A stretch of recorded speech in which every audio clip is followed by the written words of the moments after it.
time that Venus went retrograde in Aries on March 4th, 2017, and it retrograded back into Pisces on April 15th of 2017.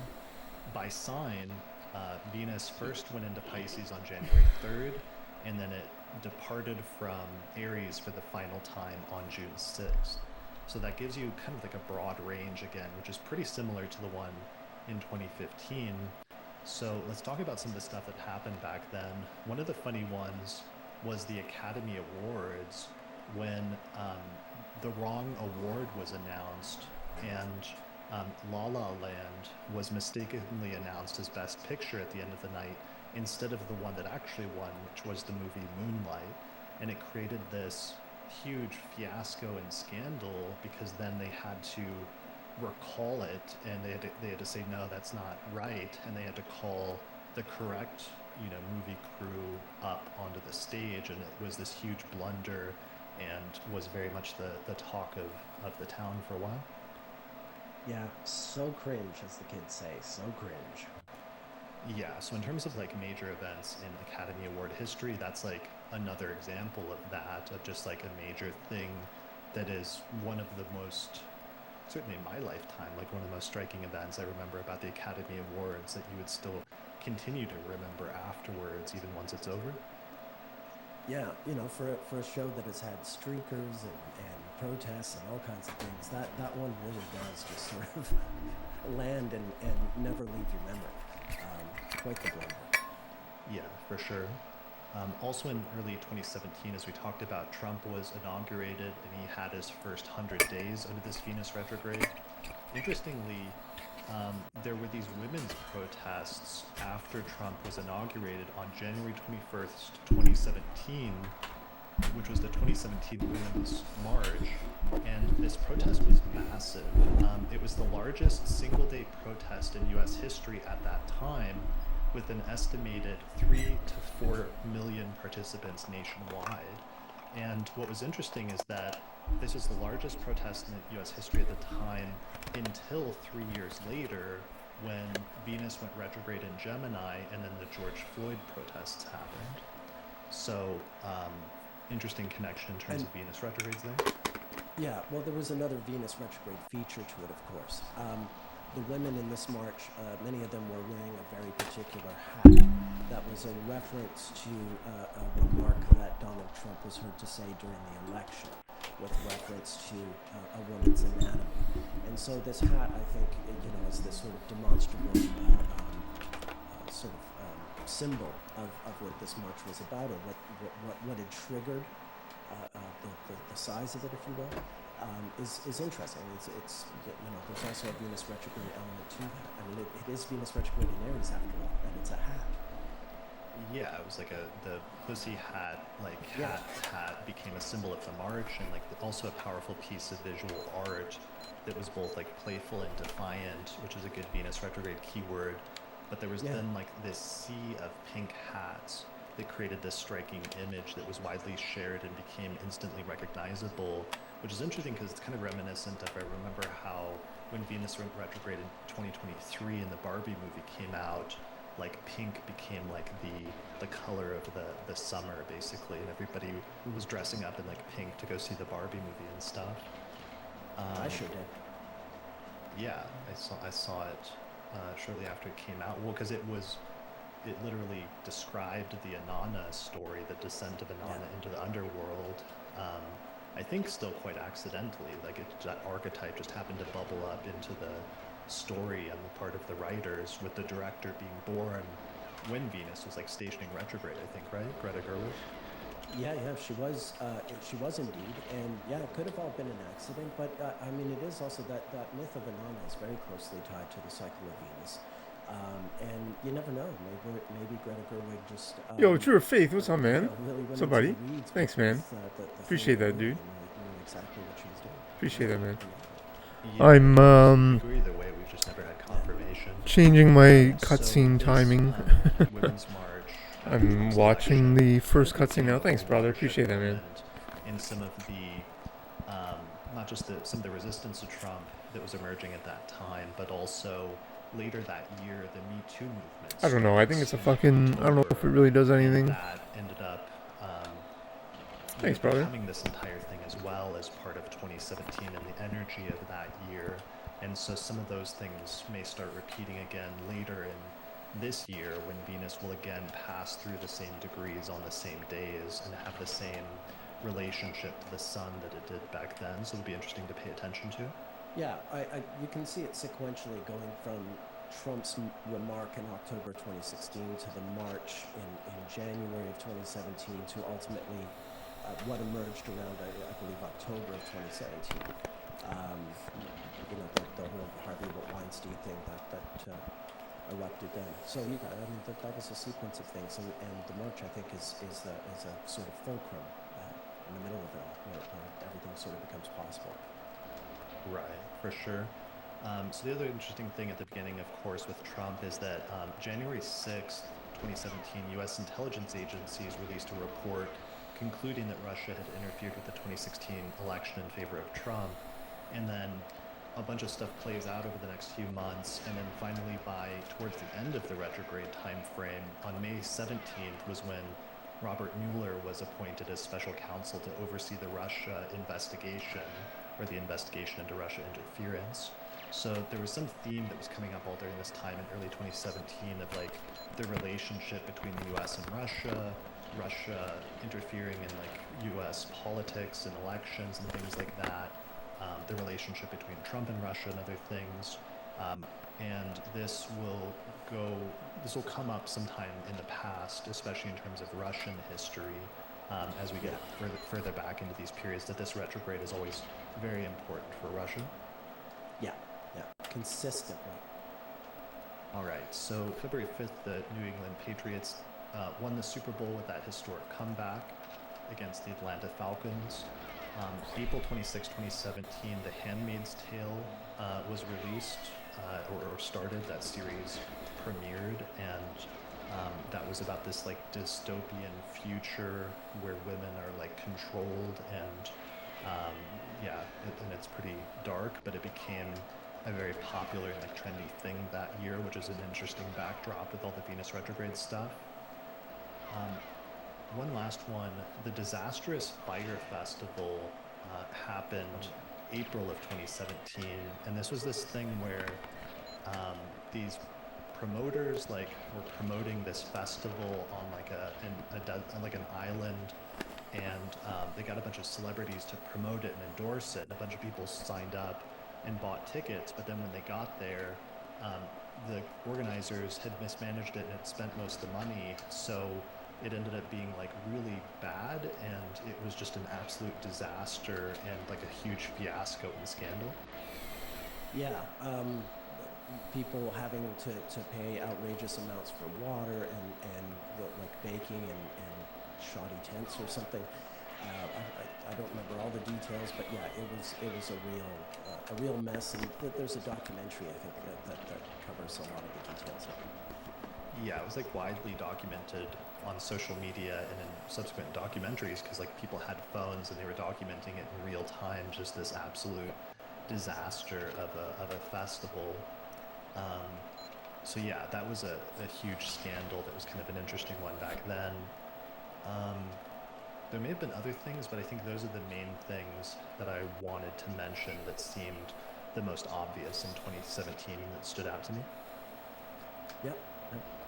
All right, cool. So let's jump back then, even further back in time to a year many of our younger listeners may not remember, but all the way back in history, the year 2009 was the retrograde Venus in Aries and Pisces that occurred before 2017. So this one is interesting because this retrograde started March 6th in Aries, and it retrograded back and stationed direct at the very end of Pisces on April 17th, 2009. And this was actually the first one where Venus retrograded back into the end of Pisces. So prior to this time, when we go back like 8 years before this to 2001, we'll see that the retrogrades were entirely in the sign of Aries for most of the 20th century, especially the second half of the 20th century. But this is the first time that there's a shift and they started falling back into Pisces. So this is notable and important as a shift, but I wanted to note that even though we're focusing primarily on the retrograde in Aries much of the time prior to this. Yeah. All right, so what happened here is that Barack Obama was inaugurated during this Venus retrograde. So it was the first time that a black man was elected president of the United States in history. So it's a huge moment in terms of the civil rights movement, in terms of the history of like racism in the United States. And we'll see some ways that this Venus retrograde was connected to things going very far back in terms of that. One of the most striking one was the Freedom Riders, started under the Venus retrograde back in that was 1961, right? That was 1961. Yeah, and also the burning of the Tulsa, what they called Black Wall Street. There was a massive riot where a mob of something like 15 to 20,000 white people burned down a 30-foot square block area in Tulsa. That was a sort of prosperous black neighborhood, basically on a trumped-up rumor. So, occasionally some of these past landmarks in the struggle did coincide with this particular Venus retrograde transit. I think with regard to Obama, it would also be interesting to put the chart of his inauguration up against the chart of Trump's upcoming inauguration, because there's also a really interesting feature that I think defines their respective presidencies with regard to where Venus is in those inauguration charts. Okay. What are we looking at? 2009 Oh, to what? 2025. So you see, when Obama was inaugurated, that Venus, prior to the Venus retrograde station, right? You can see it there at 17 Pisces. It was with Uranus in the 11th house of the inauguration chart. Whereas Trump's inauguration coming up is that same Venus, but now it's with Saturn. In both cases, virtually a conjunction. I would call them a conjunction, certainly. And to my mind, Trump is a sort of Saturnian response to Obama's Uranian-themed presidency, right? I mean, it was the audacity of hope. It was very Uranian. It was very Venus and Uranus in Pisces in the 11th house. Whatever one thinks of the Obama presidency on that day, on January 20th, 2009, that was sort of the spirit of the day. Whereas Trump's inauguration is, it's Venus-Saturn. It's a counterpoint. It's a response. Right. So there's other stuff that go along with that. So I think from now on, though, with charts, because we have so much to cover, let's just say things. Sure. Let's just describe it. Okay. All right. So Obama's inaugurated. One of the things that he does, like right at the start, is he signs the Lilly Ledbetter Fair Pay Act of 2009 that relaxes the statute of limitations for equal pay lawsuits. This was signed on January 29th, 2009. So this primarily impacted women due to the persistent gender pay gap. So this is interesting and this is important because we're going to see over and over again this retrograde being tied in with women's rights and issues related to that, including legislation. Yeah. All right. So additionally, the Obama administration, one of the things it did in its first 100 days is that it announced support for the UN Declaration on Sexual Orientation and Gender Identity on March 18th, 2009. So it was like officially endorsing a declaration calling for an end to discrimination and other human rights abuses based on sexual orientation and gender identity. And this is a major Venus retrograde sort of thing because it's not just women, but also sexual orientation, gender rights, and sometimes transgressing gender norms and different things like that, and the social things surrounding all of these topics are like major themes of Venus retrograde. Exactly. In a nutshell.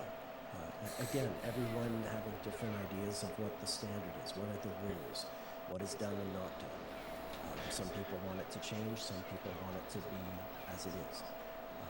This is the ongoing Venus retrograde dance. Right. So this is also important because it would be a precursor to Obama's eventual reversal on gay marriage in 2012, um, where his first public endorsement of same-sex marriage occurred at an interview on March 9th, 2012, which was 5 days before Venus stationed retrograde in Gemini. And then, of course... May, not March, May. I'm sorry, May 9th, 2012. 2012. Got it. Yeah, May 9th, 2012. And then, of course, we all remember, all the astrologers remember, when the Supreme Court essentially legalized gay marriage in the summer of 2015, which is during the Venus retrograde in Leo that occurred that year. That's right. So, major theme that keeps coming up over and over again. Let's see, other major things that were happening in 2009. I did write down that January 3rd, Israel intensifies its ground offensive in the Gaza Strip as part of the Gaza war. So that was going on around that time in the build-up to this Venus retrograde. Was one of the news things that I noticed. With politics, this Venus retrograde, though, also brought up the opposition as a result of Obama's victory. So it's like Obama is, swept into power after 8 years of a conservative majority with George Bush, and then all of a sudden Obama is swept into power, and the Democrats are swept into a majority in the government. But then this Venus retrograde is when the opposition, the conservative opposition and backlash started to form, because on April 15th, the Tea Party protests take place across the United States, which marked this rise of this new type of conservatism that essentially culminated in Trump and where we are today. But the protests initially were fueled by opposition to government spending and taxes, supposedly primarily. Yeah, Obama had passed the stimulus bill on February 17th.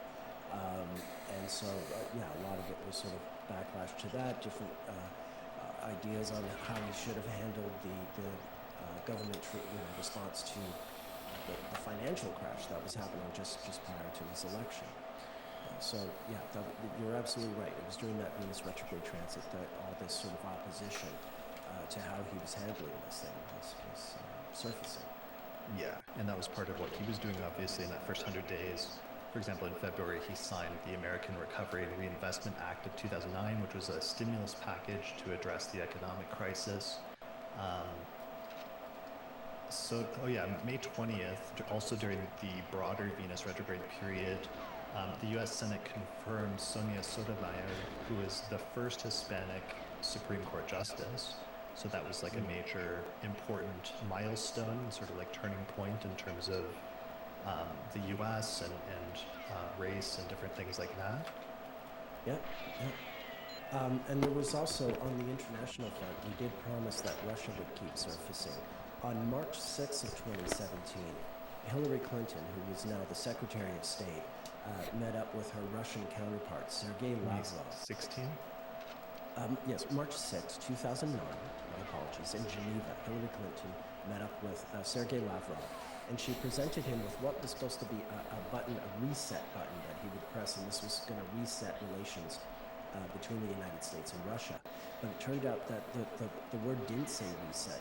It was something sort of more sinister instead, and we got the translation wrong, and the whole sort of gesture was a fiasco as opposed to some lovely bit of... No, that was it. That's that was the run. Sort of factor. Is diplomacy going awry or got so laggy. Yeah, what a connection there. Like Hillary Clinton, doing this symbolic gesture of like the reset button between the U.S. and Russia during the 2009 retrograde, and then 8 years later, literally, there's all these investigations starting about whether the Russians helped to push the scales in order to make sure that she didn't win the U.S. presidential election. Like that's a stunning 8-year connection there in general. Absolutely. All right. So other stuff going on. June 3rd, the Iranian presidential election takes place, and Ahmadinejad was declared the winner, although there was allegations of fraud, which sparked widespread protests. Yeah, I have June 13th. That was when he was declared the winner. Maybe the election itself was on the 3rd. Mm. But yeah, that's right. It was a really contentious part. Um, Something else that was happening here, someone else who's going to resurface is this Venus retrograde in 2009. These were also the last few months of Michael Jackson's life. There's like a 1% On chance that it's it, March 5th, but 2009, I when think it's Venus was not it. already retrograde, he announced he was going to It be might be it though. performing these shows in London. And the tickets went on sale on March 11th and March 13th. But then, he died. He died June 25th, 2009, coming out of that. And it winds up being interesting because, yeah, there are going to be other periods as we go backward through this Venus retrograde in Aries, where he's going to pop up again. Like this was also sort of an important part, an important recurring rhythm in his life and his chart. Interesting. Okay. The only other thing I have is June 3rd, the very first Bitcoin is mined, which is literally like the day right as Venus entered Pisces and began the build up to the Venus retrograde in Aries and Pisces. And then January 12th, the very first Bitcoin transaction takes place. So this retrograde had the foundation of Bitcoin, which will be interesting to pay attention to now during this period 16 years later in 2025. Interestingly, simultaneously, on March 18th, Bernie Madoff pled guilty to running a massive Ponzi scheme, which is the largest financial fraud in US history. And I think that's kind of funny, interesting parallelism just because Bitcoin and cryptocurrencies are sometimes accused as being Ponzi schemes or Ponzi scheme-esque in terms of some of the encouragements of people to sign up for things like that. Even though, for the most part, it's clearly become a legitimate currency on its own. But it's just interesting having those two things coincide in time.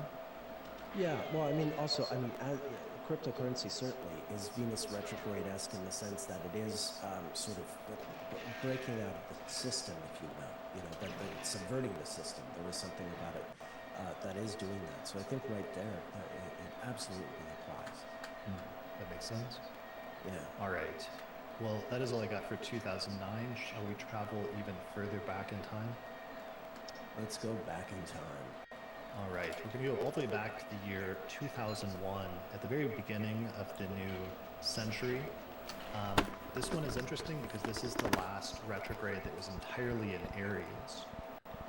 So as a result of that, the full sign-based period actually gets shortened a little bit, where the retrograde itself was March 8th through April 19th in Aries, but by sign, it was only in Aries from February 2nd until June 6th. So it does get extended, though. That does get extended with the dates of greatest elongation. So the dates of greatest elongation, according to AstroSeek in 2001, were January 1st, January 17th at 14 Pisces, and June 8th at 1 degree of Taurus. So that still overlaps like pretty well with the Yeah. other dates, like relatively closely. Yeah, absolutely. All right, so 2001. So, of course, this one is interesting because at the beginning of 2001, George W. Bush is inaugurated on January 20th.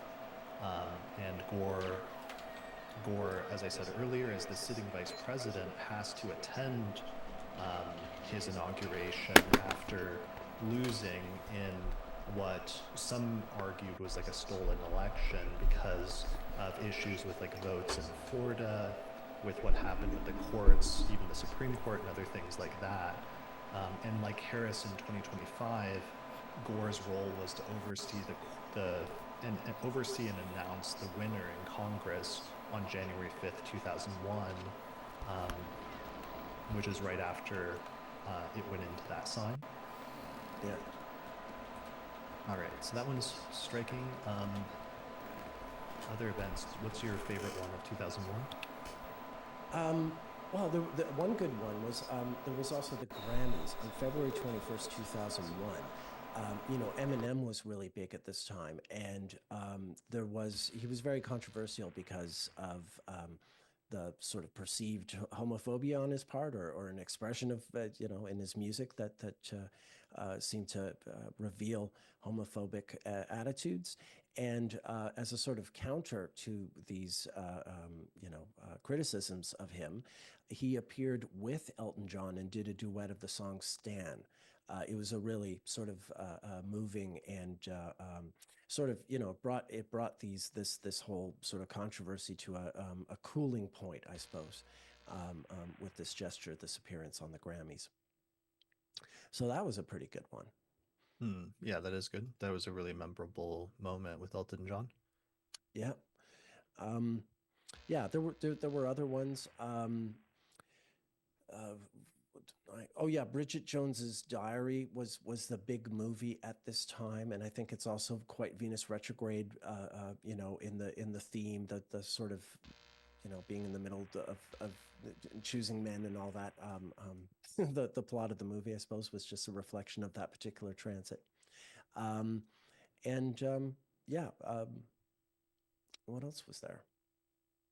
One of the ones I wrote down was April 12th. Dennis Tito becomes the first space tourist, paying $20 million to visit the International Space Station. And this is really important because this is the start of a theme that we're going to see go back a century, which is firsts of people being Right. the first to something. And it seems to be partially due to the Aries, especially, which is like the first sign of the zodiac. It's associated with the head. It's associated with like, charging out courageously into things. And we're going to see a lot of firsts under this Venus retrograde. And this is one of the ones earliest in my list. Yep.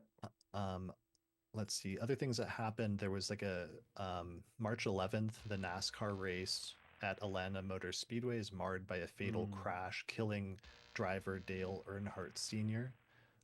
That's right. another theme I see come up a lot with this Venus retrograde in Aries is like things that go fast, racing Mm, and other things yeah. like that. But sometimes these courageous or fast or other types of things, there can be things that go awry and there can be tragedies that happen. That's right. That's right. April 8th, Tiger Woods wins the Masters tournament and completes the Tiger Slam by holding all four major golf championships at the same time, which is a major feat. Um, Oscar buzz. Gladiator wins Best Picture and Russell Crowe takes home Best Actor. This one I just thought was funny because Gladiator 2 just came out recently, but it's not going to get, I don't think, any Oscars. Although Denzel was nominated for a supporting actor Golden Globe recently. Yeah, Yeah. It is interesting that that same movie is, sort of come back again. I think I saw a funny meme regarding that. right. The only other things I noticed when I was looking into things is that the first episode of Fear Factor was released June 11th, 2001, which was just after Venus left Aries, but that means that they were probably filming this first season during that Venus retrograde in the spring of 2001. And this would be Right. one of the things that would like kind of launch Joe Rogan to stardom, which he would Yeah. eventually parlay further into his like podcasting empire later on. Yeah, as he would describe it, the money he made from Fear Factor made it possible for him to just sort of invest the time developing something like the podcast. So I think that's how it really worked out for him best. Yeah. Another one I noticed is that in early 2001, the 9/11 hijackers entered the country in the early part of the year and did additional flight training and reconnaissance. And this is the period when intelligence agencies missed opportunities to work together to piece together clues about the attack that would have foiled the plot. And this was one of the major like conclusions that the 9/11 investigations realized later is that through a lack of cooperation, like the FBI and the CIA and the other agencies that could have pieced it together didn't because they were like doing things independently and deliberately sometimes not sharing intelligence with each other. And that was one of the major reforms that happened after 2001. Yep. Yep. There was also the Destiny's Child song "Survivor." came out in March of 2001. And it also reminds me, this was around the time, I think the movie came out a little before. They also did the theme music to the Charlie's Angels movie, which is funny because when we get to 1977, Charlie's Angels will come up again. But Venus retrograde, this was right during that period in early 2001. Destiny's Child were already well known, but Survivor really sort of was the moment, I think, where they hit this level of superstardom that they hadn't, achieved until that very moment. I remember I was in Europe at the time, and this was certainly when I was becoming aware of them, and where their music was everywhere. They'd had a few hits before this, but this is when they just became megastars, I think. Yeah, and Beyonce said that she wrote it in response to frustration of criticisms and said, quote, "It was all about what survival means for women and how hard it is to be the one when there are people out there who are trying to bring you down." And some of the lyrics were I'm a survivor. I'm not going to give up. I'm not going to stop. I'm going to work harder. I'm a survivor. I'm going to make it. I will survive. I think it's a very Venus retrograde and Aries song that became popular. And that's one of the things I kept seeing over and over again. And I'll try to pay attention to is sometimes there will be like a song or music during a specific period that captures something about like the essence of the energy during that period. Yeah, yeah. It's just perfectly that exactly. When they released their first album in 1998, it had been during a Venus retrograde, going from Aquarius to Capricorn. So they were already sort of in that cycle. Their second album, The Writings on the Wall, came out in July of 1999. So that was the Venus retrograde in Leo. So Survivor's like their third album. The album itself comes out in May. The single was in March. But right from the first to the second to the third album, these releases all consistently came out during Venus retrogrades. And although Survivor was the album where they had a new lineup change, where they went from a four-piece, half the group left, and they brought in a third member, Michelle Williams, and that was the sort of the all-star lineup of Destiny's Child that we know now. So yeah, that's what I'm getting at. That whole sort of path that was just consistently Venus retrograde, where you can trace all their album releases to that 18-month cycle.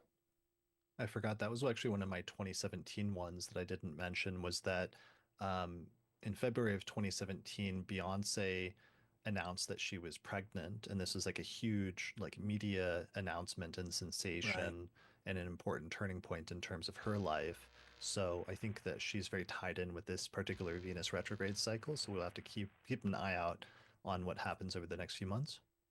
It makes sense. She has a Libra stellium. So when you think about it, the Venus retrograde in Aries will always be opposite all that Libra. Right. Yeah, that does make sense. All right. I think that's good for. Oh yeah, the only other thing was February 6, 2001, Ariel Sharon wins in a landslide victory in the Israeli elections and becomes prime minister, and that this marked a significant shift to the right in Israeli politics. So again, some stuff coming up with Israel at this time, and that's something that we'll pay attention to as we go further back into the history. Yeah. All right, let's go further back in our time machine, back to the year 1993. So 1993, the retrograde was March 11th through April 12th. By sign, it was February 2nd till June 6th. It was entirely in Aries. And this one also coincided with Mars retrograding Cancer at the same time, which is very similar to what's happening now in early 2025, which is Venus retrograde in Aries and Mars retrograde in Cancer. And this is a recurrence that you've noticed and studied that happens at a specific interval, right?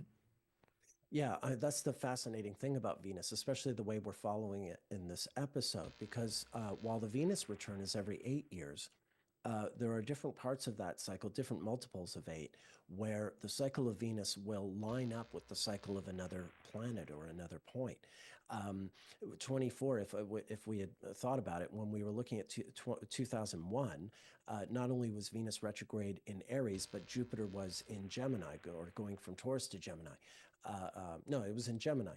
And so that, 24 is a joint Venus and Jupiter synodic cycle. But 32 is the like we have between 1993 and 2025 is a joint Venus and Mars synodic cycle where the cycles of both those planets will line up to 32 years previously in a solar return chart. Anyone's 32nd birthday solar return chart will have Venus and Mars in very close to the natal position. Got it. Okay. Yeah. That's really important to know. That's really cool seeing overlapping ones. So we'll have to pay especially close attention to the news stories that come up in 1993, since that's going to be an even closer repetition to now. Yeah. I guess the only difference is just that the Venus retrograde back then was entirely in Aries, whereas now it's in Aries and partially in Pisces. Sure. And the Mars retrogrades will happen in somewhat different parts of Cancer, but you're having a cyclical return. So even if there aren't perfect zodiacal alignments, if you understand these bodies cyclically with relationship to each other and certainly with relationship to the sun, then it does all even out and you can see how it is a return, even if the actual zodiac position is a little off. Got it. Okay. All right. So in terms of events in 1993, Bill Clinton is inaugurated for the first time at the beginning of the year in January. Um, And interestingly, there was some major stuff around this time in terms of politics for women, where a number of women were elected to Congress in the 1992 elections, and they came into office in January, basically, when the new Congress was sworn in. And then in January at the time, the press was calling this the Year of Women. So, for example, January 3rd, 1993, the first time in American history, California became the first state in the nation to be represented in the Senate by two women. Since each state has two senators, this is the first time a state had been represented in both instances by women. So that again, that's a first, and again, another like, social progress for women thing happening during the Venus retrograde in this specific cycle in Aries. The headline writers describe this as the year of women, and never before had four women been elected to the Senate in a single election year. There was actually five if you count one of the successful re-elections. And then within months, another woman senator would join them in June of 1993 after a special election in Texas. Additionally, um, Carol Moseley Braun of Illinois was elected as the first woman elected, first Black woman to be elected to the Senate, which was another first that happened in this year.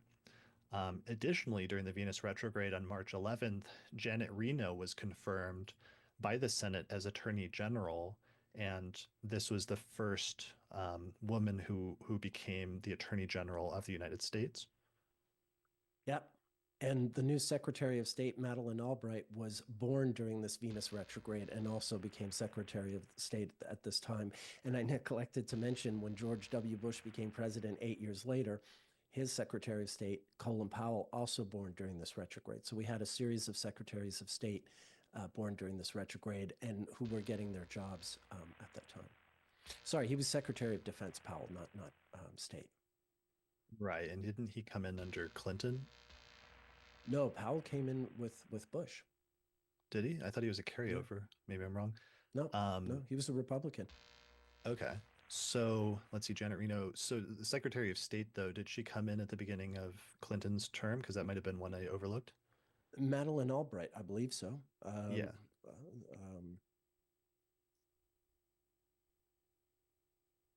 She was born. She's born May 15th, 1937, and yes. Oh no, sorry. She only became Secretary of State in '97. My bad. She was named U.S. Ambassador to the United Nations on January 27th, 1993. So she was with Clinton Okay. all along, but she only became Secretary of State in '97. I forgot that part. Got it. Got it. And Yeah, you know, but she is um, another woman added to that to an important position at the during that retrograde as well. So right, and that would be a stepping stone to then becoming Secretary of State, um, exactly. essentially like 4 years later. So that also reminds me actually something I hadn't thought of, but just the role that Hillary Clinton played from like day one in the Clinton administration, because she was given basically the job to work on healthcare reform and really started pushing that very early in Clinton's presidency, but then started receiving like a huge amount of flack from it from Republicans. Um, and the kind of like political team that those two were basically, and the role that she played, because that's not completely unprecedented, but it makes me think of like Eleanor Roosevelt, who's somebody that will show up when we get all the way back there to Franklin Delano Roosevelt, and what a like power political couple they were when they came in. You see sort of like echoes of that here with Clinton, with the two Clintons. Yeah, yeah. You also get a bit of it with Lou Henry Hoover, Herbert Hoover's wife, who sort of gets overshadowed, I guess, because her husband's presidency wasn't very popular. But she was quite progressive and had a good hand, not unlike Eleanor Roosevelt, who succeeded her. The funny thing about the Hoovers was they had spent part of their younger lives together in China, and so they actually could speak, I think, Mandarin or Cantonese, but I believe it was Mandarin. And sometimes even in the White House, if they didn't want people to understand them, they would speak Mandarin to each other. Anyway, we'll get to Lou Henry Hoover eventually, but she's another interesting one. Yeah. Yeah, and I'm looking forward to getting to the Roosevelts, because I didn't Yeah, because they were married under this Venus retrograde, and then he died under this Venus retrograde. So yeah. there's some important and interesting stuff there. Um, Speaking of the Year of the Woman, this was something that was in the news in like January because of all of the women that were coming into politics. But as a result of that, the Academy Awards, which often has like a theme to it, they decided to kind of like follow that theme. And so the official theme was supposed to be, quote, Oscar celebrates women in the movies. And they did a bunch of things to go along with that, right? Yeah, yeah, it was a total theme, but it kind of backfired. Women felt the response was underwhelming. Let's say that it was sort of they felt that it had been cheapened. This sort of declaration, this theme that was supposed to carry on from the fact that the U.S. government did suddenly have more women, representatives in the government than had ever existed before. And so, yeah, the Oscars were sort of, an anticlimax, if you will, because they were trying to, run with that, and it didn't really work out. Right. So it was like as part of that, they gathered 67 female Oscar winners from every category for a photo that was shown at the start of the broadcast. And actress and singer Liza Minnelli performed a song called Ladies' Day that was written specifically for the broadcast, as well as a award-winning documentarian Lynn Littman assembled a montage highlighting women in film. But then it wasn't well received, and it was specifically criticized by feminist leaders like Betty Friedan afterwards, who said, quote, "It had no basis in reality. On behalf of women directors, cinematographer, and producers, I resent the travesty of calling that a tribute." So it was interesting that there was this. It became, uh, you know, uh, not sensational, but sort of like a scandal in some ways. Yeah, and interesting. Betty Friedan, born, I believe, February 4th, 1921, in this same Venus cycle as she was now speaking up in. So, yeah, this Incredible. material keeps writing itself. It does not stop. Yeah. All right. The other thing, So speaking, what there was one other thing. You mentioned Janet Reno, and I went and diverted you to Madeleine Albright. As soon as Janet Reno did become Attorney General, there was the Waco crisis, and this was very, uh, symbolic of the Venus retrograde with the Mars retrograde that was happening in '93, like it is now. What's his name? David Koresh, the leader of this Waco faction, was born. He was a Leo, born in 1959. He was, he had the Venus retrograde in his own chart, and yeah, he was living like a sort of I don't know, like a king amongst these religious followers. And the government at first was just trying to, uh, um, like get to the property because there were children who they needed to sort of have checked in on by services, and there were reportedly a lot of weapons there, which turned out to be true. And but one thing led to another. There was a strong resistance, and it became the siege. And it went from like February to April over the course of virtually the whole Venus retrograde, and it ended tragically with this basically the whole compound catching fire and all these men, women, and children dying in this terrible fire. So it was a real fiasco. And it does remind us that the Venus retrograde in Aries combined with the Mars retrograde in Cancer that we had in 93, that really this Waco incident was the sort of the signature of that combination. You would see this. We're going to see this again in 1961 with the Bay of Pigs. It was, very similar kind of situation early in the presidency, and some terrible calamity that results in a defeat or a tragedy of some kind. Yeah, that makes me nervous about 93 being the closest repetition with that had Venus retrograde and Mars retrograde in Cancer, just because Waco was so prominent in the 1993 one. That definitely makes me nervous. Interestingly, I found I just like happened to stumble across this, but in the 1953 Venus retrograde in Aries, in Waco, there was this huge tornado outbreak where an Oh, F5 tornado hit the downtown section of Waco, Texas, and killed 114 people. So wow. there was this weird repetition with the city having this major disaster that connected these two Venus retrograde and Aries periods from 1953 to 1993. Okay, well, 40 years is a joined Venus and Mercury synodic return. So it would also be interesting to look at those planets relative to each other in those 2 years. Um, Alongside Waco in late February of 1993, there was also the very first attack on the World Trade Center, which sort of anticipated 9/11's arrival 8.5 years later. So also there, there was foreshadowing in that transit, we'd say. Yeah, That's also that connected to that Venus retrograde and that Mars. That absolutely makes me nervous. That was on March 12th, the first World Okay. Trade Center bombing in New York City. And that's why I was focused on how the 9/11 hijackers 8 years later were basically finalizing preparations for Right. the 9/11 attack during the Venus retrograde of 2001, because the first bombing that was the first attempt to do the same thing happened literally one Venus retrograde cycle earlier, and it was a failure, but then it set up the foundation of what would be attempted then 8 years later. That's right. Yeah. So those are some of the things in 2001. Do you have other? Oh yeah, I have one other. I've 1993. We were doing 93, right? Yeah, sorry, 1993. There In was also the storm of the century in Cuba. It was called the storm of the century, March 12th, 1993. Um, a powerful prefrontal squall line hit western and central Cuba. And yeah, I mean, you know, Cuba gets a lot of storms. So if they were calling it the storm of the century, it was probably pretty crazy. And I just mentioned the Bay of Pigs a minute ago. I forgot that both of these things occur: Venus retrograde in Aries, Mars coming out of retrograde in Cancer. Got it. Okay. An interesting one in pop culture that I caught was that in January of 1993, David Letterman announced that he was going to leave NBC. And then during the retrograde, this whole bidding war ensued, which eventually CBS won.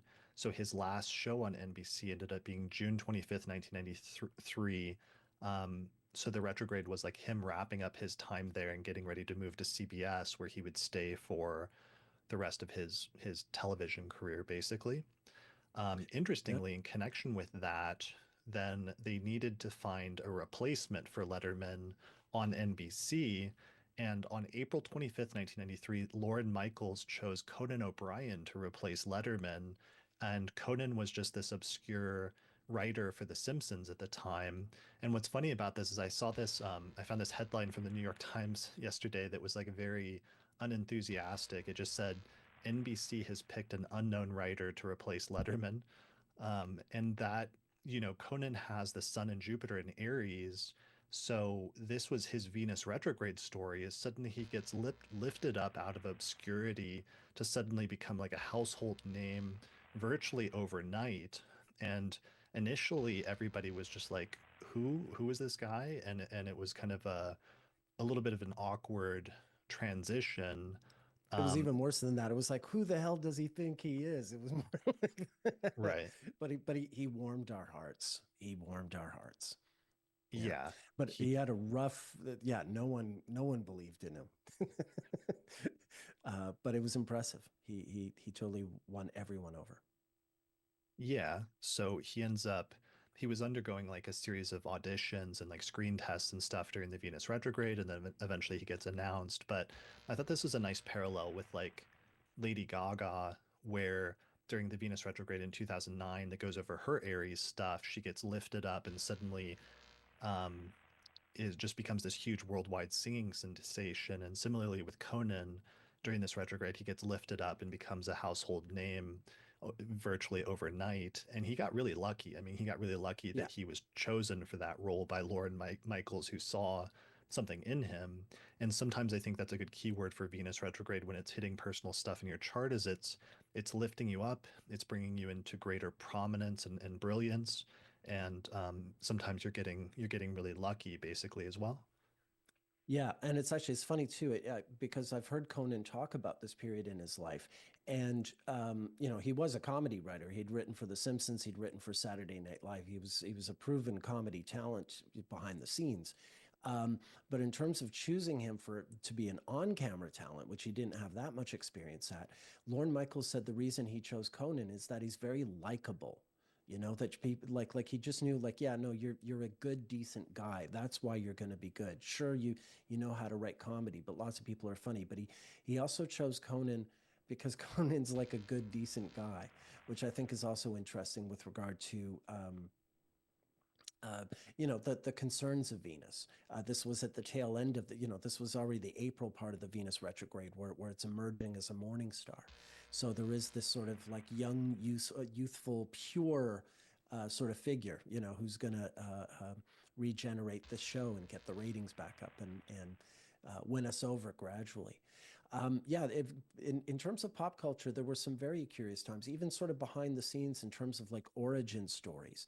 On March 4th, 1993, the very first auditions for the group that would become the Spice Girls was held, and three of them, Victoria Adams, Mel Brown, and Mel Chisholm, auditioned on that day and won the audition. And then the other two, I guess that would be Ginger and Baby Spice, auditioned shortly thereafter and completed the group. So that was happening, and it was also during this period in 1993. I know that a very young Britney Spears was finally successfully auditioning for the Mickey Mouse Club, this TV program that would launch her career. Of course, she was only whatever 9, 10 years old or what have you.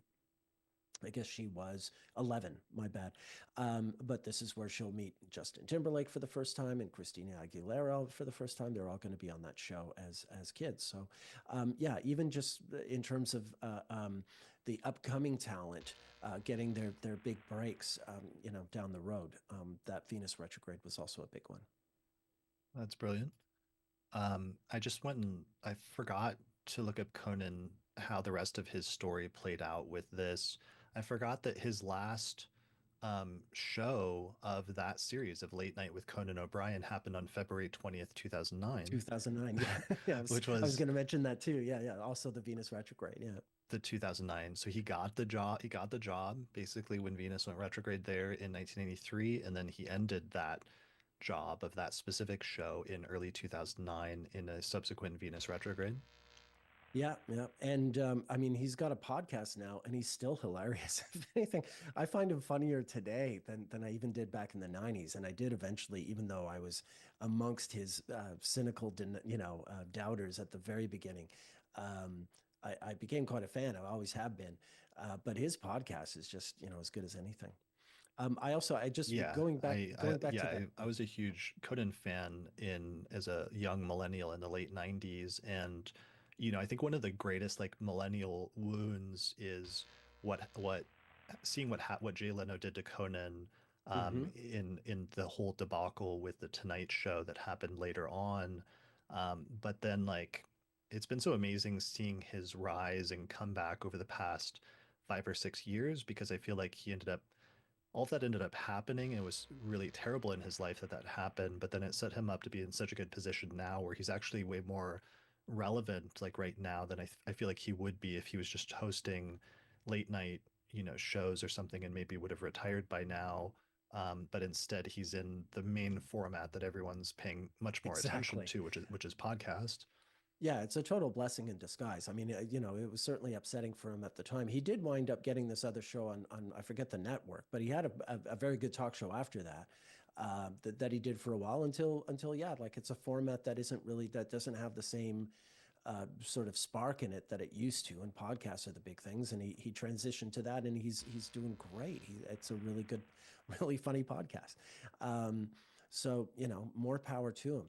I wanted to just to go back for a second when I was talking about the Spice Girls and Britney Spears. The Backstreet Boys were also doing their auditions at this time as well. I noticed in my notes. I forgot to mention. So there's a lot of that happening. A lot of these sort of up and comers are coming together right at this time.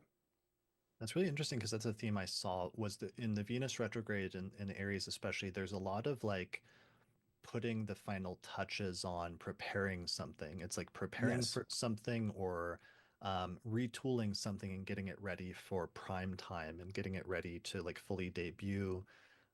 Because that was one of the things I noticed in early 93 the what would become the Ultimate Fighting Championship. The very first fight happened in November of 1993, and I'm having trouble like nailing down the chronology. But I think in early 1993, then during this Venus retrograde in Aries, they were like putting this together and they were finalizing and they were putting together some of the rules for like these fights. They were getting like sponsors and all sorts of things like that. So somebody should research that more to see exactly what was happening. But I think they were laying the groundwork for things for the Ultimate Fighting Championship in early 1993. Yeah, we're going to see this quite a bit. I mean, later on in 1969, we're going to see that the Jackson Five are signing their record contract, and we're going to see the Carpenters are signing their record contract. Again, it's all these sort of like up and coming stars who are finally getting that big break. That will be a big deal as they get to show what they can do. Yeah, we'll see it in the next one also with like Yeah, Nintendo right. finalizing its designs in 85 before launching. Yeah. Okay, other ones really quickly for this one. March 27th, Jiang Zemin is elected president of the People's Republic of China. Hmm. So this was a major shift. And also very important, April 4th, the first public version of the Mosaic web browser is released, which made the internet more accessible to the general public. So this is a huge important event in terms of the history of the internet, the very first web browser, and it's happening, very close to this Venus retrograde in 1993. I have one other thing I must mention because the Canadian Constitution mandates it, and I could be penalized if I don't. 2 weeks, no maple syrup. High penalty. March 25th, 1993, Kim Campbell announced her candidacy to be the leader of the Progressive Conservative Party. Brian Mulroney, who'd been the prime minister, had just stepped down. They were having a leadership conference, not unlike the Liberals are about to have. And she put her candidacy forth and she won. And so, for a temporary time in 1993, starting with her announcing this candidacy and winning it, she became Canada's only woman prime minister. She would wind up losing the election, I think in October it was, in part because there was a scandal involved. She was running against Jean Chrétien, who had a sort of a facial tic, and due to Bell's palsy, and someone on her campaign put out an ad that made fun of it, and so there was this huge backlash. Like, how dare you, humiliate this man for a physical thing that he can't control? And he gave a great speech where he sort of managed to spin that, and he won the election. Oh, wow. But yeah, but yeah, this is when she does become, the candidate for prime, and she does become prime minister over the course of that Venus retrograde in '93, only to lose it at the end of the year. Interesting. Nice. That's a good Yeah, one. yeah. Last two things I found that are kind of throwaway ones, but in pop culture, the movie Groundhog Day with Bill Murray was released February 12th and became like this comedy classic of him repeating the same day over and over again and like falling in love with this woman, which is a notable movie during that Venus retrograde. And then also during this Venus retrograde, March 8th, 1993, the television show on MTV, Beavis and Butthead premieres, which Oh was like boy, a yeah. very like risque, show. I don't know how else to describe it, especially in like 1993. You said risque. Oh, All all right, right. Sorry. very Yeah, 1993 of you. yeah. You can just imagine. Yeah, great show. Um, What is yeah, another the other. term for risque? Like I've been searching for one. I need a better one. Do you got anything? Well, I mean, it's not so much. I mean, risque. It was very lowbrow. Like it's these two Right. snotty kids who are dumb as anything who comment on music videos. Is how it started, and it was very hilarious. And then there's a movie Like that's just great. obscene. Yeah, obscene, but obscene the way 9-year-olds are obscene. Like not, like not. I mean, in 2025, maybe we have a different notion. I guess it was seen as certainly degenerate, which is sort of the kind of accusation that some will cast at others during a Venus retrograde. I'm looking up synonyms: bawdy, indecent, ribald, Sure. rude, racy. Yeah. Words like this. These are all actually kind of good Venus retrograde terms They're in some great context. Venus retrograde terms. Yeah. Yeah. Yeah. Yeah. Yeah, another movie that came out around that time was Falling Down, which has a sort of, Michael, what's his name? Douglas. The Michael Douglas. Yeah, yeah. It's sort of a notorious movie about sort of raging at society, not being able to handle the way society is changing. That's his character, who only realizes at the very end that he's the bad guy. So that's another sort of element to Venus retrograde, that the idea that the world changes and some people just don't want it to, or can't change with it. Yeah. And protest also is just like a huge one. Yeah, Um, all right. That's good for 1993. Let's take a little break. All right, let's transition into talking about 1985 and the Venus retrograde that occurred in Aries in the early part of that year. So the dates are about the same. Retrograde March 13th through April 24th. By sign, it was February 2nd through June 6th of 1985. Um, Ronald Reagan, had just been inaugurated into his second term after a sweeping victory in the 1984 presidential election that occurred in November, and then he's inaugurated in January. Um, yeah. yeah. This was an inauguration where, since the 20th fell on the Sunday, he was actually inaugurated January 21st, 1985, a Okay, Monday. got it. This And would I have believe been it was a very cold day as well, as I recall. This was probably the one then that Quigley, the astrologer Joan Quigley, adjusted a little bit, where she tried to move it by like a few minutes to make the chart a little bit better. Yeah, my inauguration says 11:49 a.m. Is the one I have from Interesting. from I believe that the White House website. So yeah, Yeah, that was the yeah. thing with him doing Hmm. using the astrologers. All right. So Reagan, second term, sweeping victory, sweeps into victory. Like the map for that one is crazy. It's just like all red in that electoral college map for that election. Yeah, except for Minnesota, as I recall. Okay, Minnesota is the one holdout. I believe so. Yeah. Got it. So that is Reagan. One of the biggest geopolitical events that happened, though, shortly after his inauguration in the world is that on March 10th, the leader of the Soviet Union died in March 10th of 1985, right? Yeah, Konstantin Chernenko died. He'd only been leader for about a year. His predecessor had also not lasted very long. There was this whole succession of events in the 80s, starting with even before the death of Brezhnev, the guy who was expected to succeed Brezhnev. Died in February of 82. I forget his name offhand. Then there was Brezhnev, died in November of 82. He was replaced by a guy who only lived until I think the spring of 84. And then Chernyenko was in charge for about a year. And then out of the blue, because they'd run out of so many of the old guard, they bring in someone who's of the next generation in their context, and that was Gorbachev. Got it. So this ends up being a pivotal turning point in the history of the Soviet Union because Gorbachev starts instituting reforms, basically, right? Yeah, yeah. He's not trying to end the Soviet Union. He really thinks he's getting it into working shape. Um, he's eventually going to be deemed something of an idealist, but certainly he puts into place all these reforms that are supposed to improve the way the Soviet Union handles communism. And the fact that he's coming in during this Venus retrograde is really interesting because it really sets a pattern for the duration of his political career. Because it's going to be in October of 1986 when Venus goes retrograde in Scorpio that he meets up with Reagan in Reykjavik and they really start to plan the new peace. And then the Venus retrograde following that in June of 1988 sees Ronald Reagan actually in Moscow signing an anti-nuclear treaty.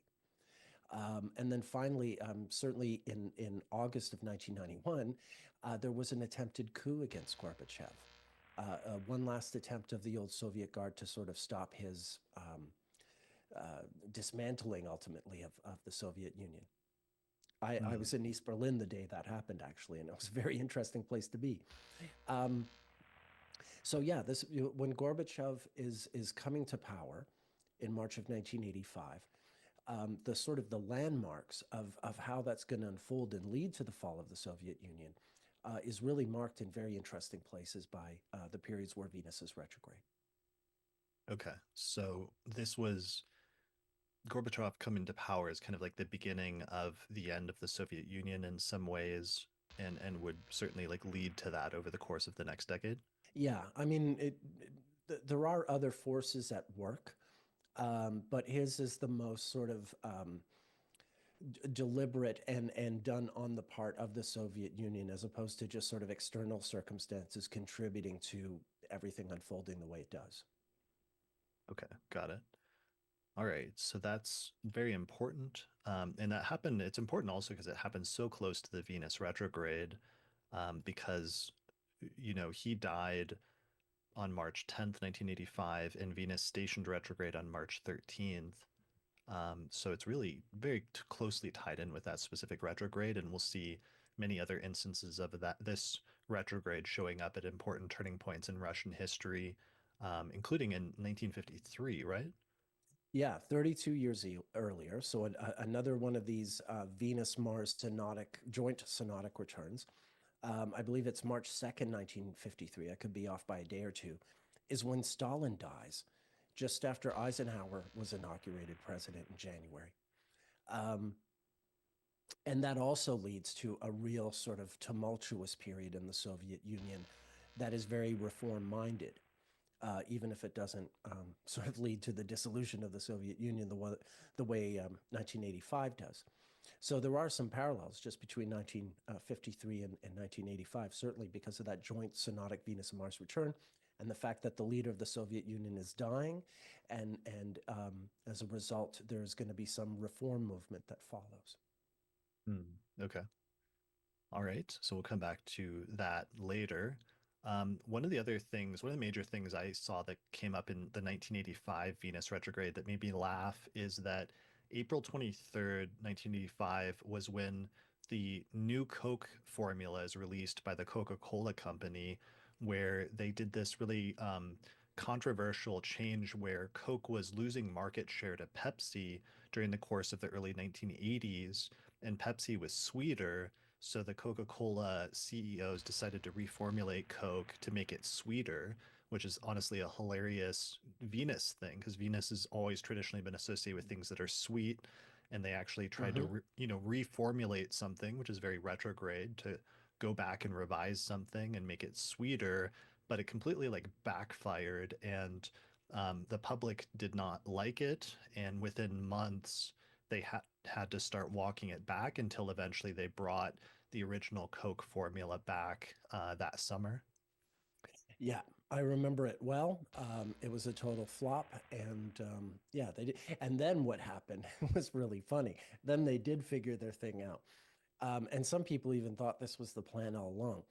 They introduced the new Coke, it flopped, and they brought back the old Coke, but now they called it Coca-Cola Classic, and that did boost sales because Mm, now everyone was happy to have, Coca-Cola Classic out. So that's how that went down in the end. Right. That's funny that it's called classic because classic, harkens back to the past, to like something, Right. Yeah. in history, and it's like retrograde. And then, nowadays everybody talks about, and there's this conspiracy that about whether or not, because they also switched out using like cane sugar for corn syrup. Um, Right. when they brought Coca-Cola Classic back. So sometimes it's like speculated of like, well, maybe that was just a marketing ploy to make this shift that would subtly change the taste of the original formula and to make that transition. And they did it to mask that. And usually that's Right. said to be not probably true, but it's still like speculated upon around that time. Interestingly, also in early 1985, Coke launched in select US cities, they launched Cherry Coke for the first time. I So remember that. Yeah. another interesting Venus retrograde, like cherry red, harkens to like the pink stuff from like Barbie and other things like that. But Right. Cherry Coke gets launched during this Venus retrograde in 1985. Yeah, yeah. You used to a cherry Coke was something that you would really get at your old-fashioned soda fountain. In Montreal, there was this classic old place called Ben's Delicatessen where you could get that sort of old school um, soda fountain kind of drink. And so they would make a Coke, but they would put cherry syrup on it in it, and it was a popular drink for a long time. But yeah, suddenly they figured they would just put that stuff in a can, and that's what they did. Nice. Yeah, There well, I was a think lot of that experimentation with those drinks from this point onward. Actually, you saw this. I think more broadly, suddenly these sodas were coming out with different flavors, different. Yeah, it kept going and going and snowballing, and you can almost think of the new Coke moment being the moment when that all really starts to accelerate. that's actually really funny now. That makes me want to look at some of the later iterations under this Venus retrograde. Like now they have those machines where you can mix Coke with like 10 different, flavors, and Right. whether like the rollout of those was under this Venus retrograde would be funny. Yeah, Um, it'd be really worth following. Yeah. I think this one, the new Coke though, is a good example because it's like somebody trying to do a redesign or a reworking or to revise something and during a Venus retrograde. And sometimes that doesn't work out and it's rejected by the public and they want to stick with the past. And you have to Yeah. like go back on something, kind of like a Mercury retrograde. But sometimes the revising or sometimes like the makeover, like getting a makeover, sometimes can happen if you have like a Venus retrograde in your first house. Sometimes it sticks and it actually works. And it's changed from that point forward. So it's one of the duality of that in Venus retrograde. Indeed. And it's even funnier. Coca-Cola was first sold in Atlanta on May 8th, 1886. And Venus was at 2 degrees of Aries, and it was just 58 days after a retrograde period, which had been in Aquarius. Mm. So it's even interesting if you go back almost 100 years, I think it's 99 years before the new Coke is the first Coke. And the first Coke did have Venus and Aries, and it wasn't too far away. It was a very bright morning star. It was 58 days after the direct station. So there's even some history there with Coca-Cola. Interesting, interesting. Well, yeah, and it's just like, sometimes it's referred to derisively today as like sugar water, and like fundamentally, if you break it down, that is kind of what it is. So it's interesting, just because Venus Absolutely. has always been associated with sweet things and with sugar. Yeah. All right. Another really funny one I found in this retrograde in 1985 was on March 31st, 1985. The first WrestleMania professional wrestling event is held at Madison Square Garden in New York City. And I thought that was a really funny, like Venus and Aries thing to have the first big WrestleMania, event. Right. I mean, it's theater, right? It's just, yeah, What do you fun mean little theater with a lot of like oh, Chris. theater? Oh, Oh, yeah, Chris, I sit no, down. I it's have it's something to tell totally you. it's totally real, Nick. Oh, These are Chris, I don't know how to break it professional to you. athletes that are operating at the highest levels of, whether And what they're who have very very earnest and serious grievances with each other that just right. happen to sort of unravel perfectly in front of everyone on the stage, entirely unscripted, all legitimate and very real. Yeah, no, of course, Chris. Well, this was the time at this event that Hulk Hogan and Mr. T teamed up at this WrestleMania to defeat their two opponents in the main event. So, yeah, it also had celebrity guests, including former heavyweight boxing champion Muhammad Ali, who served as a referee. Oh yeah, he pops up a lot in Venus retrograde stories. Less so that the Aries one, although there are some important ones that coincide. But he's a very Venus retrograde guy, and born during one as well. Okay. Well, I thought that was interesting just because then, 8 years later, in early 1993, they're putting together the UFC, which has now become the sort of bigger thing in our time. Other things that were happening in 1985. In early 1985, I'm having trouble nailing down the dates on this, but I think if I'm correct that in January, Nintendo debuted the NES console at a electronics trade expo that happened. And if I understand correctly, what happened, they debuted it in January, but then a lot of the press was like super skeptical and derisive of it because of the video game crash of 1983, where the video game market became oversaturated and it just completely tanked.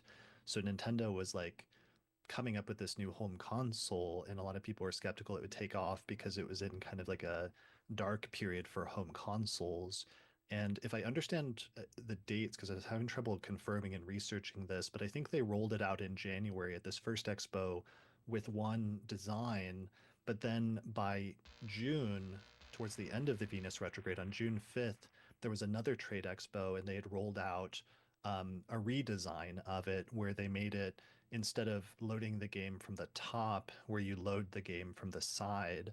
And this ended up being the final design and form of it once it was released later that year in October of 1985. So I thought this was interesting because it wasn't like, launched under this Venus retrograde, but it was brought into the public for the first time. And also, they were doing the final redesign and retooling of it basically before launching it. Right, right. I remember loving playing Atari Pac-Man. Pac-Man? Did I just say Pac-Man? Goes to show That's how the old I that's the am. like Montreal pronunciation or Right. something. No, no. No, we called it Pac-Man. I just sort of misspoke. Yeah, those were the good old days. Nintendo was when I was starting to outgrow all that. Something else that came up at the end of January 1985, the NASDAQ 100 stock market index launched. The first trade was on January 31st, 1985, Wall Street. So that's, talk about the stock market sort of catching up with technology, I suppose, is one facet of that. There were a number of very interesting things happening culturally and technologically. USA That's for like Africa recorded We Are the World, January 28th, 1985, and it was released in March. This was a song written by, or co written by Michael Jackson with Quincy Jones. And Stevie Wonder was there. Did he co write it? I forget. There were a number of writers, but Michael Jackson had a big hand in it. All these celebrities, American celebrities, got together to record this song that was meant to raise money for famine relief in Ethiopia. Pop stars in England had done that around Christmas. But this was now the American turn. Since the Grammy Awards were that night, all these music celebrities happened to be in the same place at the same time, which made it easier to organize the recording session. So, yeah, and this led to the Live Aid concert later in the summer in July. But the whole USA for Africa, recording and release was tied into the Venus retrograde period. nice. That's a really good one. Yeah. And the big single during this time, on January 30th, 1985, Madonna released Material Girl. She had already had Mm. a big hit with Like a Virgin, and that was like she'd had some other hits that were minor. Like a Virgin, like is the big like number one that made her a star. But then Material Girl is the follow up. So is she just going to be like this, one hit wonder, or is she going to keep having chart topping hits? And Material Girl, of course, is I mean, it's obviously there's an element of satire, although very well done. She's mimicking an old Marilyn Monroe film in the video, and yeah, it's all in pink. Again that sort of that theme, a very similar color to the hats. 32 years later, and yeah, just the perfect number one single for that Venus retrograde in 1985. Yeah, that's funny. That's a funny parallel because like later I remember when Lady Gaga first exploded in like 2009, she was sometimes compared to Madonna. And so it's interesting both of them Yeah. having that to some extent with that Venus retrograde. Yeah. Whitney Houston's very first LP was released February 14th, 1985. So you're also seeing, eventually she would have a daughter born during this Venus retrograde in 93, and then she would have some legal troubles, I think in 2009, or one of the other Venus retrogrades in Aries also pops up in her life. So that's another huge legendary singer whose life privately and publicly was very tied to this Venus retrograde cycle as well. One other first that I noticed that's kind of a bizarre but interesting one is that the world's first internet domain name was registered on March 16th, Right. 1985. And this is for the company, it was symbolics.com. And this was 2 days after Venus went retrograde. And I thought this was crazy because that's super early. Yeah. One of the things, did I mention that 8 years after this in 1983 was the first internet browser during that Venus retrograde? You didn't mention that. I was just thinking about that too. I was going to look for it. But yeah, no, it absolutely was, as I recall. So Okay. that's an interesting return. Well done. Yeah, that was a major one in 1983 I meant to mention was the first internet browser, and then it's like weirdly connected to the first internet domain in 85. And this is bizarrely early because this is like before browsers or anything, but prior to this time, it's like on the internet, the sort of internalized internets, they just had numbers, and then domain names give names or letters that are assigned to those numbers so you can find internet addresses more easily as well as like remember them more easily by having words instead of just numbers. Right. And I am just remembering in real time, duh, this all, you're going to love this. It all follows through. The internet bubble pop was March or 2001. April of 2001. Yeah. Right. That's, I That's mean, good. I remember that very well because I was getting paid to write this was my very first astrology job was writing All right. astrology articles for Star IQ. I started in November of 2000 and wrote right up until April 2001 when their funding ran out because of the the stock market, it's not the stock market, the internet bubble bursting. So yeah, with that in mind, that just follows through with those other two, the browser and the first domain. That's crazy. Yeah, that's really good. I like that. So there's a whole thread there. I think there's actually one in 60 then that'll tie in with that. I didn't make that connection, but we'll talk about that soon. Mm, yeah, 69 maybe. Yeah, I think so. Yeah, 69. Yeah, Um, yeah. there were a couple of important ones in South Africa, right? Yeah, well, I mean, the Venus retrograde in Aries often pops up in South Africa. In 1985, which one did you have in mind with 1985? So February 6th, Nelson Mandela rejects South African Right, president's right. offer for a There we are. Yeah. conditional release from prison, and Mandela insists on unconditional release and an end to apartheid. And then also unrelated, but a couple of months later, on April 15th, South Africa ends its ban on interracial marriages. Right, right. Well, it does follow through in this particular government. I mean, the apartheid regime had started in 1948, technically, but the republic when South Africa left the British Commonwealth in 61, the new South African Republic that was divorced from the Commonwealth. Was launched, I think, in April of 1961, definitely during the Venus retrograde in Aries of 1961. And then 8 years after this period in 85, in 1993, which is after Mandela was released, but before the new regime, became a thing, there was a very important South African political leader named Chris Hani who was assassinated during that Venus retrograde. This was a very tumultuous, violent time. So there are other periods in South African history that do connect with this particular Venus retrograde. Jacob Zuma, who was a very controversial president of South Africa, was elected during the Venus retrograde of 2009, and yeah, his regime was found to be corrupt, but it's a very sort of polarizing matter in the country. So it is, probably things relating to South Africa also surface around this time as well. Okay. Well, it's interesting, I guess, as a focal point, looking at other because I'm focused on the US a lot in some of this history and chronology with like civil rights and different firsts and things. But it's interesting, here, for example, with South Africa ending its ban on interracial marriages at that point, as being a major Venus retrograde thing. Yeah, yeah. I mean, it was as radical to them as, say, making gay marriage legal in the United States was, no less so, and relative to the social norms prior to that. So yeah, it was a huge deal. This is what was unfolding over the course of the 80s is once Mozambique and Zimbabwe were sort of out of the picture as buffers to the South African apartheid regime, they sort of knew that the writing was on the wall, and so it was a very gradual process of loosening apartheid until, of course, it was finally ended. So yeah, what happened in '85 with that is virtually the midpoint of that loosening, that very gradual loosening of it. I like that you said that gradual loosening because that was a note that I wrote later after finishing most of the notes as I realized a recurring theme. I have a recurring themes section, but one of the things I wrote was incremental progress in social movements during each retrograde in these 8-year repetitions. And this is very visible, especially in the 20th century in the women's suffrage and rights movement over the past century. But even here, we see little like incremental things. Yeah, yeah. Another thing that occurs to me, we mentioned in 1993 there was the storm of the century in Cuba, and I mentioned also in 1961 we're going to get to the Bay of Pigs invasion between the U.S. and Cuba.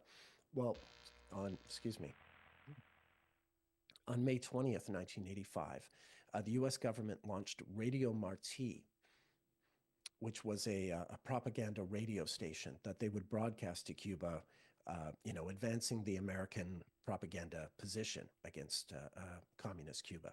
So again, this Venus retrograde comes up in the ongoing, war of words, let's say, between the U.S. and Cuba. Mm, yeah, that's good. Yeah. All right. Well, I think that brings us to the end of 1985, unless you've got any other major ones before we move on. I mean, the Go-Go's broke up, and Ronald Reagan went to Bitburg Cemetery, which was a cemetery that had some old Nazi officers buried there, so it was kind of a scandal. There were a bunch of things. People like Sam Altman was born during this retrograde. So, there's also, these are people that you can watch in the news, as it were. But yeah, we can keep going. There's so much. There is a lot more, but we can keep going. Yeah, we got another century to get through, half century, 3/4. So let's keep it Yeah. moving. All right, my friend, let's go back. We're now going back before I was born to the year 1977. So I'm gonna have to lean on you more for cultural things from prior to this point. I'll be happy to oblige. Yes, I Okay. was 8 years old, and I do remember it well. Some very happy memories, and yeah, You were we got a lot of cool stuff to cover here. Yeah, Um, you were a very hip like 8-year old, so you were very much with the oh, times was and I and up to ever? Was I ever? Yeah. I was rocking a drum kit in a music school, and I already had long hair, and I was very sort of snotty and defiant, and acted like I knew everything. So yeah, just like any 8-year-old. nice, nice. So All right, where to so start? 77 is a great one. yeah, 77 is, um, I let guess me my introduce favorite. it with Oh the yeah, the you periods go like I ahead. do I'm for the sorry. beginning of these. Yeah. So retrograde March 15th through April 27th of 1977, but by sign it started February 2nd through June 6th of 1977, and then the dates of greatest elongation are probably not too far outside of that. This one's important because the nodes were in Aries, and so this one coincided with an Aries eclipse, which is important because that's similar to the one that's coming up this year. Right. That December also Mars stationed retrograde in Leo, just like it did recently in 2024. So there's some parallels and echoes with this one. Interestingly, like one of those parallels and echoes I forgot to mention in the 2025 section, but it ties back to this 1977 one, which is January 20th of 1977 is when Carter was inaugurated president. Jimmy Carter was inaugurated president of the United States. And of course, Jimmy Carter just died at the end of December of 2024, a few weeks ago, and his funeral has just been taking place over the course of the past week or two, culminating, I think, yesterday with his national funeral on January 9th, 2025. And it was announced that January 9th was a national day of mourning in our honor of Carter, and that flags will be at half staff or supposed to be at half staff for the next 30 days following his death, which is going to then encompass and include Inauguration Day. So this one is incredibly striking to me because that means Jimmy Carter came into office and was inaugurated under the Venus retrograde in Aries of 1977. And then he passed away, and the nation was mourning him during the Venus retrograde repetition of early 2025. Yeah, that this particular Venus retrograde is actually the most common of any period in the Venus cycle, that to coincide with the death of U.S. presidents. Dwight Eisenhower died at the Venus retrograde in Aries in 1969. Franklin Roosevelt died at the end of the Second World War when Venus was retrograde in Aries. And then, of course, in the 19th century, that same Venus retrograde in Aries had been in Taurus. Garfield was shot during that Venus retrograde, although he died a little while after. Lincoln was shot and died during that retrograde. And even the very first president to die in office, William Henry Harrison, died when Venus was going retrograde in Taurus. And actually, at the same degree, Harrison died when Venus was at 25 Taurus. Lincoln was shot and died when Venus was at 25 Taurus, and Garfield was shot when Venus was at 25 Taurus. And there's also even what's it? James Polk died. He's the president to die to spend the shortest amount of time after leaving office and then dying quickly after leaving office, however, whatever the best way to phrase that is. He died, I think, 2 or 3 months after leaving office, and it was also Venus coming out of that retrograde. So a lot of presidents have died during this particular little period, little interval in the Venus retrograde cycle. Wow, that's really striking. Yeah. Yeah, so that's important. That's crucial. And let's see, one of the things that came along with that I thought was really interesting is that within his first 100 days, one of the things that Carter did is that on March 17th, 1977, the US Senate voted to ratify the Panama Canal Treaties, which eventually transferred control of the Panama Canal from the US to Panama. Um, and I think this is really interesting and hilarious because this is coming up in the news again recently because now Trump is like threatening to take over the Panama Canal or something again. Although I'm not clear if that's just if he's just saying that because Carter is in the news right now and he heard that that was one of the things that Carter did or like why that's even coming up or if that's in any way going to have a precedent beyond like an actual tangible thing that happens beyond just being something that he says, but it's just striking that that's something in the news right now, and it ties back into this same Venus retrograde from early 1977. Yeah. Yeah, indeed. Yeah. Yeah, I mean, that's just the tip of the iceberg. There is so much going on. 1977 is one of my favorite of these Venus retrogrades. It's so Venus retrogrady. Where to start? Outside of well, actually, there are some interesting ways in which politics and entertainment merge.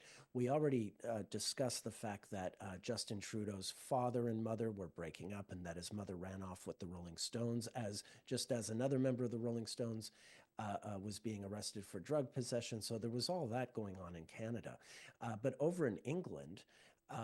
Queen Elizabeth was having her Silver Jubilee, the 25th anniversary of her coronation. And there were all these celebrations in England, but this was happening just as punk rock was becoming a thing in England. And excuse me. It was in February of 1977 that the Sex Pistols, who were already a popular punk band who had been sort of sensationalized in December of '76 on British television when they made a guest appearance at like 6 in the evening and swore on television and caused this big scandal. So what happens is they replace their bass player with Sid Vicious at the end of February, and they sign a new record contract. They'd already been kicked off a bunch of record contracts for their behavior because they were quite yeah, rude punk rockers. And they sign their new record contract right at Buckingham Palace as a sort of, middle finger, although the British do two fingers and not a middle finger, but the same deal, to the monarchy. And then they release this song called God Save the Queen in the middle of the Queen's Silver Jubilee. And the cover art for the single is a picture of the Queen with a clothing pin through her nose, like punking up the Queen. And because the band's called the Sex Pistols, and this is 1977, the song goes to the top of the charts, and BBC has this show, Top of the Pops, where whatever artist has the top single of the week gets to appear on the show. But now the Sex Pistols have this song, and it's number one on the charts, and the BBC doesn't even want to say the name of the band, on air. So it's very Venus retrograde, the way they sort of burst onto the scene. They're very rude, again, when we were talking about Beavis and Butthead. The same thing, very sort of snotty, rude, disrespectful, certainly, turning everything over, as it were. And this really is that era. This Venus retrograde in Aries is when punk becomes this big sort of national cultural happening, as opposed to just something some kids are doing in some basement club somewhere. Yeah, and this was shocking, like in 1977. Like it has to be expressed at how um provocative, and they got a lot of major flack. Like I saw something about even like one of their producers was like attacked and like harmed or something at that time, right? Their singer, John Lydon was, or he was called Johnny Rotten at the time. He doesn't go by that name anymore, but yeah, Johnny Rotten just tells you everything. Yeah, he was assaulted and badly injured just by some rough guys who didn't like the Sex Pistols and what they had to say, and maybe the disrespect they showed for the Queen. I saw something about like razor blades, like a producer being cut up or bloodied by like razor blades or something like that. Um, Maybe their manager was also a very notorious guy, Malcolm McLaren, who was something of a character himself. And really, this whole thing, I mean, it's interesting. We're going to get more and more into sort of performance art. And really, as far as Malcolm McLaren was concerned, that's what the Sex Pistols were. It was never supposed to be this like successful commercial pop operation. It was kind of a countercultural art project of sorts. So for it to become this huge thing, McLaren, unlike most managers of a successful band, are going to try to ride with the success, and for him, he just sort of rode with the sensationalism and made it sort of inevitable that the group would self-destruct, which they did. okay. So yeah, the Wikipedia just says it was regarded by many of the general public as an assault on the Queen and the monarchy. And during the media furor over the single, Lydon and producers Bill Price and Chris Thomas were subject to a razor attack outside a pub in Highbury, London. So I Okay, thought that was just striking in terms of just how intense some of the pushback and the scandal was, but also that this was focusing on the Queen and the monarchy and some of the tensions in the country between the different camps that support or don't support yeah. the idea of the monarchy. But also in terms of Queen Elizabeth, this is tied in very much with her story. She's celebrating her Jubilee, but this Venus retrograde actually ties back in earlier with her story a few different times, Oh including yeah. her coronation was Venus retrograde in Aries, right? Yeah, it was coming out of that. And when she had her coronation, her grandmother had just died during that Venus retrograde. And the grandmother's husband, the former King George V, was born during that Venus retrograde. So yeah, that cycle just pops up over and over again. In 1969, when that Venus retrograde was happening, is when the BBC made this television special about the royal family that was really sort of cutting edge. It's 16 years after the coronation had been televised, and that itself was something revelatory for the British public. That was a Venus retrograde in '53 that coincided with the Saturn-Neptune conjunction, which is something that comes up over and over. And this is exactly when, with the Queen's coronation in England, And with Eisenhower's election in 52, which was the first election that was televised, suddenly people in both those countries went out and bought a lot of TV sets. So that was an element of how the culture was shifting with the Venus retrograde, but also that new insight of Saturn Neptune. I mean, until 1953, no average English citizen got to see a coronation, a royal coronation. That was for lords and all those people. And suddenly the whole country gets to see what it's like inside. That's pure Saturn Neptune. Yeah. And So it is also interesting that all those things are coming up again, emerging and again. then two Venus cycles before her coronation under the Venus retrograde in Aries was when her father had his coronation, I That's believe, right. during Venus Yeah, retrograde in Aries. that's right. He had his coronation, famously because his brother had abdicated, and his brother married the woman he abdicated for also during that Venus retrograde. So it just goes, yeah, it keeps going. It's amazing. Yes. All right. We'll get to all of that. Back to the Queen. The main thing, though, I noticed that she was doing during the actual retrograde itself is that she was doing a tour of Australia and New Zealand in the March timeframe when Venus was actually retrograde. And she ended up like February 28th, she opened the New Zealand Parliament in person. And March 8th, the Australian Parliament is opened by Elizabeth in her capacity as the Queen of Australia. So I thought it was interesting that you have this like tour of the Queen across Australia in that area at the time. Yeah, well, I mean, it's the Jubilee, so the thing to do, of course, is to do a tour of the empire. And speaking of doing a tour of the empire, sometimes the empire does a tour of you or something to that sort. We were talking about Justin's father, Pierre Trudeau. Pierre Trudeau, whose wife just left him for a Rolling Stone, nonetheless had some life in him as well. And there was an instant in May of 77, just coming out of the Venus retrograde, during some kind of public function, Pierre Trudeau was photographed doing a pirouette behind the back of the Queen. And this photograph wound up on the front page of many newspapers around the world. Okay, the Sex Pistols might have been the more, the ruder of the sort of the disrespect that was being shown to the Queen at this time. But this was a head of state and a world leader behaving kind of punk rock in his own way, doing this pirouette behind the back of the Queen and having that picture go everywhere in the newspaper. So that yeah, um, So that was actually the, like that was a huge scandal. yeah, it was a big deal. It was I mean I don't think it lasted for months and months, but it was on the front page of papers and yeah, it was embarrassing and people were talking about it. Very Venus retrograde. Okay. Yeah, so that brings up a recurring theme, which is just with Venus retrograde in Venus is royalty, celebrity, women who are in prominent positions or femmes who are in prominent positions, scandals, things like that. Yeah, yeah. And you could even see it happening sort of even just on regular television. There was a show that launched in 1977. Excuse me again. There was a show that launched in 1977 on March 15th, 1977. There was a new TV show that aired, I think on ABC called Three's Company. It was an American version of a British TV show called Man About the House. And it was a show about, I mean, it seems so innocent today, but it was a show about a man who becomes roommates with two women.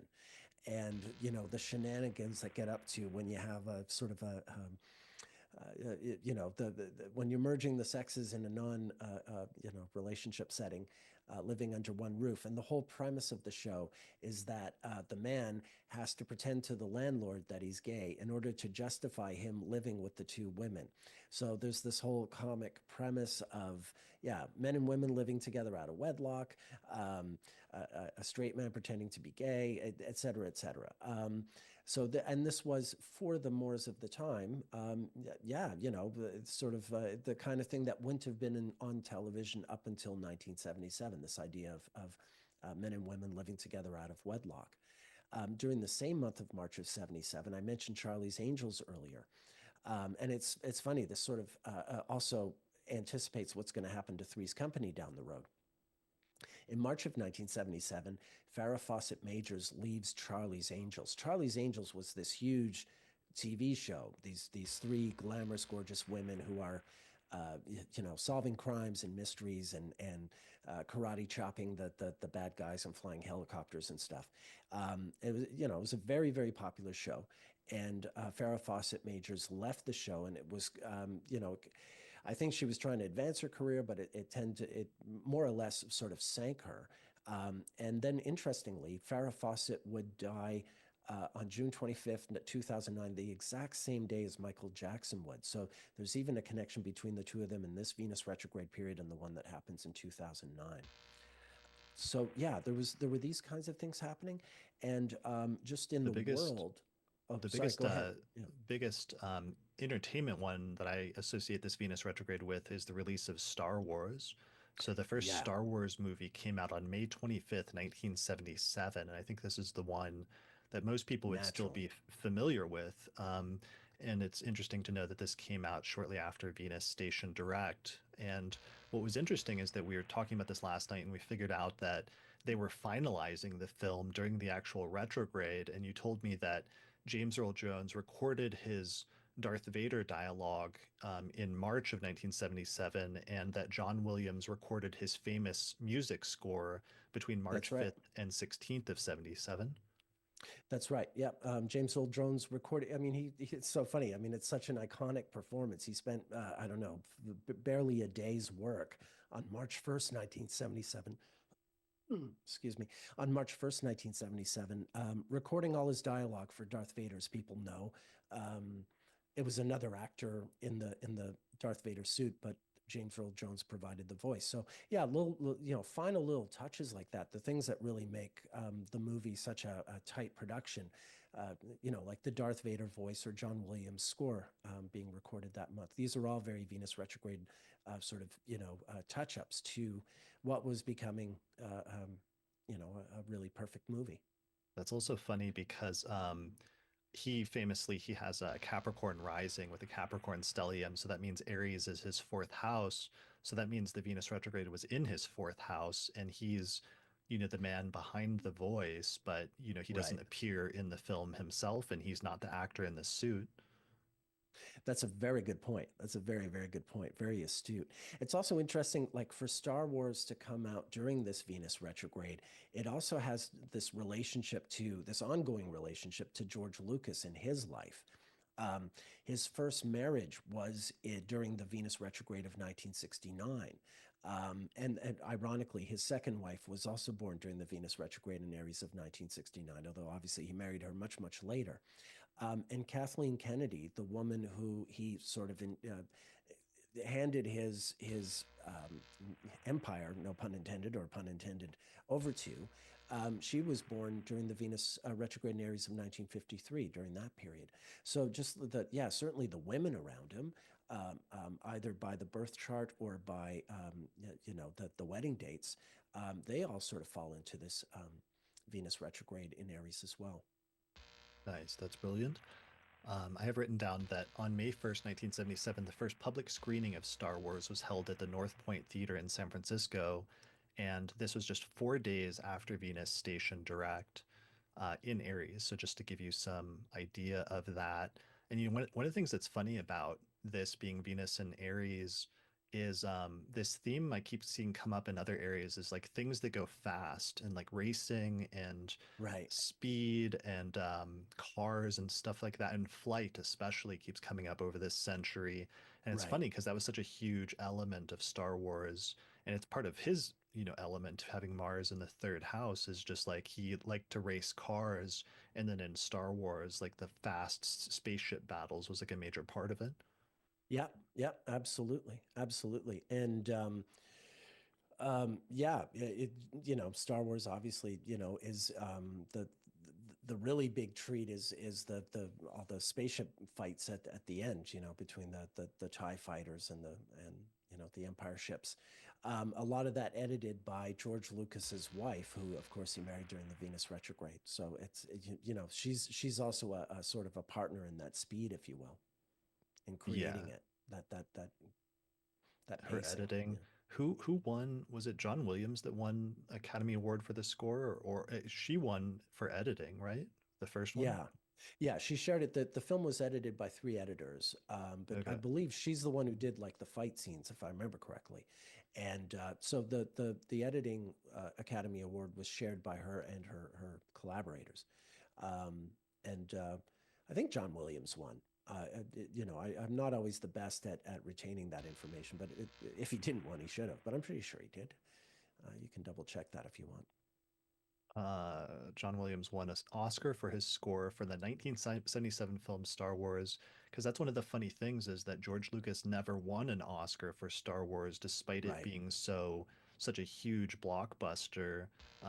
But John Williams won for the score, which he recorded during the Venus retrograde, and then the editing potentially could have still been being done during that Venus retrograde very late in the process in the early part of 77, which was the other thing that was also awarded. Yeah, Anyway, exactly. so that was a Exactly. huge cultural touchstone, turning point for movies, cinema, for special effects, and all sorts of things. Um, Absolutely. Yeah, I mean, there are still other things. At February 28th, 1977 is when Martin Sheen had a heart attack during the filming of Apocalypse Now that wound up sort of shutting down the filming of the movie and made things very difficult for Francis Ford Coppola, who has an Aries son, and this transit was turning his life upside down, although in the end everything worked out.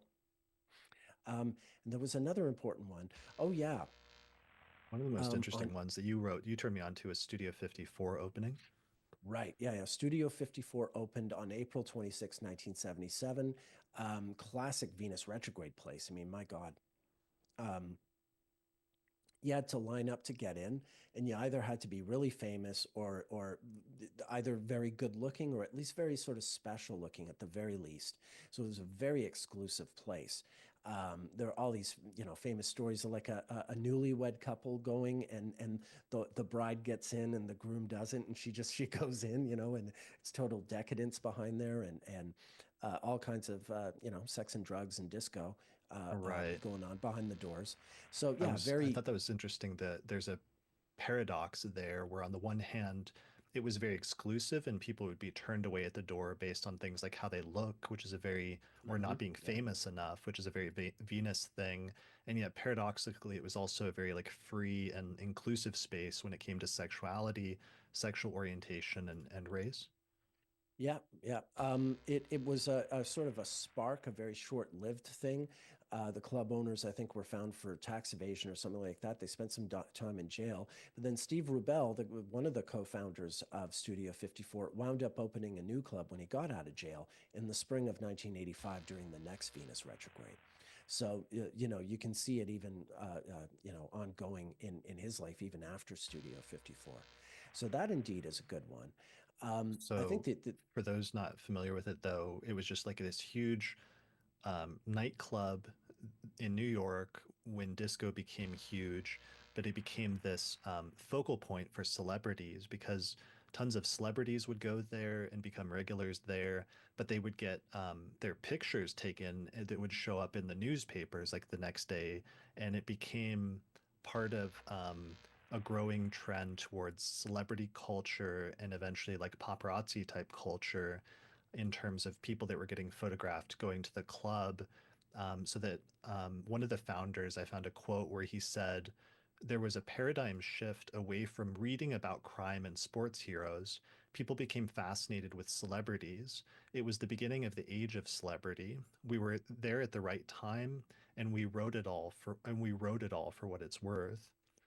So I thought that was really interesting, just like the celebrity focus of it, as well as the documentation in the newspapers and things like that.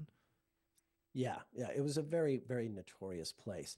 And interestingly, like, the movie Saturday Night Fever wouldn't come out until Christmas of 77, but it was filmed, of course, in March of 77. So even the art that's going to sort of help accelerate the disco culture that's just being sparked with Studio 54, it's a big part of this mix in the Venus retrograde of 1977. And since it opened in April 26, 1977, I saw in a documentary, it said it was built in just 6 weeks. So that means the construction must have began Right. around the retrograde station, which I thought was really Yeah. fascinating. Yeah. Yeah. Fantastic. Nice. Yeah. And, there's also like, earlier we were talking about artists, like Spice Girls or Backstreet Boys who are just getting their momentum towards stardom. And you also see some of that in 1977. It's during this whole Venus retrograde period that the band The Police is really getting started and starting to, play gigs and record. And it's interesting because 8 years later is when they're going to break up, and Sting's going to have a son born during this Venus retrograde, the singer in The Police. So you see those kinds of things happening. Um, yeah, there's so much. I could talk about Iggy Pop or The Clash or a bunch of other things, but it just never stops. Um, Yeah. One of the ones you mentioned earlier is April 7th, 1977. Donald Trump married Ivana. oh, yeah. And this was right after the Sun-Venus conjunction. So I thought that Yeah. retrograde, I thought it was interesting that retrograde was so significant to him in terms of his personal life. And then, is recurring now in 2025 for another very important moment in his life where he becomes president again. Yeah, and speaking of presidents, in March of 1977 is when Richard Nixon recorded his famous interviews with David Frost, which were sort of notorious and where to some degree the air was cleared, or at least he was, his verdict on his fall from Watergate was recorded and broadcast. So that was an important point, especially considering it was just 8 years earlier that he'd been inaugurated president. We'll be getting to that in 1969. So there's an interesting sort of parallel between his inauguration in '69 during one Venus retrograde in Aries, and then the, the the interview with Frost at the next one. Um, Well, he said that was the one where he said like where when a president does it, it's not illegal. So it's like if you're doing Correct. something Yeah. illegal, that's ironic right now because that's coming up in the news right now. That's like something that's Right. actually That's good being point. Yeah. being discussed right Yeah. now. Funny thing, I also just looked up, guessed when, Frost Nixon, they made a A biopic, a movie. movie about Yeah. that in late 2008. Guess when it got a bunch of awards and nominations in early It was. 2009 at Yeah. the Academy Awards in early 2009, which was Venus retrograde in Aries. So it was a Yeah. recurrence of that. Yeah, yeah. I remember that. I remember thinking that at the time because I was already aware of all this at that point. But yeah, it just wraps it all up in a nice little bow. Nice little bow. And that's something we're catching a bunch of these, but there's going to be a bunch that people listening, especially people that are more familiar with certain aspects of history or pop culture, other things, are going to catch. So if people listening to this, if you hear one, or if you hear us talking about something and you know that we missed one, let us know in the comments, especially in the YouTube comments. Post a comment and let us know if you noticed a repetition in a specific Venus retrograde that we missed. Don't like yell at us, or criticize us because we're doing the best we can and covering so much history and making the connections that we have seen. But I'm sure there's tons we're missing. So I'd love to hear from people so we can add to this body of research as a community. Yeah, I mean, it really keeps going. David Lynch's famous movie Eraserhead premiered March 19th, 1977. This is the launching the career of a very important and successful director, but it's also an art project that's really off the beaten path and really strange, and it has a lot to do with some Venus retrograde subjects as well. Um, and then there are even there are other things, there's sort of very scandalous things that I don't necessarily want to get too into, but just for people who know the references, Roman Polanski is going to become a very important figure in the news around this time, and you can imagine why. And Brooke Shields is filming a movie called Pretty Baby in March of 1977, which is also incredibly scandalous and something that would never happen today. So it really gets.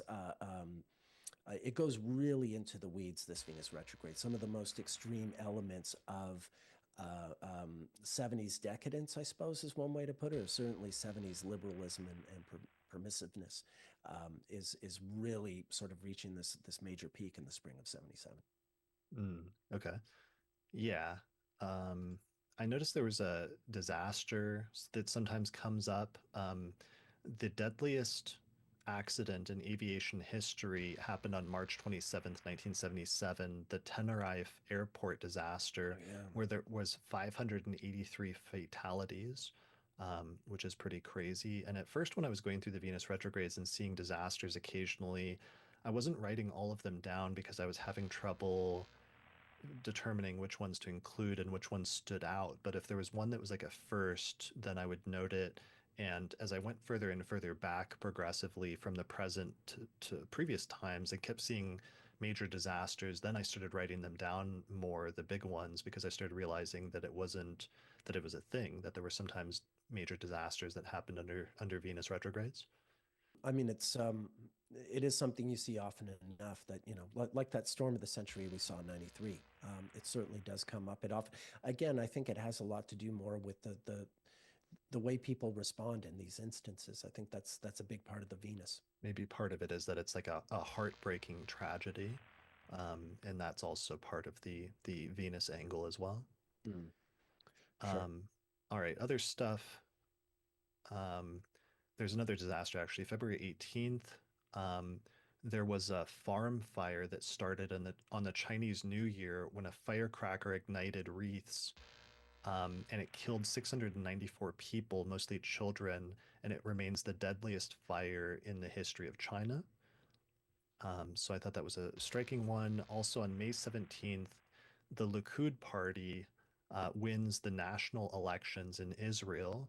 And according to Wikipedia, it says for the first time in Israeli political history, the right wing, led by Likud, won a plurality of seats, ending almost 30 years of rule by left wing alignment and its predecessor.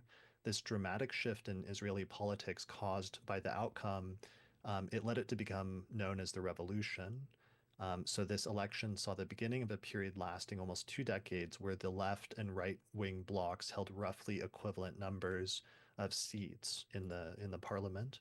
So that seemed important as another important turning point in an Israeli political history under this Venus retrograde that happened back in 1977. Yeah, indeed. And funny enough, that same day, February 18th, 1977, there was this wild event happening in Nigeria. There's this great Nigerian musician named Fela Kuti, who had a group of musicians and dancers that was so large. It was like its own little village. He was an incredible artist at the time. But his home was a sort of compound that he declared to be its own republic, the Calacuta Republic. But he ran afoul of the Nigerian government, and there was an attempt by the Nigerian military to storm his compound, and they came in and they roughed people up. And I think Kuti's mother wound up jumping out of a window or something and dying because of this raid. It was very intense. But he's this very important international musician, and there's this tremendous standoff between him and the political authorities in his country. So yeah, again, talk about the extremes that were happening at this time. Anywhere in the world, they really were coming to this really wild boiling point. Got it. Yeah. Um, Other firsts, May 29th, the Indianapolis 500, AJ Foyt becomes the first driver to win the race 4 times. So there's another like first and also a going fast like race thing. Um, there were other firsts. Well, actually, one of them was a disaster. April 4th, the super outbreak, the second largest tornado outbreak in recorded history, hits the central United States, causing significant damage and loss of life. June 5th, the Apple II computer goes on sale, which marks a Yeah. significant step in the personal computer revolution. And this occurred on the very last day of Venus in Aries, so just like the very tail end of the Venus retrograde. But it was important because the Apple II helped to popularize home computing and it influenced the development of later software, um, and helped to make Yeah, like personal computers mainstream. Yeah, I'm glad you mentioned that. I wanted to, I was going to mention that. And it's interesting too, because of course, it's Steve Jobs and Steve Wozniak. And Wozniak would wind up leaving the Apple company during the Venus retrograde of 1985. So he's sort of, at which point he's really disillusioned and sort of brokenhearted by Jobs. So there is an interesting sort of bookend between them introducing the Apple II in 77 and him leaving the company in 85. Nice. That's a good one. Yeah. That's a good repetition of 8 years. And with this, it was one of the first successful mass-produced microcomputers. So that's one of the reasons it was important is it was a first. but also it was priced low enough that it was within reach of many middle class families. So it helped to make computing more accessible. Yeah, yeah, it was very sort of everyman at the time, which is kind of interesting when you think about the company now. But certainly at the time, yeah, it had that kind of Model T appeal, the kind of computer anyone can have. So there was an element to that. I wanted to just come back when we talked about Donald Trump's wedding to his first wife, Ivana Winkelmeyer, April 7th, 1977. I just wanted to point out that Laura Loomer was born during this retrograde in 1993. Just saying, just Hmm. saying. Worth knowing. Um, who knows where that goes? But anyway, I wanted to make sure I got that in there. Okay. Yeah, that's a good one of just important people showing up in his life again Yeah, who, become close to him. Another one that I noticed that was a major one, March 20th of 1977, Indira Gandhi loses the Indian right. election in a surprising upset. And she had served as the prime minister since 1966, but was suddenly voted out of office, which was really important as a turning point. Yeah, her life has all kinds of Venus retrograde stuff all over it. But yeah, indeed, this was a very, I was talking about Kim Campbell in 1993. This is another this isn't the easiest time for a woman to be a political leader. Mind you, I mean, she had her regime went really dark in 1975, a period that's called the emergency there. Some pretty upsetting things were going on. And Where they were so, like yeah, suspending civil liberties. yeah, they were doing that. They were what's the term? They were sm- not spaying. They were Suppressing, forcing. No, they were forcing or encouraging men to be uh, sterilized. sterilized. Thank you. Thank you. I was Okay. trying to think of the word. Yeah, there was a mass sterilization project to try and decrease the population. Of course, it was targeted at the poorest people and what have you. So there were things like that. There were attempts to clean up slums, but of course not in any kind of compassionate, organized way, but in a just very cruel and sudden way. So yeah, just a lot of things happened very quickly that turned enough people off that for a period of time she was voted out of office, but she would make a comeback in So, her so case. this period that we're talking about, the Venus retrograde, was the sudden removal, all of that, because the day after Exactly. she loses the election, a day later on March 21st, she has to withdraw the state of emergency, which had been in effect for about 2 years at that point. Yeah. So that's really, really striking. A little less than 2 years. It had actually started not long before the Venus retrograde in the summer of 1975 in Virgo to Leo. So Mm, yeah, nice. All yeah. right. That's my final one for 1977. There are no final ones, but let's move You on can, yeah, because I you can really keep going. I'm seeing other things I could say, but I'm just like, okay, yeah. The We 77 have is a great one. It really is. All right, let's go back to 1969 and the Venus retrograde that occurred in the early part of that year.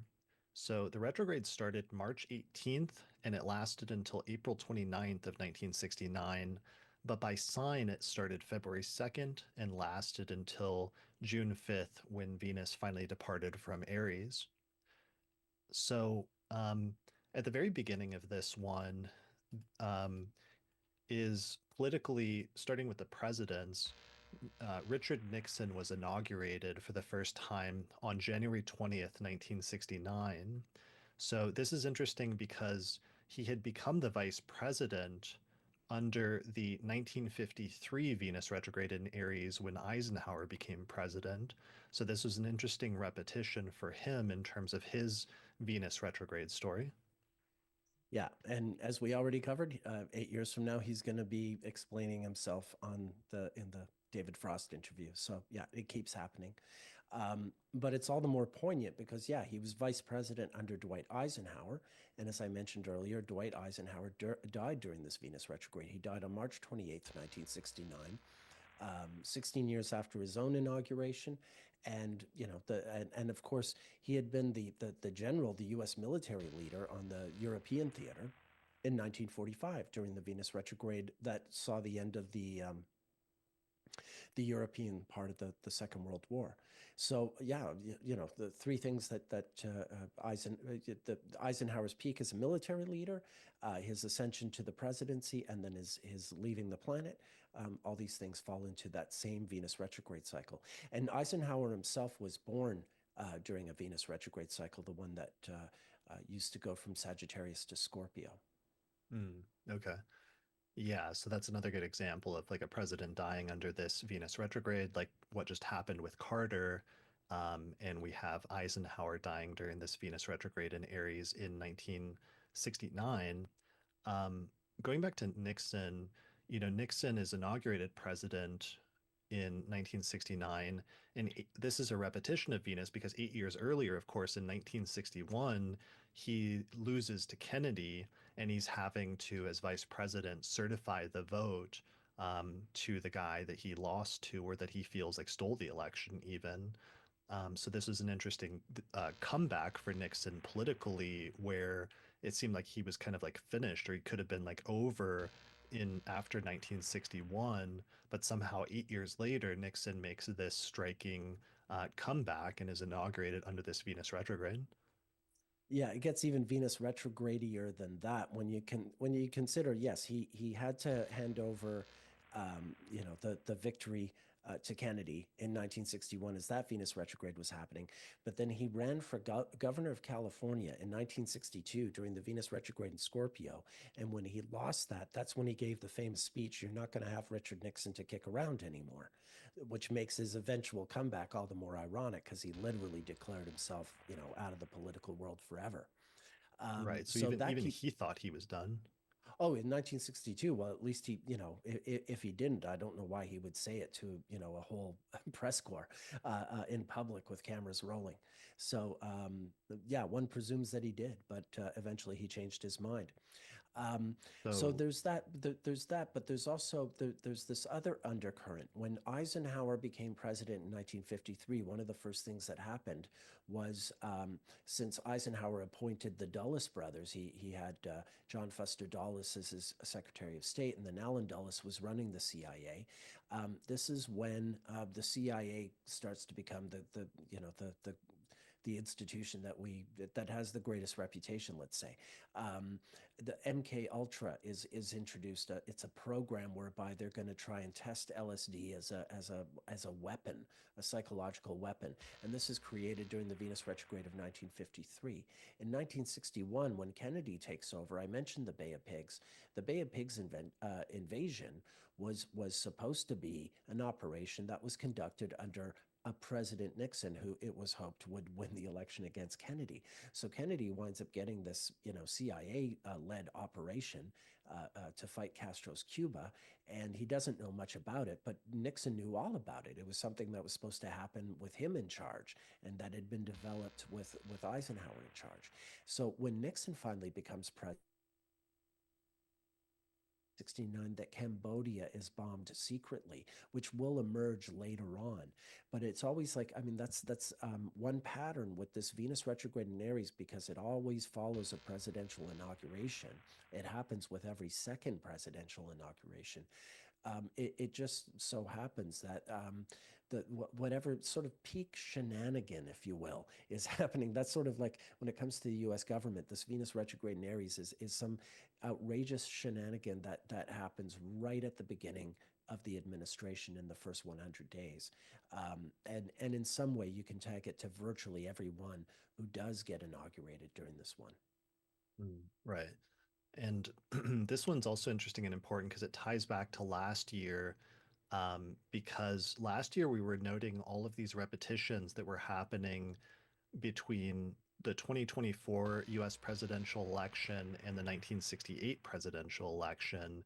And a lot of that was because there was a repetition of both Venus and like the Venus phase, like the fact that we had a Sun Venus cazimi or conjunction in Gemini in June.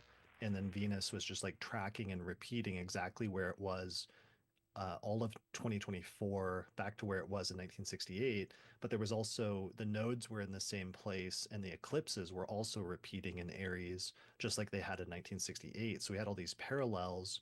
Um, And what were the parallels again? It was like the president who's the president at the time, instead of running for re-election, he steps down. Yes. Um, we had a Kennedy running for president, where it was Robert Kennedy was running for president in 1968, and then his son was running in 2024. There, We had students shutting down Columbia University in protest of a military operation. There's that. We had a Democratic convention in Chicago. We had an attempted assassination, or well, obviously in '68 they were successful. Um, and I think there are still others, even though that's already quite impressive as it is. Right. So that's where, oh yeah, the other one was that it's like there's the protests that the Democrats are protesting, and it creates a somewhat chaotic like Democratic convention due Yes. to anti-war protests. And then in 1968, what happened is that those protests ended up helping to swing it so that the conservative candidate, who was Nixon, won the election then, and then gets inaugurated and comes into office. And one of the things that was interesting about that is that the Chicago protest and convention was so chaotic in 1968 that there were a bunch of repercussions from that afterwards. And so one of those is that in March of 1969, the Chicago Eight were indicted, and this was during the Venus retrograde in Aries. Yeah, that's correct. I mean, this was this big show trial, and it was Abby Hoffman, Jerry Rubin. These were guys who were known as yippies. They were sort of, again, we're coming into that sort of theater, experimental theater. They were political, activists, but they often did it in very theatrical ways. Abby Hoffman did things like attempt to levitate the White House using, psychic powers, or I think he went into the stock exchange with Jerry Rubin and they threw out dollar bills or something, something to that extent. They would pull these stunts to sort of to protest Vietnam, to protest the draft, so on and so forth. These sort of theatrical stunts, and they were involved with other organizers. That none of actually to say they were involved is even accurate. Different people who had a hand in creating the environment through which um, the riots in Chicago came to be. The political activists who wanted to protest the Democratic convention because they didn't like the fact that the party wasn't pushing a distinctly anti-war candidate like they wanted. Um, so Chicago became this big violent ordeal with the police, really hurting a lot of protesters, a lot of young people. And so the Chicago Eight ultimately, Hoffman, Bobby Seale of the Black Panthers was sort of thrown into this group. These other organizers who didn't have really anything to do with Hoffman and Rubin, who weren't as theatrical, they were more sort of serious political people. They also made up other people in the Eight. There were one or two people who were just sort of loosely political, who or controversial, who were sort of thrown in so that there would be some people who could be let go and some people who could be convicted. And the real hard targets were people like Hoffman, Rubin, and Seal, certainly. So it was a terrible trial. At one point, Bobby Seale was bound and gagged, really unfairly, just because he was protesting the fact that his lawyer wasn't present. All kinds of things happened. The trial itself became a big sort of piece of theater, and it was very serious and went on forever. So yeah, and again, we're going to touch on other things of this nature. There's a lot of things happening in the spring of '69 that are sort of political theater, or very provocative theater, very provocative public events Right. across the Yeah. political spectrum. Yeah. Yeah, so that one was a major one that they were charged with conspiracy and inciting a riot at the 1968 convention. And it became a big media firestorm in the spring. One of my favorite Venus retrograde ones in the 1969 retrograde is the bed-in for peace in Amsterdam with John Lennon and Yoko Ono in March of 1969, where John Lennon and Yoko Ono got married under this Venus retrograde in Aries, and then the couple spent a week in their honeymoon suite at the Amsterdam Hilton Hotel, and they invited the press to observe their protest. And it was this weird mixture between a piece of performance art, which was very much Yoko's thing, and peace activism. And the couple invited the press to join them in their hotel room for every day from March 25th to 31st, 1969. And they were trying to find ways to promote the anti-war movement. Yeah, a great political theater, and of course that I mean, first of all, the wedding itself. Part of the reason John and Yoko got married on March 20th, 1969, was because Paul McCartney and Linda. I've blanked on her name. What am I thinking? Linda, his wife. I Eastman? do Is know it Eastman? Eastman. Thank you. Yeah, yeah. I blanked on her maiden name, even though I'm a huge Beatles fan. So Paul McCartney married Linda Eastman, I think March 12th or 13th or something. So the two Beatles are getting married during this Venus retrograde. And of course, they're the two songwriters, and it's not a big stretch to think that John marries Yoko because Paul just married Linda, and he wants to. The Beatles are really like that with each other. There's a sort of competition between them. Um, and then In he, in the in Yoga's chart, she has Aries rising and Libra, or so no, she has Libra rising and Libra Aries is rising. her seventh house. So the Venus went retrograde there. And in the likely time for Lennon, he has Aries rising and Libra is his seventh house. Yeah, there are two versions of his chart. I've got an opinion, but nonetheless, there are two versions. The other version is Libra rising. So either way, it's an angular transit for him. So Hmm. even given the ambiguity, it's still in the middle of everything, certainly. Okay. Um, So yeah, that happens. And the interesting thing about the bed-in, of course, like it's perfectly innocent. They're sitting, they're lying in bed in their pajamas. There's nothing sort of sordid about it. But when they first announce it to the press, the press really think they're going to go to the bedroom and see like a honeymoon, if you catch my drift. Um, that's kind of part of the appeal, the way that they get the press into their hotel room in the first place is the press think that they're really going to get, something really steamy. Um, Right. but And they're there to really protest the war. yeah, and so apparently their protest inspired other bed-ins around the world. And then they did another one in Montreal in late May and early June, which included the recording of the song "Give Peace a Chance," which became Yeah. an anthem of the anti-war movement. And "Give Peace a Chance" was recorded on the 1st of June, 1969, just before Venus left Aries. And the lyrics, the core lyric is just all we are saying is give peace a chance. Yeah, as a born and raised Montrealer, this is just a huge thing, for me. I'm really the kind of person who introduces the word pride into these kinds of contexts. But to have this song of any song written and recorded by a Beatle in my hometown is just something that we just love where I'm from. And I've even snuck into the Queen Elizabeth Hotel when I was a teenager with my friends just to look at the hotel room where they had stayed all those years ago on the 17th floor. It's a notorious piece of theater. It's an incredible song in the sense that, my favorite Beatles song is I Am the Walrus, which is really complex and has all these different elements to it. Give Peace a Chance is a one chord song and a chant. It's so bare bones and yet it's so powerful. It's so incredible. Um, and the way it resonated, the song, took on a life of its own in the protest movement. Pete Seeger sang it at the biggest anti-Vietnam War march by October of '69. So, it's sure it's a song by a Beatle, but it's got a sort of a power and a status and a magic to it that exceeds even their work, their oeuvre. So yeah, what a thing. I Yeah. mean, as a Montrealer, I can't gush enough about it. But it certainly is, even as a piece of art, it's something very so stripped back and naked and essential and basic and beautiful.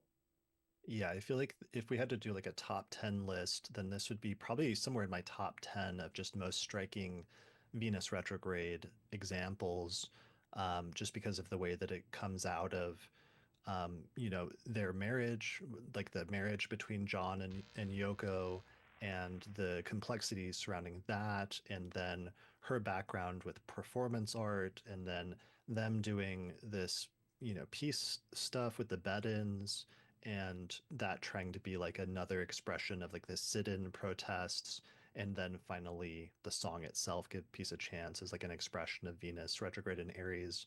There's so Yeah. many different layers to that. This is definitely one of my top ones. Yeah, absolutely. I mean, the thing about this 1969 Venus retrograde in Aries is this is the one that is co-present with Saturn in Aries. And so you do get a very different kind of mix in that sense you know, is um yeah, it's more sort of serious but also sort of stripped back and there is I mean, it's funny I'm saying strip back, but that is something that actually happens a lot here, whether it's you know, a married couple inviting the press into their bedroom or other things that we're going to be talking about here. Right. And There'll, this there'll comes be up other more. stripping back. Sorry, go ahead. There will be more stripping. Yes. So this comes up in another one. I forget which one. It might be the 1953 one, but there was a theme that came up in one of the other retrogrades that we'll go into more of, like, also with sometimes protests like these of being like radical chic or protest chic. And this isn't the best example of that, but there's some others that we'll see in the future where we'll circle back to this one as well in terms of like celebrities becoming involved in protests and things like that. Right. Yeah. Um, All right, so moving on, this is also connected to the repetition from 1968, but at March 3rd, in a Los Angeles court, Sirhan Sirhan admits that he killed presidential candidate Robert F. Kennedy, and on April 17th, he's found guilty of the assassination. So I thought that was curious just because the retrograde in Aries then referred back to the assassination that had occurred and to the eclipse that occurred in Aries from the previous year. So that's something I'm going to be paying attention to this year, just in terms of this Venus retrograde in Aries that's coming up, perhaps referring back to some of the events that happened after the eclipse in Aries in 2024. Yeah, and tied to all this, speaking of sort of celebrities and future celebrities, during this Venus retrograde, some students at Morehouse University in Atlanta, which was Martin Luther King's alma mater, they take one of the sort of school personnel hostage in a protest over some matters relating to you know, race relations and the recent assassination of King the previous year.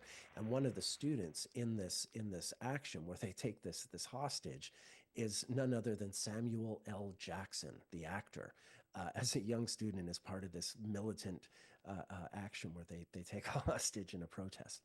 So that's interesting as well. But there's a lot of this kind of thing going on. And a lot of the sort of the FBI you know, sort of COINTELPRO action against the Black Panthers is really surfacing now as they're, you know, they're planting all these different people within the organization to undermine it. And they, at one point, conduct this mass arrest of people they call the Panther 21, just a very large group of young people who were involved in the Black Panther Party, one of whom is the future mother of the rapper Tupac Shakur. And I believe I don't think he's born in prison, but I think she was at one point pregnant in prison with him. Yeah, Um, well, she's literally pregnant while she's defending herself and representing right. herself on Yeah. trial. Yeah. Um, she's arguing in court like why she's pregnant with him during this time. Yeah, yeah. So I mean, that's just hugely powerful. So yeah, her ordeal began with this arrest on April 2nd, 1969, with the Panther 21. Yeah. One of the things, oh yeah, this is where the protest sheet came up, that the composer Leonard Bernstein and his wife Felicia hosted parties raising money for the Panthers. And it was one of these parties in support of Panther 21 that Tom Wolfe wrote about in his essay, Radical Chic, that party at Lenny's, in which he coined the term radical chic, which was said to be like a fashionable practice of upper class people associating with politically radical people and causes. And it's Wikipedia has this whole write up where it says, unlike dedicated activists, revolutionaries, or dissenters, those who engage in radical chic remain um, more frivolous political agitators, ideologically invested in their cause of choice only so far as it advances their social standing. And The concept has been described as an exercise in double tracking one's public image, on the one hand, defining oneself through committed allegiance to radical cause, but on the other, demonstrating that this allegiance, because it is fashionable way to seem in name conscious society or something like that. So obviously there's going to be like some criticism and critique of that, but it was an interesting dialogue and criticism sometimes of people supporting radical causes, but not necessarily like getting down and dirty themselves in terms of doing some of the things that were involved in that. Yeah, but I mean, at the same time, some of these people really were getting down and dirty. One thing that comes to mind is Shirley Douglas, an actress. She was the wife of Donald Sutherland. She's the mother of Kiefer Sutherland, and she's the daughter of a very beloved Canadian politician named Tommy Douglas, the guy who literally introduced the Medicare system that they have there. She was arrested in October of 1969, specifically for, I think, transferring weapons to the Black Panthers or holding them for them, or there's something to do with weapons and the Black Panthers. So, this is a white actress from Canada and fairly, not necessarily in Leonard Bernstein's social class, but certainly, doing things that put herself in jeopardy. And this is also when the weathermen are starting to emerge, and get more militant. This is what I mean about this Venus retrograde and Saturn. I mean, this is like everyone gets very, very sort of serious and hard about something that up until that point had been more hippie like and hip and playful, even if it was protest. Everything gets very, very serious. Sure. I guess I was just saying that um, sometimes Venus retrograde periods can characterize something that becomes trendy during a period of time. Oh yeah, But sure. then the tricky part is that also sometimes during Venus retrogrades, regularly you'll see protests come up. So sometimes Yeah. part of what becomes trendy is protesting something, but there's going to be a spectrum of people that are like more or less actually dedicated to that cause versus only supporting it in certain ways or limited ways, or perhaps being more of a passing thing because it's more of a fad or a trend or something like that. There's going to be like a full spectrum. Yeah, absolutely. No, that's well put. You mentioned Saturn, and that was some important aside I meant to make earlier on, which is that there's probably a lot of greater specificity and ways in which each of these Venus retrograde periods can be further defined and unique based on the planets that are either in the sign that Venus is going retrograde in or are aspecting it by transit during the course of the retrograde. For the most part, we're not getting into that, but it's something that obviously we're aware of. We're just not going to. You could dive much deeper, maybe going into some of the specifics of what happened during each retrograde if you were looking at some of those aspects to Venus during the course of it, Yeah. Yeah.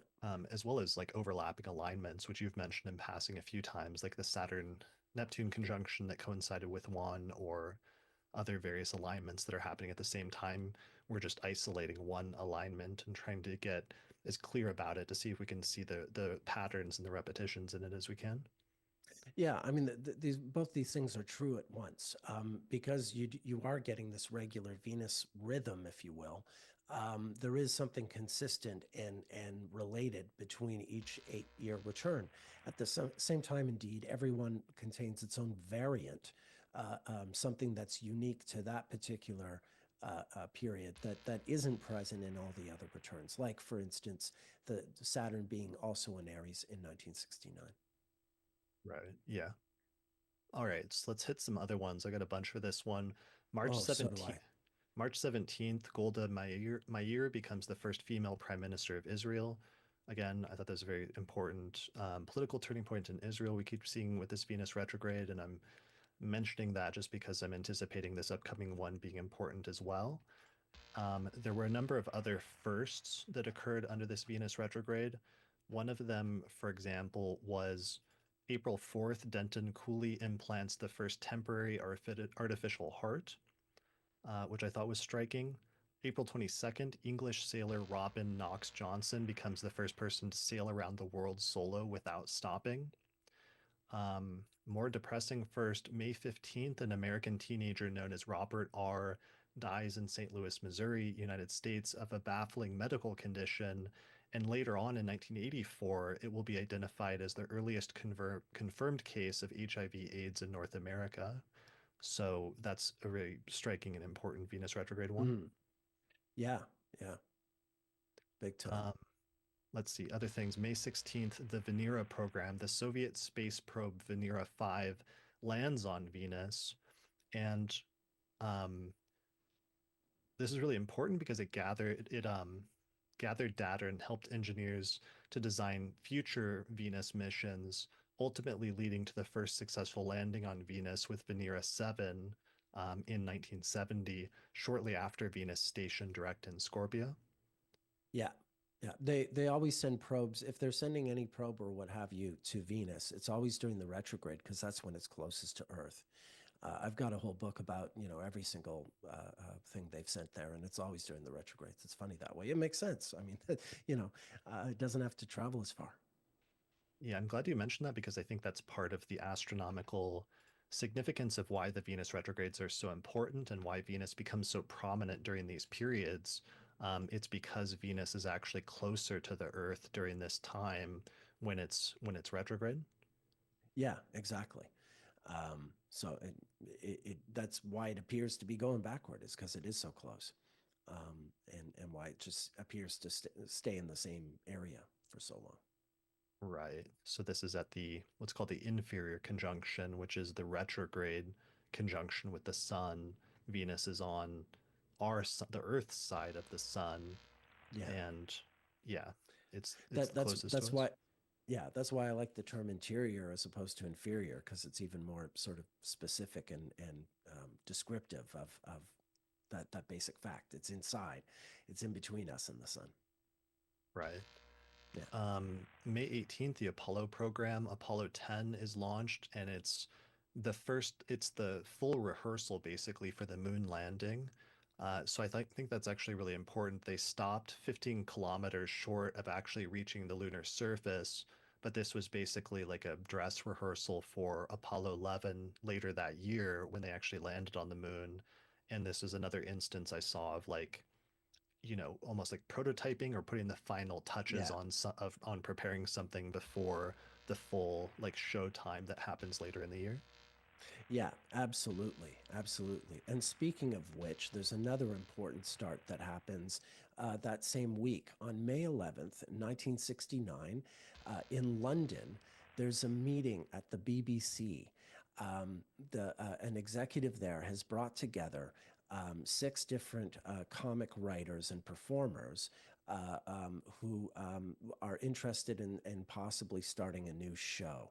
And they get the go ahead to make a series of episodes under this new show, and they try to figure out a name, and ultimately they decide on the name Monty Python's Flying Circus. And the first Mm, episode will air at in the summer. But this is the meeting where they figure out this is going to be a show, and we're going to do this, and we're going to have this animator Terry Gilliam make these cartoons, and they're going to be no punchlines. So it is really sort of experimental, even though it's going to be hugely popular. It's a whole other way of writing comedy. The whole idea of writing comedy but not having punchlines, just having every skit kind of collapse and segue into a new one. And yeah, very, very sort of, it sort of defines humor today, but at the time it's wildly revolutionary. I mean, it was so radical at the time. I remember being 7, 8 years old and seeing Monty Python and the Holy Grail for the first time and then catching up with the TV shows. I mean, it really did seem like it was out of this world. Um, so that's another sort of both a sort of an experimental art project, but also this really important cultural force that's no less popular in North America as it is in its native UK, and yeah, they're starting right at this time. yeah, and I mean comedy and laughing is such a Venus thing. Yeah, Venus Saturn thing too. I mean, Mm, Saturn is, of course, tragedy plus timing, right? So the very Saturnian word, Saturn is very often present in humor as well. And I do absolutely think it's the combination of the Venus retrograde and the Saturn that makes Monty Python so funny. definitely. All right, another one that happened on Valentine's Day in 1969. This is one of the funniest Venus retrograde ones. The Pope issued a whole declaration in which they deleted many names from the Roman calendar of different saints, including Saint Valentine, who, Valentine's Day is named after. So, like, part of the headline of this day is essentially like Pope removes Saint Valentine's Day from the church calendar on Valentine's Day itself during a Venus retrograde. And I cannot think of a more Venus retrograde thing than the Pope calling off, saying like Venus, saying Valentine's Day is canceled from this point forward within the church, even though on a popular level outside of the church, Valentine's Day obviously continued to be, just as popular. Yeah, yeah, it's pretty wild. Very Venus retrograde. For sure. Um, yeah, Very Venus retrograde with Saturn also in Aries at the same time. exactly. No, yeah, Yeah. exactly, exactly. Yeah, it's funny. Coincidentally, it was that same day, February 14th, 1969, that Vito Genovese died. He was a major, Cosa Nostra guy, um, and yeah, sort of the flip side to the Vatican, I suppose, is yeah, Vito Genovese. Um, Alongside, we were talking about my hometown of Montreal and Give Peace a Chance. It's interesting. It occurs to me there were two pretty big sort of revolutionary protest events that happened in Montreal in February of 1969. On February 11th, 1969, there was what was called the Computer Riot at Sir George University, where these computer students, or these students, I don't know that they were computer students, but they sort of barricaded themselves in the computer lab area of this university and did a bunch of damage to the equipment there and what have you. And then it was just 2 days later at the Montreal Stock Exchange that an FLQ bomb went off and injured 27 people. The FLQ is the Front de Libération de Québec. It was the separatist sort of I mean, it's the Quebec version of the IRA that you had in Ireland, sort of a separatist movement. Um, and so, yeah, these were actions that were, sort of at the center of Montreal politics at the time. At the following Venus retrograde in 1970 in Scorpio, there would be a very famous kidnapping by the FLQ of a Quebec politician who was later murdered, and that was sort of the culmination of things. But these events, these bombs, um, and student riots and what have you were quite common in Montreal in the 60s. It was a very sort of explosive time politically then. And this period again in the Venus retrograde in Aries of 1969 puts is also sort of a wild peak with regard to that. Hmm. Nice. That's a good one. Yeah. Short one, Vonnegut published Slaughterhouse Five, which was his novel about his experiences being a prisoner of war in Dresden in February of 1945 when the firebombing happened. And February of 1945 was also Venus retrograde in Aries. So it's like Yeah. somebody publishing a novel about something that happened more than 2 decades earlier under like multiple Venus retrogrades ago. Yeah, and that book is really the literary version of Give Peace a Chance in a way. It's interesting. He talks about in the introduction to that book that because indeed Kurt Vonnegut had been a soldier who was prisoner of war in Dresden and was therefore locked up just outside Dresden when it was firebombed and basically incinerated. So he was so close to what happened and got to see the aftermath. And so he had an old army buddy that he went to visit sometime, I think in the early 60s. And he talked about that he wanted to write a book about the firebombing of Dresden. And his buddy's wife got very upset. She said, "You're going to write a book that just encourages young boys to go to war because it's always glamorized." And he swore to her, he's like, "That's not the book I want to write. I don't want to write anything that glamorizes war. This is a children's crusade," which is the subtitle of the book, a fiercely anti-war novel, but it's a brilliant, also just piece of literature, a fantastic piece of writing. And yeah, there's a Venus retrograde theme on both ends of it. It's published and comes to life during a Venus retrograde, but it refers to a very specific event in his life. And even though it's a work of fiction, he is a character in the book in a small way. Well, he often does that with himself as a narrator. And it's about what he experienced during that same Venus retrograde 24 years earlier. Brilliant. Brilliant. Yeah, Let's see. Elsewhere, April 28th, Charles de Gaulle, the president of France, steps down as president after suffering a defeat in a referendum the day before. And this is interesting because 8 years earlier, during the previous Venus retrograde in Aries, he had survived a failed coup attempt. So he ends up falling, and this is kind of interesting because it's kind of similar with like Justin Trudeau right now having to step down as, Prime Minister of yeah. Canada. Yeah. The Charles de Gaulle has Venus retrograde all over his life, all over the place.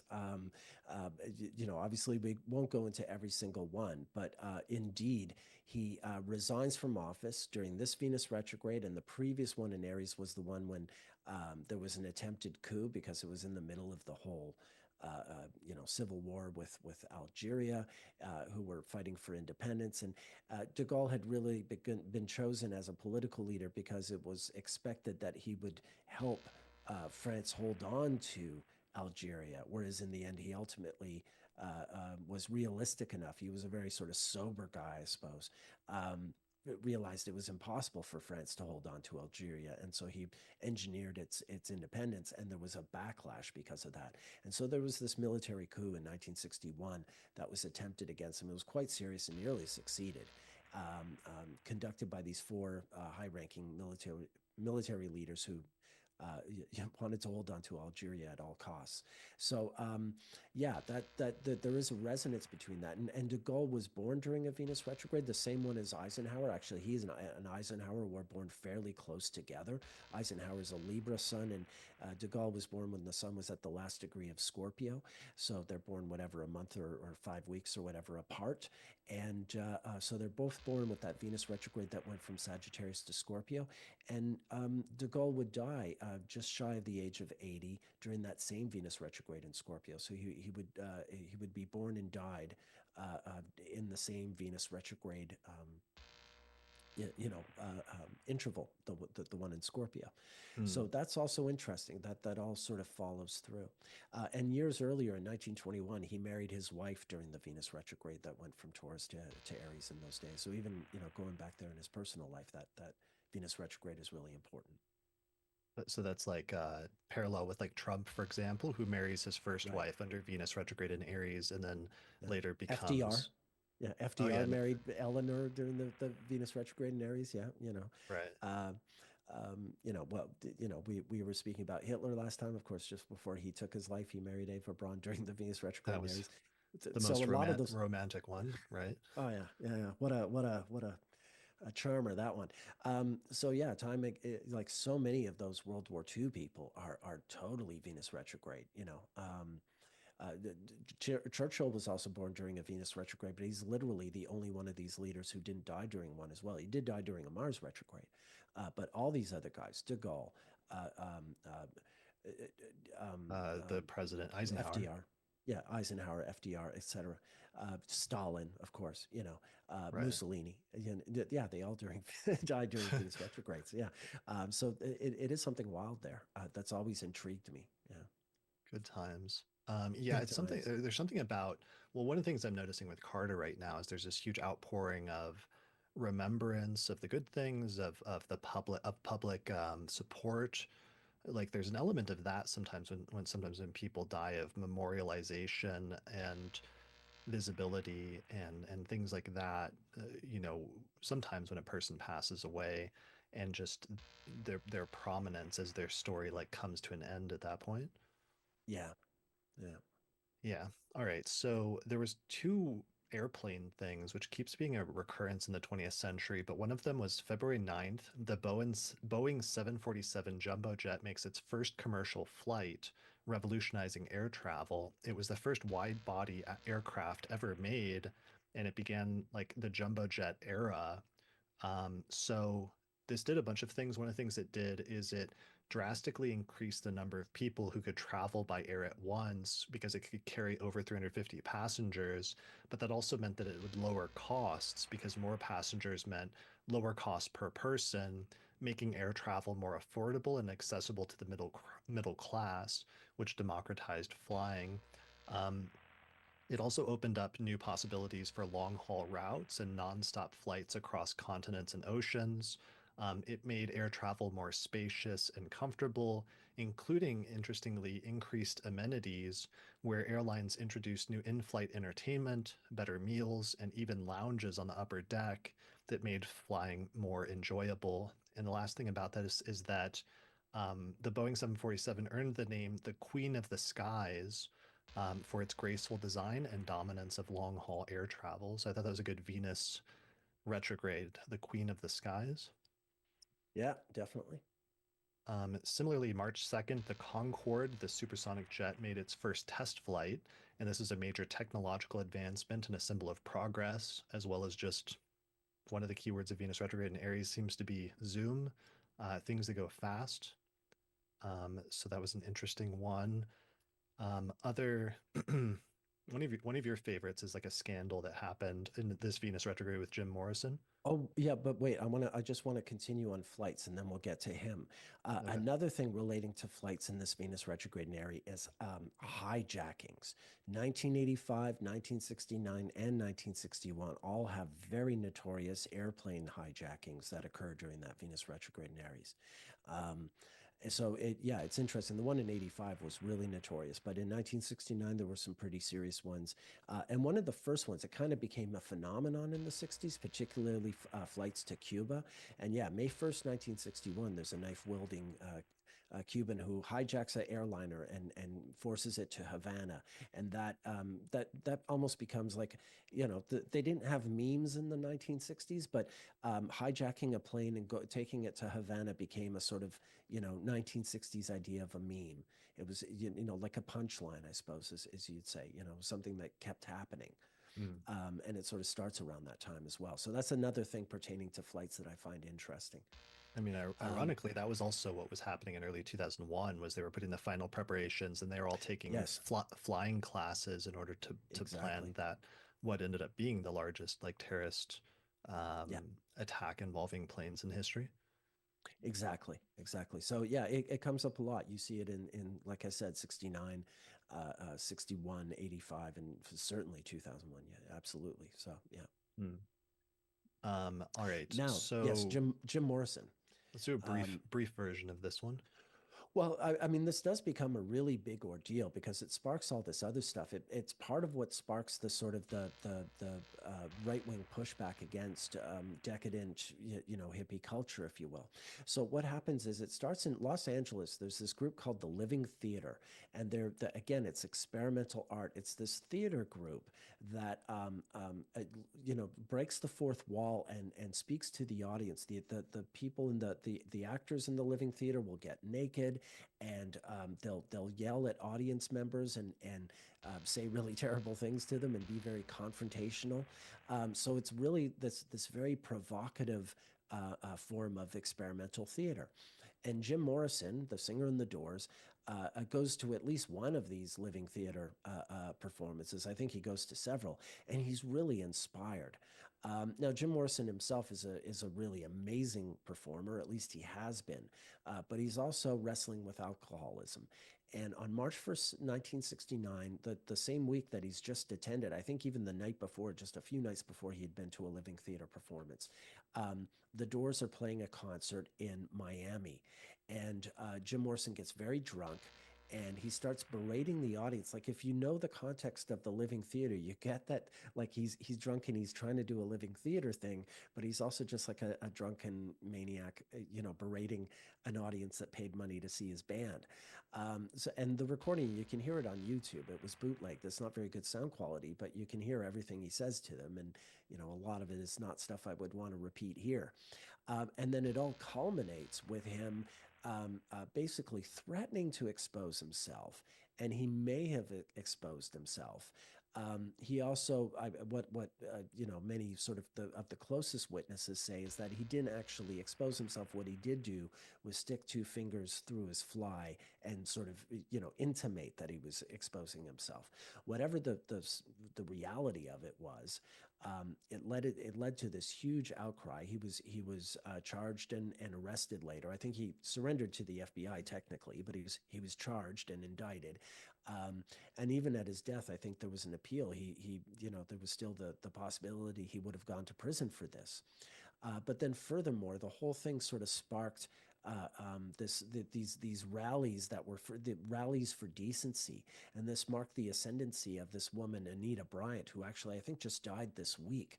Anita Bryant was this sort of middle of the road performer, singer, and what have you, who was sort of took her homophobia and made it her brand. She was this sort of anti-gay campaigner, but it all came out like she became popular in part because she participated in these Miami rallies for decency that came up because Jim Morrison had allegedly exposed himself to young people in Miami. So yeah, it became this very big brouhaha related and very Venus retrograde with Saturn.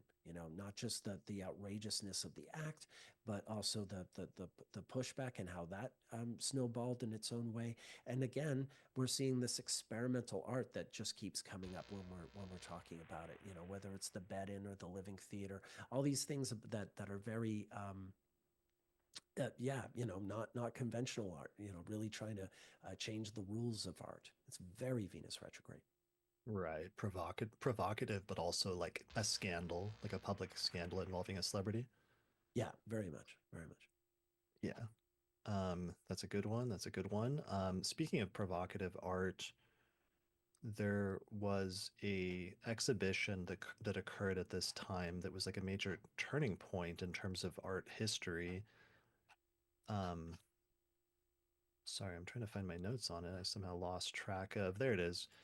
March Yeah, 22nd, very close to the retrograde, the landmark art exhibition When Attitudes Become Form opens at in Bern, Switzerland, and the show is considered a groundbreaking landmark for post-minimalist and art povera work, which, according to the New York Times, was, quote, arguably the most famous exhibition of new art of the post-war era, and it happened during this Venus retrograde.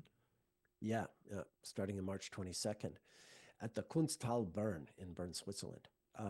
Yeah, a sort of a notorious, event happening at that. Yeah, sort of established some new ideas. Right. So it was like a radical departure from traditional art exhibitions. It embraced new artistic practices and challenged the role of the curator. Um, and one of the things that's funny, though, is it caused some controversy at the time because some critics found the show to be messy and incoherent, but then it still ended up becoming wildly influential. And I think that's something that comes up as a recurring thing as well, sometimes with Venus retrograde and art is there's like avant-garde or provocative art, but sometimes there's pushback that it's like this is too crazy, this is, not art or debates about that or things like that. And then but then eventually sometimes it becomes so it imprints like the public consciousness so much that it sets a new standard for things. Yeah, I mean, all these things we've been talking about, the John Lennon and Yoko Ono and their bed-in, or uh, all these other things. When I was mentioning Eraserhead coming out in 1977, this kind of art is meant to alienate someone. If everyone likes it, then it really hasn't succeeded. Someone's got to be angry or upset about it. Otherwise, it hasn't done its job. To some degree, I think that's deliberate. Um, One of the that's the things, thing about. go ahead. I was just going to say that's the thing about Venus retrograde in art. It's the virtue of breaking the rules. At some point that has to be done in order for the art to grow. Right, that's a good point. One of the things on Wikipedia has a great quote where it says, quote, the exhibition redefined the role of the curator in relation to artists as a partnership. And I thought that was a great Venus retrograde keyword. The Mm. exhibition included 127 works by 69 artists, three of whom were women from Western Europe and the United States. The artists constructed their works on site within the gallery spaces. The exhibition enabled the curator to redefine his role as an independent curator working outside of the constraints of an institution, which is a very Aries thing. And it ended up changing how exhibitions were conceived and presented, influencing generations of curators and artists from that point forward. And I don't know a lot about art history, but the fact that there were like three women who exhibited their art in this was probably important as a turning point to some extent as well. Yeah, absolutely. Yeah. All right. So that I'm just looking through my notes. Are there any other major ones you want to mention before we wrap up 1969 and move to like Mm. all the other decades? Well, I was just going to, I mean, just quickly, I mentioned that in 1977, Jimi Hendrix was, sorry, in 1977, Keith Richards was busted in Toronto for heroin possession.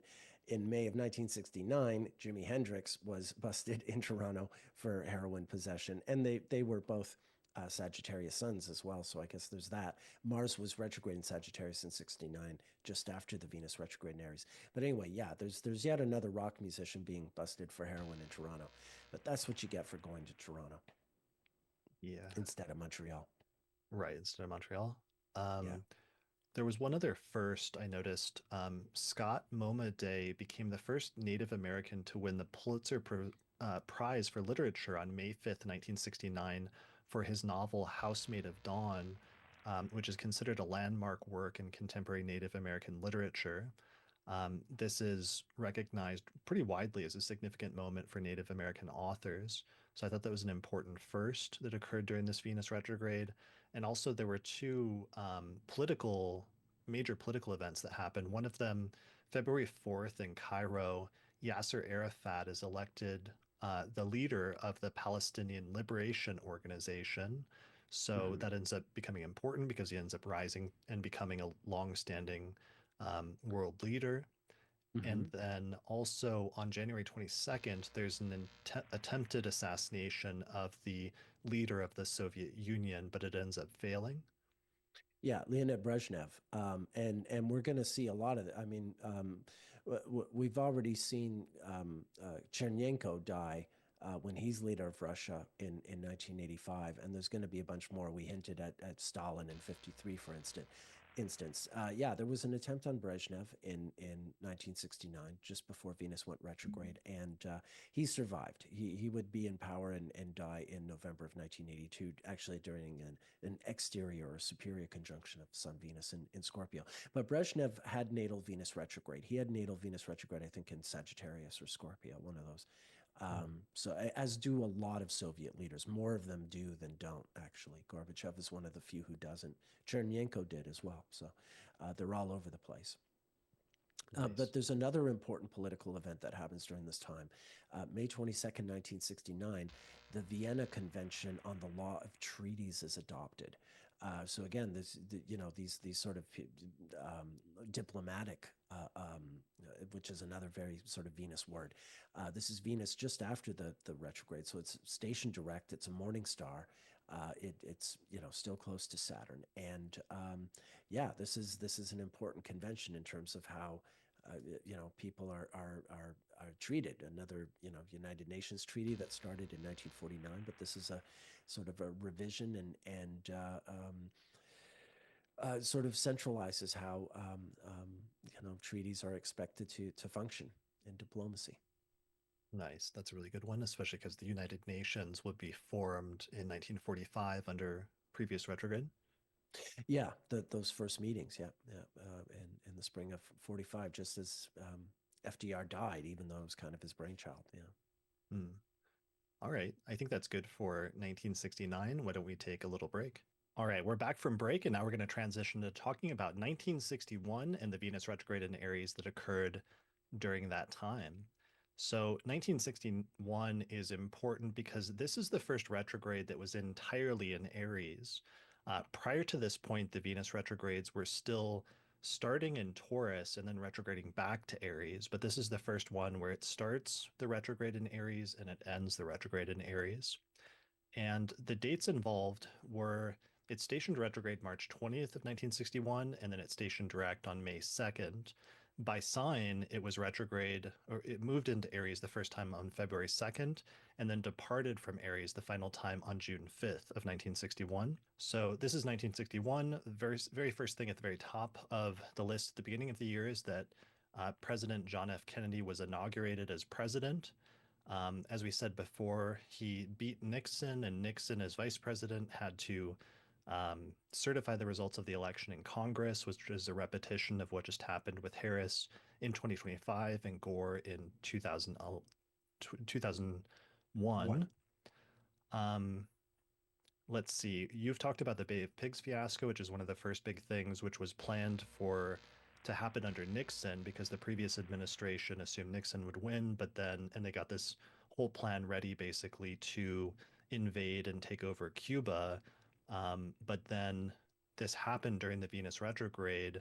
Starting April 17th, they invaded Cuba, but the invasion failed by April 19th, and it was a huge fiasco and looked really bad on the Kennedy administration, which had just gotten started. Yeah, exactly. It was this huge blemish that made him look incompetent and that he wasn't really in charge right off the bat. So, yeah, it got things off Which to a was bad start. probably already an issue because I think he was the youngest president elected at the time, right? Yeah, maybe second to Theodore Roosevelt, but very young. I am And sorry. certainly the youngest of them I'm all. very sorry. So, And he was I also had to like the deal first with Roman a Catholic very elected important set president. of phone that calls. is correct. Yeah, and that was something that was. I doubt really anyone is new, still here. You know, Yo, Total Bro, that almost Goose, what do you think about was Switch an issue. costing 5 USD? It had never been done before. I know It a had been price tried tag before, on a pizza with but no it's not toppings. women trying to run for president today. You know, like a few attempts had to be made. Yo, but at Elusive. least one other attempt was made. The Switch is gonna be 500. Yeah, I bro. thought that Yo, was my Mel, what's up, brother? that was Thanks, notable in man. terms of Oh, that was firsts. like 2 hours ago. Okay, so Sorry, brothers. Sorry, guys. Yo, Moonraker, what's up, man? No one's here, right? Yo, March what's up, 1st, before Raza? the Bay of Pigs, but also in the retrograde. Sorry, Kennedy brother. establishes the What's up, Peace man? Corps. Mr. And I thought this was Mr. really fucking interesting, and 52, what's initially up, the brother? Peace Corps sent trained American volunteers to develop Raza, if you're still here, spaces probably with still not education, here, but if healthcare, you and are, community development. Yep. I criticized your Saw bump some on pretty the on your Yeah, the 53 Peace run Corps. in Outer Oh, Heaven, no, but then no I problems. think I saw another run that had that bump, so I realized that bump truly is Yeah, well, irrelevant they were founded post on lore. the But idea that they were working side by side with people and developing what's up, brother? nations. So Sorry, Americans guys, I'm could gonna load the foster vape. understanding and goodwill, I'm gonna try again. peace and harmony. Sorry, bros. Yeah, I thought that keyword of like promoting peace and friendship as being like one of Really? the key terms around this time, and it was connected also with his famous inaugural address, which happened in this year, where he said, "Ask not what your country can do for you, ask what you can do for your country," which kind of encapsulated this call to action that he was calling for people to do. Right. Yeah, no, it was, and it was, because of the whole sort of Cold War thing, there was also a PR element to it. Though I do think Kennedy really believed in the Peace Corps' mission. And I think he had his brother-in-law was the sort of put in charge of it. Yeah, it was an important sort of cultural thing in the 60s as well for young people.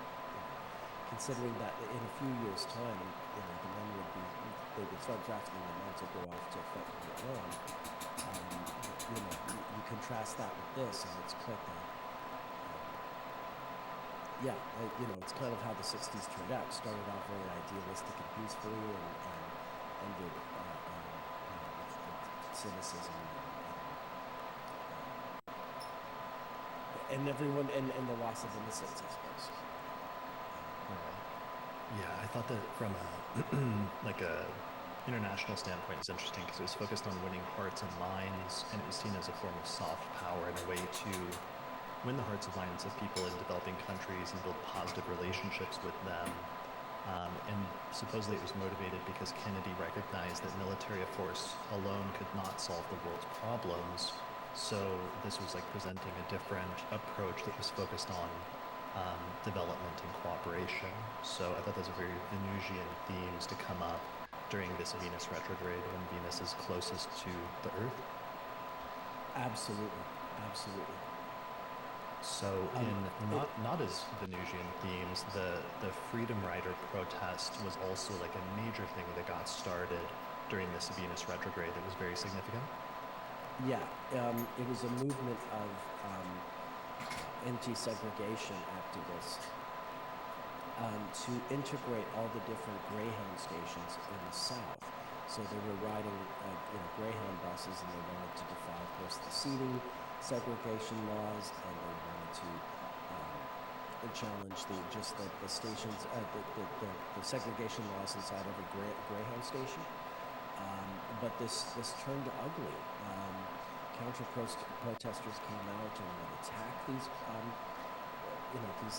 freedom riders. John Lewis, was what the featured politician, was one of the young activists doing this. So they were beaten up and attacked, and the bus was set on fire. I'm sorry, dude. I had very important phone calls to address. I got to. I'll be back in like a couple minutes. I'm not gonna make another phone call, but sorry, bros. I'll be These back. federal, transit facilities. I will be right back. To desegregate them. So it was Yeah, a tough thing. I thought it was a really important moment in the civil rights movement. It was really striking how close it was to the station, because Venus Station direct on May 2nd, and then bam, like right away, May 4th, the Freedom Riders begin the first interstate bus rides, where they're starting in like New York and the East Coast, and they're taking buses all the way across the South into to New Orleans, and doing this really bold, provocative move, because after the Supreme Court Sorry about that. had the process of desegregation had started, it still wasn't complete when it came to interstate bus routes, which should have been also like not an issue, but in reality were. So the protesters like pushed the issue by doing these rides, and even some people, like it seemed like even Martin Luther King warned them that they were gonna run into problems doing this, but nonetheless they were really like bold and like courageous and fearless to do this, and in some instances to almost like die in the process, or to get beat up or firebombed or other things. And this ended up being provocative and pushing the issue so much that like Kennedy wasn't super stoked about it at first, but it eventually forced him and his brother Robert, who was the Attorney General, to actually, change things and to actually make this, to institute reforms in order to make it so that this wasn't a problem anymore. Yeah. So I think that's a really important lesson in terms of sometimes like bold and provocative protests, which sort of like force change basically, but sometimes there's like violence and heavy pushback in the process. Yeah, and you can also think of this in a counterpoint to 8 years later, when Saturn's going to be in Aries alongside the Venus retrograde in Aries. This one in 1961, it's Saturn and Capricorn squaring the Venus in Aries, and this is how the 60s start, with this sort of more. This is a more integrated movement. First of all, the Freedom Riders are the ideas to have people together. So there are whites riding alongside the Black Freedom Riders to show solidarity. By the end of the 60s, it's a much more sort of splintered movement. There are alliances like the Weathermen, but largely that's splintered. And the idealism holds, but obviously it becomes more sort of jaded and cynical as the decade progresses, and especially after. Right. But this ended up sort of setting the foundation for other protests and other civil rights actions during the course of the decade. Yeah, absolutely. Which was something that wasn't common in the 50s. So this was, now it almost seems like a cliche that the 60s had so many protests. But when you think about the 50s and how conformist it all was, there were some battles over the HUAC, the communist hunters and what have you. But largely, society was a lot more sort of accepting of the status quo. And then we get to the 60s and people really start pushing back, and the Venus retrograde certainly are the periods where those things become more sort of pronounced and emphasized and potentially extreme. Right. that's crazy that the 60s kind of are bookended by these two Venus retrogrades in Aries. Then, like, you start the 60s with in 1961, and then you end the 60s with in 1969. And that actually just made me realize that we completely overlooked like a huge one in 1969 that I'd done work on before, which is the Stonewall riots in Yo, June of Moonraker, what's up, brother? 1969, Sorry, man. under that Venus retrograde in Aries. Sorry, brother. Yeah. Sorry, I had to deal with an important phone call, man. I was gone for like 3 hours. I know, I'm sorry. So we can tie this all together, and she's going to keep coming up. We're all the way back to 1929 when she makes her first ever film appearance, which was filmed in June of 1929. This retrograde is huge in her life. Two of her weddings happened during this retrograde, and yeah, it just goes on and on. Okay, well, then we'll introduce her formally. Oh, dang, So, dude. Hold on, but do you happen to know, do you happen to have a reference on when the greatest elongation was in 69 on the other end? Moonraker's back. Moonraker's back. We missed you, man. 1968. I'm just going to pull up AstroSeek then really quickly. Greatest elongation was June 17th. Okay, so it was like a little pushing it on the other side, because Stonewall was like at the end of June of 1969, right? It was like June 28th. It is a little bit outside. Okay, so it's like right after the Venus retrograde was the Stonewall riots, and that's especially like Uranus going into Libra is one of the main things I always associate with that. Let's talk about Judy Garland. Yo, what's up, It is Russ? also the Mars retrograde in Sagittarius. Not back, just checking Judy in. Garland was born No, I mean, Sun in Gemini directly opposite Mars. you're on a hiatus for some time. Yo, what's up, Russ? Thanks, brother. Don't worry, man. Happy birthday, Wayne Gretzky. Sagittarius, 'cause she died at the age of 47, and that is a symbolic Mars return. But there was a Venus retrograde in Aries in the last months of her life, and during that wedding, she had her last marriage. Was it her fourth or her fifth? But it was her last. Congrats on, you bopped me on Cavern's Secret Agent, man. I think I have 209. And yeah, she died by June. But as I mentioned earlier. Thanks, guys. Why we're talking about Judy Garland at all first. Thanks for being here. So we're talking about Thanks for being you. 1961, April 23rd. The singer and actress Judy Garland performs this legendary comeback concert at Carnegie Hall in New York City. And Aries is actually her 10th house. She had Cancer rising. And this is just said to be this legendary concert where she had struggled with issues for years, and she had fallen out of the limelight after being very prominent early in her life. But Dude. then she staged this amazing comeback performance that was recorded. Just a completion, it never completes, right? During this Venus retrograde in 1961. Yeah, it was a huge deal and a big seller and a big comeback. Goddamn scientists. Indeed, it was recorded during that Venus retrograde. So earlier, what was she in again? What was her main movie at the beginning? Well, the big movie is The Wizard of Oz. Okay, right. And that was actually, it was filmed during the Venus retrograde, but that was the one that went from Sagittarius to Scorpio in 1938. That being said, the Venus retrograde in Aries was not only, yes, it is her comeback in 1961, but 8 years earlier in 1953, April 3rd, 1953, she had her first non-movie recording session, just where she recorded a couple of singles that did quite well.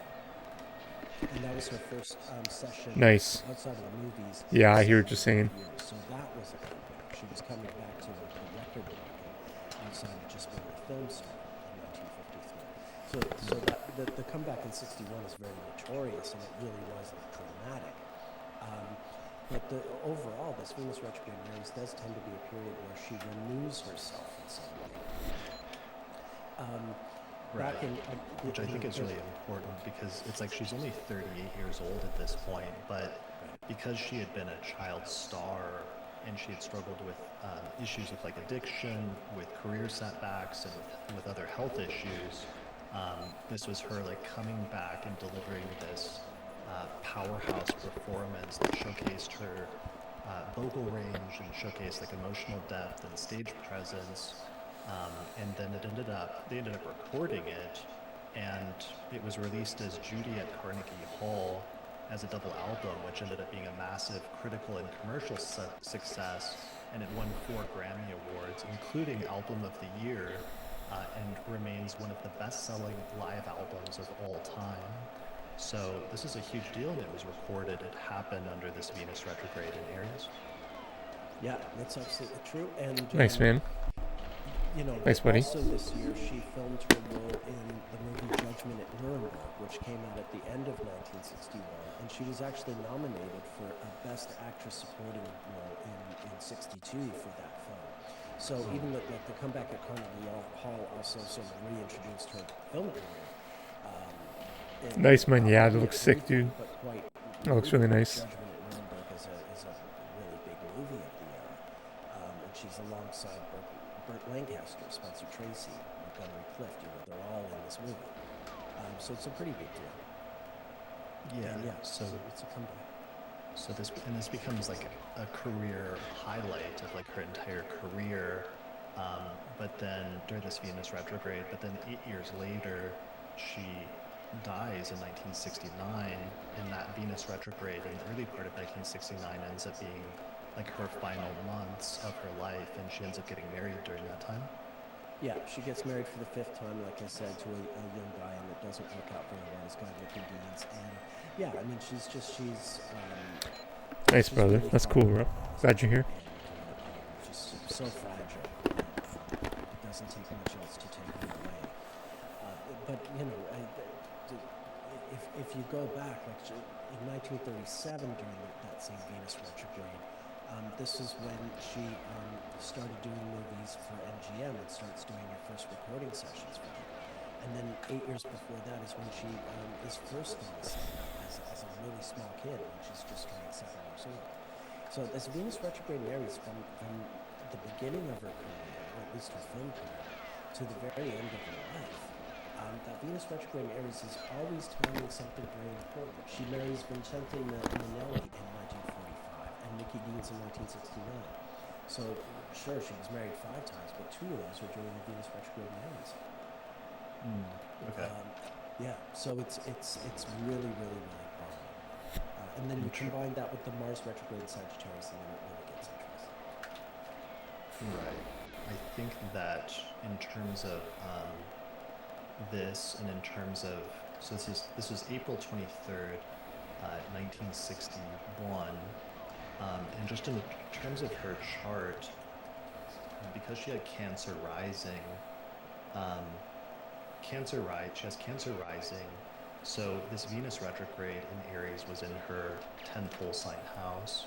And I think that's one of the reasons why this was such an important one for her in terms of her career and making this comeback, but it also being this career highlight for her because it was this Venus retrograde in her 10th house of career. So there's just something very striking about that I wanted to point out just in terms of that. Yeah, no, absolutely.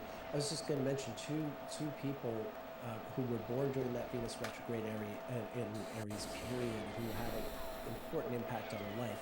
One of them was the film director Victor Fleming, who's one of the main directors of The Wizard of Oz. And then Harold Arlen, who wrote the song Somewhere Over the Rainbow, I mean, the song that really is her signature tune from The Wizard of Oz. He was born during that retrograde. So you can even just see the synastry in terms of some of the people who were involved in her life who had an impact. Okay. Yeah, so to bring things full circle, so as we said, 8 years later, she passes away in June of 1969, which is, that's the one that's fully in Aries, right? Yeah, the 1961 is the first one that's fully in Aries. Fully in Aries, okay, yeah. So this is just coming off of the Venus retrograde. She ends up passing away in June of 69, and then one of the reasons we were like tying this into Stonewall is because you were saying Thanks, there may man. have been a connection there, right? We're at like That certainly is part of it 126. more. Judy Garland We're at was 126. very important in the gay community. 53 And so years. when she died in 1969, the men at the Stonewall Bar in Greenwich Village were mourning her loss. They were mourning her death, and they were sort of, bonding over that as people. The people at the bar. Yeah, yeah. And the police came in as they often did. There was a lot of police harassment of this community in these days, but it was because it was this sort of sacred vibe, if you will, because they were mourning the loss of Judy Garland. That sparked part of the outrage. I mean, certainly, I'm sure it was like a kettle boiling. They'd been harassed so often that someone was bound to snap. But one way or the other, her passing was sort of a catalyst. It's the thing that's on all their minds when the police are walking in the door and disrupting it. And so everything that follows does in some way seem to have to do with her passing. Yeah. Right. I mean, I was trying to look that up, and I was seeing some skepticism about whether that was for sure the case, even though it's been thought that it was the case for a while and that it was circumstantially suggestive, and may have been some role, but then also they've been getting harassed for like years and persecuted for years, so that was probably also like a major overriding factor. Sure. Look, I wasn't there, so I can't attest to it. But it's true that sometimes apocryphal stories are nonetheless true, if you know what I mean. Right. If they're not true in fact, they're utterly accurate in spirit. So, yeah, one way or the other, there certainly is a connection. It certainly did happen the night she died, and I do believe the people at the bar knew that it had happened when trouble broke out. So. I'm trying to think of like an equivalent today, but it's like if I don't know, if like Lady Gaga or something had just died days earlier, and then the police are hassling you, that would certainly be somewhere in the back of your consciousness in terms of like grieving and the stages and things for that. Yeah, I like Lady Gaga fine. I don't know if I personally would be that devastated, but no, sure, hypothetically, that kind of thing. But I think what is your if John one of the Beatles just died? Let me make that analogy. I mean, they're very old. I don't know if someone, but certainly I would be mourning a Beatle or someone from Fugazi. There's a lot of musicians I could be mourning. If Robert Downey Jr., Iron Man himself, just passed away, I don't know. I'm just going to run through. All right, so let's redirect. Let's go back to 1961. Let's. What are some other major ones? Going back to the idea of young stars who are like getting their big break during these retrogrades, who are going to be huge stars. There's a nightclub singer, a really young girl named Barbara Streisand, who gets her break during this Venus retrograde in 1961. She's sort of a last-minute addition to this show that's a precursor of The Tonight Show, the Jack Paar show. And so she gets to sing on television, and it's part of what gets her a record contract, and she's going to go on to become Barbara Streisand. Speaking of which, actually, something else we left out from 1969 are the Oscars, because in 1961 she gets that first TV break. In 1969 at the Oscars, it's kind of like a real anomaly. She and Katharine Hepburn are tied for the Best Actress Oscar. Something that really, there was a tie very early in the Oscars for a Best Actor category, but it's not something that really could happen, so easily, and certainly not under this more regimented regime. But this is what happens. Again, very Venus retrograde with Saturn in 1969. In 69, that's like that's a fiasco. Right, but it's like, think about it. It's Barbara Streisand and Katharine Hepburn. Katharine Hepburn is considerably older than Barbara Streisand. Well, like there's a generation thing there, along with the Venus retrograde. Again, it's another one of these sort of somewhat embarrassing events. And actually, funny enough, 8 years after that, in 1977, Streisand wins the Best Song Academy Award for her song for, ironically, you mentioned Lady Gaga, A Star Is Born. Long before Lady Gaga was in a version of A Star Is Born, Barbara Streisand was in a version of Star Is Born, and before Barbara Streisand, Judy Garland made a version of A Star Is Born in the 50s. So that's a whole other thing. When you were talking about Lady Gaga earlier, I was trying to remember if That movie came out in 2017. It came out in 2018. I wouldn't be surprised if Lady Gaga's A Star Is Born was filmed during the retrograde in 2017, right, a year before the movie came out. Anyway, yeah. It actually says filming began April 17th, 2017. There you go. I didn't know that. I just like as a yes, like that's Right. the thing.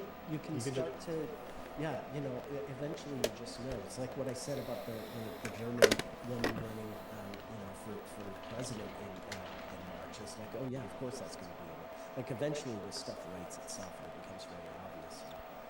Right. Yeah.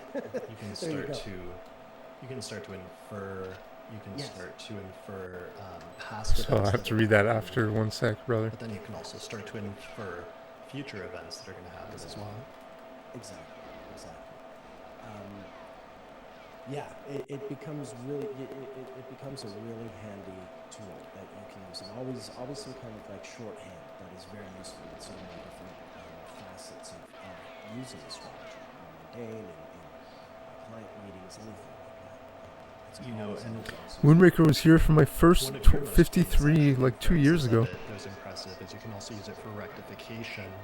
And I think was it Venus retrograde was one of the reasons why you And so was Toad. thought Hillary had. And I think Aviathex was here too, brother. That was Mars. Aviathex was here for my 53. The Mars retrograde in Cancer is a regular. Like think about it. In 1961, we were just talking about this, or rather in 1960, before the inauguration of 61. Damn, 52 fell. Yeah, buddy, he released a video, man. He released a video on YouTube. She lives in Chicago, and she sees firsthand that the election has been, cheated. She witnesses this, and she is a Republican at the time. She wanted Nixon to win in 1960, and she sees that Kennedy sort of stolen it, and it kind of takes her innocence. And then, of course, 32 years later, Tier 14 life. Her husband running, and she's become really, dude. And there's this, sort of mirror image to when she was 13 and, going through the whole Nixon-Kennedy thing. So no, this is hard, man. This is really crazy. It's a very crazy time. It's very tight. Bill Clinton in October of 75 when Mars was retrograde in Cancer. So it was just a matter of my lock shot's not very good. Cancer, that repeatedly had these really important, coinciding with important turning points in her life. The Nixon election, the marrying Bill, and then Bill becoming president. And that was the basis for my saying that she was cancer rising, and it turned out I was correct in you guys. Yeah, we failed. A legendary failure of rectification. I thought the chart was more prominent than morning one, but the correct chart ended up being the other one. So same principle though with the Venus retrogrades, where it's like if you didn't know Judy Garland's birth time, you might know this Venus retrograde, and if you had like Cancer, if like a relative had remembered she was born around a certain time and Cancer rising was one of the possible times, and you note this like huge comeback when Venus is retrograde in Aries, then it's like it would push you in the direction of rectifying to Cancer rising. Or like a similar thing when we get to Einstein in 1905 and his Venus retrograde in the 10th house in Aries, because he has Cancer rising and publishing the theory of relativity in that year. Yeah, exactly. This is... Should use 4 rather than 4, yeah, really. This is exactly the kind of thing that comes in useful. Particularly when you pair it with the Mars symbolic cycle, because Venus and Mars are useful for almost exactly the opposite reason. Venus is useful because it does send this sort of... It sets this 8-year regular pattern. It's very symmetrical and even. And then Mars, because the orbit of Mars is so sort of warped, it's elliptical, and therefore the cycle is really sort of asymmetrical, and there are some signs like Capricorn, Aquarius, and Pisces where Mars retrogrades or conjunctions to the Sun are so infrequent that you can really zero in on these little periods when they do happen and find really relevant stuff. So it's a really useful pair of symbolic cycles that can help in a big way with rectification. I can't imagine trying to do rectification without it. Definitely, for sure. All right, so back to 1961, January 3rd, one of the things I thought was interesting is Dwight D. Eisenhower, before he left office, announced that the United States had severed diplomatic and consular relations with Cuba. And then, of course, the Bay of Pigs fiasco happens just a few months later, which further just makes things terrible between the US and Cuba. But this is interesting because in 2015, on July 20th, Cuba and the United States ended 54 years of hostility and reestablished full diplomatic relations, and this was 4 days before Venus stationed retrograde in Virgo. So there's like a Venus retrograde connection there. Yeah, the Cuban Revolution was, of course, at New Year's Day of 1959. But it wasn't until you got to that summer of 59 that things between the U.S. and Cuba really started to go south. In the first few months of the revolution, it wasn't clear that it was necessarily a communist revolution. And Castro even went to the U.S. and I think spoke to Nixon at the time, who's still VP. And things were friendly, but then in the Venus retrograde in Leo in the summer of 59, that's when things started to go, get hostile between the two parties. Another thing, but going back to January of 61, though, as the Eisenhower presidency is ending and Kennedy's coming into power, one of the last things is done is the CIA cooperate in the assassination of Patrice Lumumba. Patrice Lumumba was the political leader of Congo, which had just gotten independence from Belgium. We're talking about the singularly most exploited country on the African continent, on a continent full of exploited countries. And Lumumba was murdered within hours of Kennedy taking power, and Kennedy was really intent on helping Lumumba. And by the time he got into his office, he learned that Lumumba had been killed. And there's a famous photograph of Kennedy on the phone being told that Lumumba was murdered, and the way it crushed him. So that, I mean, again, these were CIA shenanigans. Eisenhower was inaugurated in 53 when Saturn and Neptune were conjunct the Sun, and the CIA, since he appointed the Dulles brothers into their position, Allen Dulles is the head of the CIA, this is when they really start to become, the dirty tricks people, so to speak. And that's what happens with Lumumba and MK Ultra and all the other things that are happening. And very likely it has something to do with Kennedy's eventual murder as well. Okay. All right. So let's see. Moving on to their major ones. We already mentioned the Academy Awards this year, but this was the one where the movie The Apartment wins the most awards, including Best Picture. And the Wikipedia says that the description is the film follows an insurance clerk who, in hopes of climbing the corporate ladder, allows his superiors to use his Upper West Side apartment to conduct their extramarital affairs. He becomes attracted to an elevator operator in his office building, unaware that she's having an affair with the head of personnel. So those is like a provocative like Venus retrograde movie to win under that Venus retrograde during the Academy Awards that year.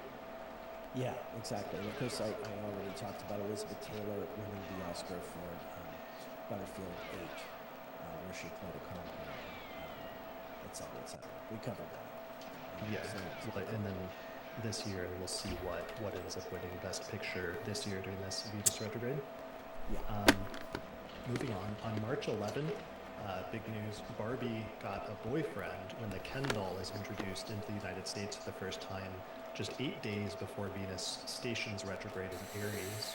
And I thought that was hilarious, and also kind of connects it in with other famous Venus retrogrades for Barbie, including the release of the Barbie movie, the day that Venus stationed retrograde in 2023, as well as the 1959 Venus retrograde in Leo, which is the summer that Barbie became popular. The perfect sequel, like a lot of these retrograde cycles, one leads to the other. Yeah, but it's just funny introducing during the Venus retrograde the Ken doll and the idea that Barbie has like a boyfriend or like a partner. Yeah. And then of course that's interesting because that like Ken would play a major role in the Barbie movie itself. Yeah, Yeah, lots he's of the things. villain. Yeah, he's the Venus Right. retrograde villain. Yeah. Yeah. All right. Let's see, other things. February 12th, the Soviet Union launches Venera 1 towards Venus, and this is the first spacecraft to perform an interplanetary flight um, in basically like flying by Venus. And I thought that was interesting as a first, as well as just in some of those later repetitions, like 8 years later when they're launching the subsequent probes. Absolutely. So first man-made object to fly by another planet is a good first. Another first was March 8th. Max Conrad circumnavigates the Earth in a light plane in just 8 days and 18 hours and 49 minutes, which sets a new solo record. And what was so striking is that this is a solo flight that he accomplished on his own. So that's good. It was all about speed also. Let's see, what else? Well, there's Yuri Gagarin. Talk about these. Oh yeah, that was missions. huge. Yeah. Yuri Gagarin is the first man in space. He's a Russian cosmonaut. He was born actually with Venus retrograde himself. So on April 12th, 1961, he launches into space, and he spends, I think, 108 minutes in space, and he's on the Vostok 1, and he is the first human being to orbit the Earth. He himself, he was born in 1934, I think, with the Venus retrograde Aquarius, which is a really common one in Russian history as well. Lenin was born during that one, Khrushchev was born during that one. It pops up a lot, especially with Russians who are very sort of revered. I forget the name of the Russian military guy who basically saved planet Earth in 1983. He was born in that retrograde as well. I forget the man's name, even though he saved all of us. Gagarin, obviously, he's a huge hero for this. And this really ruffles the feathers, of course, of the Americans. It's a few weeks after this. It might be, I think, at the end of May of 1961, but it's certainly instigated by Gagarin, is when Kennedy announces that the U.S. will go to the moon, which, of course, they do on Venus retrograde cycle later. And they're going to do these things not because they're easy, but because they're hard. So even that eventual achievement on behalf of the U.S. is in some ways a riposte to Gagarin's flight and his orbit. He would die by 1968, kind of heartbroken, cynical about the space program.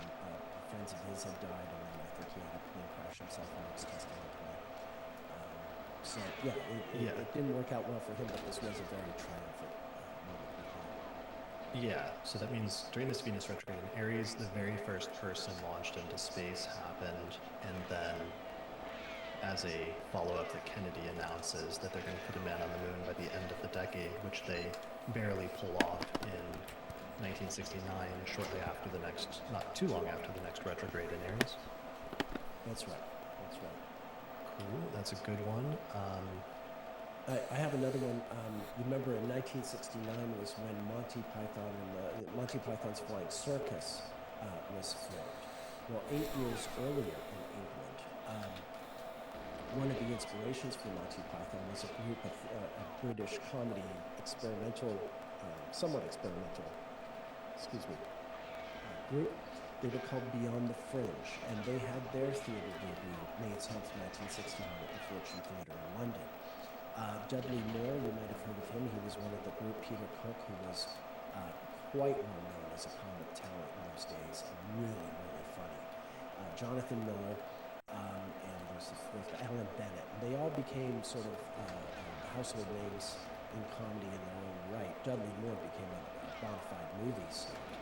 Peter Cook was certainly a pretty big name. But this was like a precursor to Monty Python in the sense that this was certainly like very new and hip, and a new kind of like this is anticipating swing in London. The Beatles are still a little ways away from making their impact in England, but as a precursor, this is the beginning of England sort of shedding that wartime dreariness and being cool, hip, funny, and meaning culture that is that really leaves the past behind, I suppose, is the point.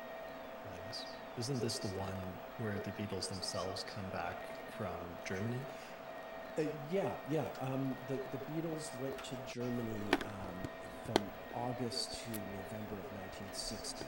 It started okay. I mean, they played. They got to be really, really good in a short period of time. It was during that trip that they first met Ringo Starr for the first time. He wasn't in their band yet, and but it ended kind of in a rough way. George Harrison was too young. He wasn't 18 yet, and so he was busted for being underage and forced to forced to go back home. And then Paul McCartney and Pete Best, the drummer at the time, they were young guys looking for something to do, and apparently they had a in the back room of a nightclub that they were just leaving where they had been playing, but they left to play at a different club, and so the manager of the club was mad at them, and as they were packing up their stuff and going, they took a condom, they stuck it to the wall, and they set it on fire, which caused like a little burn mark in the wall, and so they got arrested and sent back to Liverpool, and then John Lennon eventually went back, and everything seemed to be sort of crushed and over. But then they got back together over the course of late 1960, early 61, and suddenly they're this really great type band. And I think it's February 9th of 61, they make their debut as the Beatles at the Cavern Club. Some of them had played there earlier, I think, when they were the Quarrymen in 59. But this is the Beatles, more or less as we know them, except Pete Best is still the drummer, but they're now the four-piece.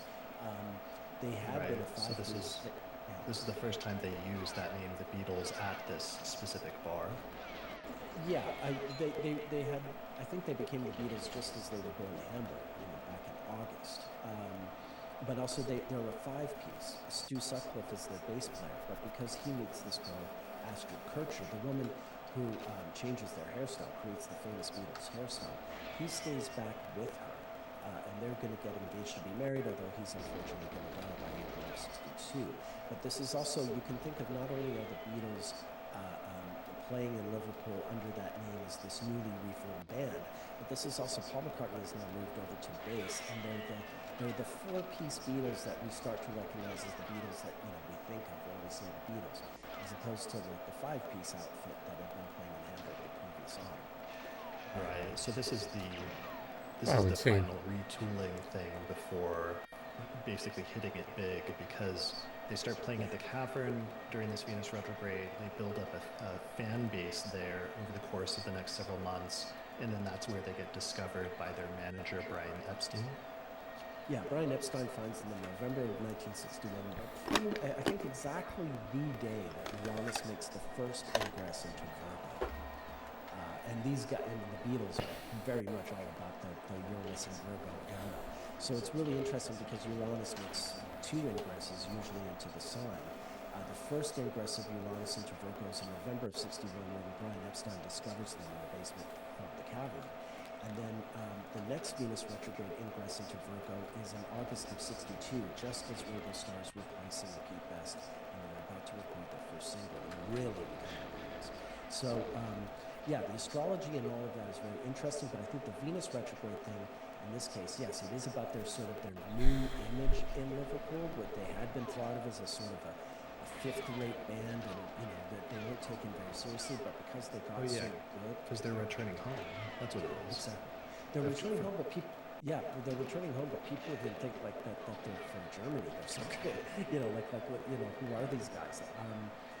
They really sort of take Liverpool by storm because of how much they've improved, and also I think it just has to do with that four-piece lineup of the Beatles being what it is. It's more consolidated. It's that much closer. Apart from Pete Best having been replaced. Oh, it's gonna be close. That was a good run.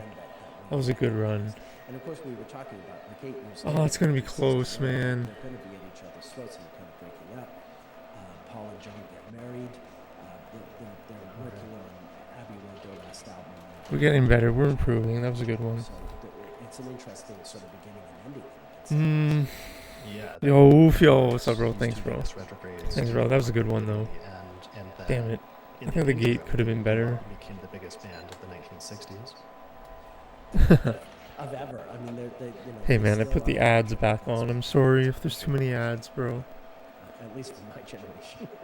But I mean, I had to. I um, was streaming like 100 hours a it's a month. name that really It's that too lasts. much. My God, they're funding Disney. Like, how many hours are there in Thanks to them. a week? Right. Yeah. Okay. 144. So that's good for the Beatles. One thing we forgot to mention is that um, after the first human was launched into space, shortly after that, like a month later, the Americans Like launched 10% of my their like living first time I person was into streaming. space in May of 1961. Yeah. And this was also during the Venus retrograde period that we're As looking an at. unemployed guy. Yeah, that's right. So I mean, 168. Oh, thank you. and the funny thing is, as I understand it, oh no, sorry, that's about Okay. So what's this, like no, I was looking at something else in 650 the space quote. There was something hours in a earlier month? when, Something like that? 57, the Russians just launched the satellite, right? What was it called? The So I was first streaming satellite launch in 1/6. 57. The reason they did it was because they ignored some testing. It's like protocols that the 15% Americans were I was streaming there. of So my it's life, almost like including Russian sleeping and eating and recklessness, allowed them to beat the Americans to the punch, I suppose. But yeah, here again, it's how are you, true. Ross? Hope you're good, The man. Americans were about to launch someone into space. Thanks for being here, brother. But the Russians beat them to it with Gagarin, probably by cutting some safety corners. So this was done on May 5th, and it was Alan Shepard becomes the first American in space. Yeah. So a lot of firsts.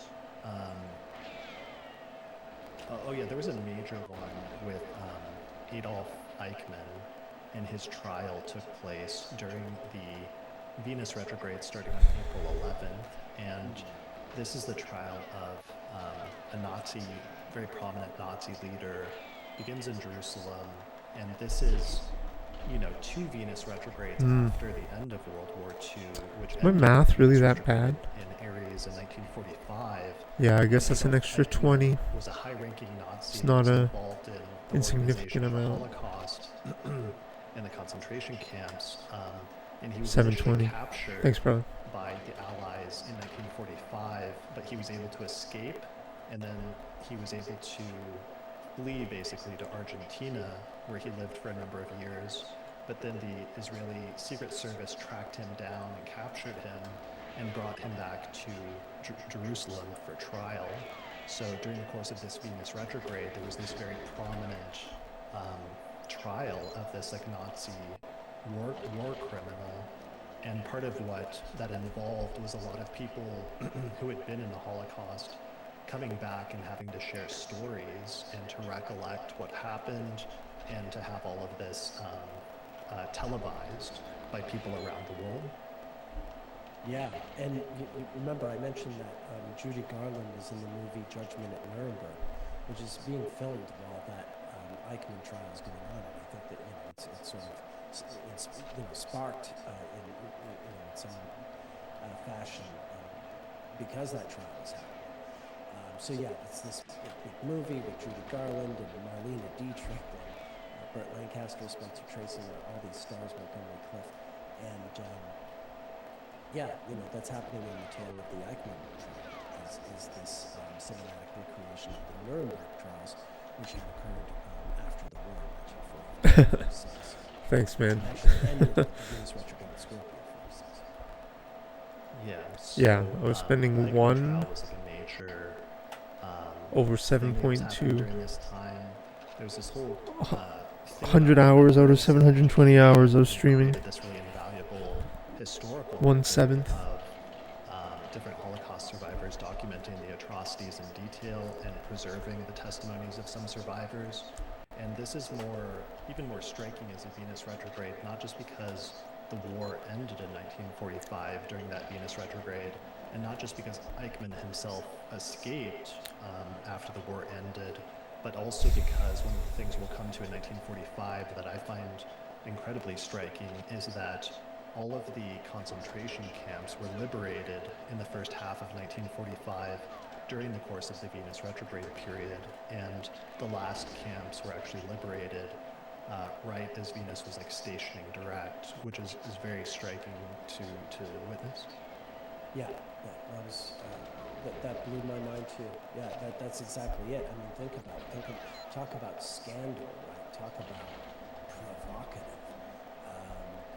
And that's the thing, that was Eisenhower who said, make sure you film all this, otherwise people aren't going to believe it, which was very prescient. So, yeah. Yeah. Yeah, so that's an important element. Sometimes Venus retrogrades can be looking back to the past, it can be remembering the past, revisiting people from your past, having people from your past come back into the present. Sometimes that can be a good thing, sometimes that can be a difficult thing, or it can be hard memories, it can be people you don't necessarily want to come back from the past. But that's part of like a little bit of what we're seeing here as some of those themes during this Venus retrograde. Yeah, that reminds me of one last story from this period. On May 19th, 1961, Miles Davis is performing at Carnegie Hall with this full orchestra, and Max Roach, who's a drummer, a great drummer, who used to play with Miles and Charlie Parker's band. Max Roach was actually really upset about the murder of Patrice Lumumba. Roach was now on the FBI watch list because he was such a pro-Lumumba sort of activist and agitator, and he actually disrupted Miles's concert. There is a live recording of this concert, and Max disrupted Miles's concert to make a political statement about Lumumba and the FBI, the CIA rather, and et cetera, what's happening in Congo. And he's thrown out. You can hear the disruption in the live to some extent. But talk about people coming in out of the past. Miles and Max had made the first recordings with Charlie Parker, these absolute pioneering recordings in jazz, and they were making them when? In early 1945 during the Venus retrograde. These are the first records they ever appear on. Alright, I'm going to be right back. I'm going to load the vape. I'm not going to be 3 hours again, I promise. For 4:20, and then I might play another like half hour till like 5 p.m. and then I might sign off at 5, which is like an hour from now. Let me do that right now. Be right back. The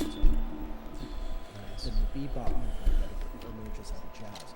So that 16-year gap between Miles and Max being these essentially these kids, these young students of jazz at the foot of Charlie Parker, being in his band, getting to be on these classic recordings, and then 16 years later, when Miles is the best paid musician, jazz musician in the United States, and he's leading this huge orchestra at Carnegie Hall, and then comes Max, trying to turn things over for a political statement. So it's a very interesting moment there as well in so many ways. In music, I was looking at what the most popular music was at the time, and in February, Pony Time by Chubby Checker hits #1, which continued the dance craze phenomenon, where it introduces not just a song, but also like a dance that goes with it, that looks like a horse riding motion, where you kick your legs and clap, and it's described as a simple, energetic, and fun, which made it perfect for the dance crazes at the time, which included other things like the mashed potato and like other dances like that. Right. Yeah, and of course he would become most famous for the twist. Right, which is before this, I think. Right. Yeah. Last things in this section. May 28th, Peter Benison's article, The Forgotten Prisoners, is published in several internationally read newspapers, and this is later considered to be the founding of the human rights organization Amnesty International. I thought that was very striking. Yeah, that's really good. Yeah. Amnesty International, and then elsewhere, there is a May 15th, Heinrich Mathai alone performs the Poly-U experiment and is the first person to recognize and understand the genetic code, which ends up being like the birth date of modern genetics. And this is like a whole thing that we don't have to go into, but I noticed this is tied in with some earlier Venus retrogrades of other unraveling of DNA and the genetic code that happened during earlier retrogrades. Okay, interesting. Last political thing is that Kennedy and Khrushchev met June 4th, and this is the first meeting between the two in Vienna. They discussed nuclear tests and disarmament in Germany. It didn't produce any major breakthroughs or treaties, and in fact, the meeting may have increased tensions because Khrushchev perceived Kennedy as weak after the Bay of Pigs, and this ended up contributing to Khrushchev's decision to build the Berlin Wall just 2 months later. But it did create a foundation for future dialogue between the two and between the countries. Yeah, and as always, Jacqueline Kennedy is part of the charm offensive, if you will. She does very well with de Gaulle just before this, but because France is also kind of cold. De Gaulle is notoriously cold towards any country that is English speaking. She charms him, of course, because she actually speaks French, and she really charms Khrushchev in this meeting. So, Kennedy really has this formidable ace in the hole, if you will, with Jacqueline Kennedy as a first lady who, has just this magic touch when it comes to diplomacy. And Kennedy jokes, when they go to Paris to meet de Gaulle just before meeting Khrushchev, he says, some of you might know me as the man who's accompanied Mrs. Kennedy to Paris, or something to that extent. So he's like the guest star on his own tour, which is kind of funny. But it works, she can do things that he can't in that sense.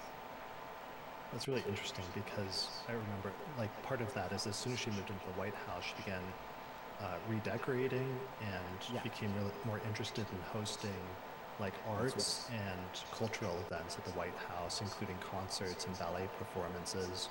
So maybe that's a recurring theme sometimes when there's sometimes first ladies that are more involved in things in the administration than others. It makes me think of 1993, where you have Hillary Clinton, who's the opposite in that she's not doing homemaker things, which she's famously not into, but instead she's actually trying to push policy like healthcare reform and things like that. But each perhaps first lady puts their own different stamp on the White House sometimes during these times. Yeah, absolutely. You're absolutely right when it comes to redecorating the White House, that work is finished in February of '62 during the exterior conjunction. She gives this big televised tour, and some of that redecoration involves doing things like finding some old desk that James Monroe had owned, and used, and bringing it back to the White House. So much of it is reconnecting with old artifacts that had been part of the White House and had drifted away and sort of reintroducing them into that milieu. So very much when we're talking about Venus retrograde and taking things out of the past and bringing them back, that's a perfect example. I also want to mention, of course, Jacqueline Kennedy was born in July of 1929. She's a bit far away from the Venus retrograde, but she was about to turn 32 when all this was happening, heading towards that birthday when we do get Venus and Mars merging together. Very interesting. Nice. All right. That's good. All right. I think that's good for 1961. All right, let's transition to talking about 1953 at this point and the Venus retrograde in Aries that occurred in the early part of that year. So Venus went retrograde on March 23rd in Taurus, and this is actually the last one that starts in Taurus, and then it retrogrades back into Aries where it stations direct on May 4th, 1953. By sign, though, because this one's in both Taurus and Aries, it extends it a bit so that it first goes into Aries on February 1st, and it last departs from Taurus all the way on July 7th. So that does extend our dates a little bit on the other side. So early in the year, first things first, in terms of presidents, Dwight D. Eisenhower is inaugurated the 34th President of the United States in January. And of course, as we've already seen, he would die 16 years later, 2 Venus cycles later, under the same retrograde in 1969.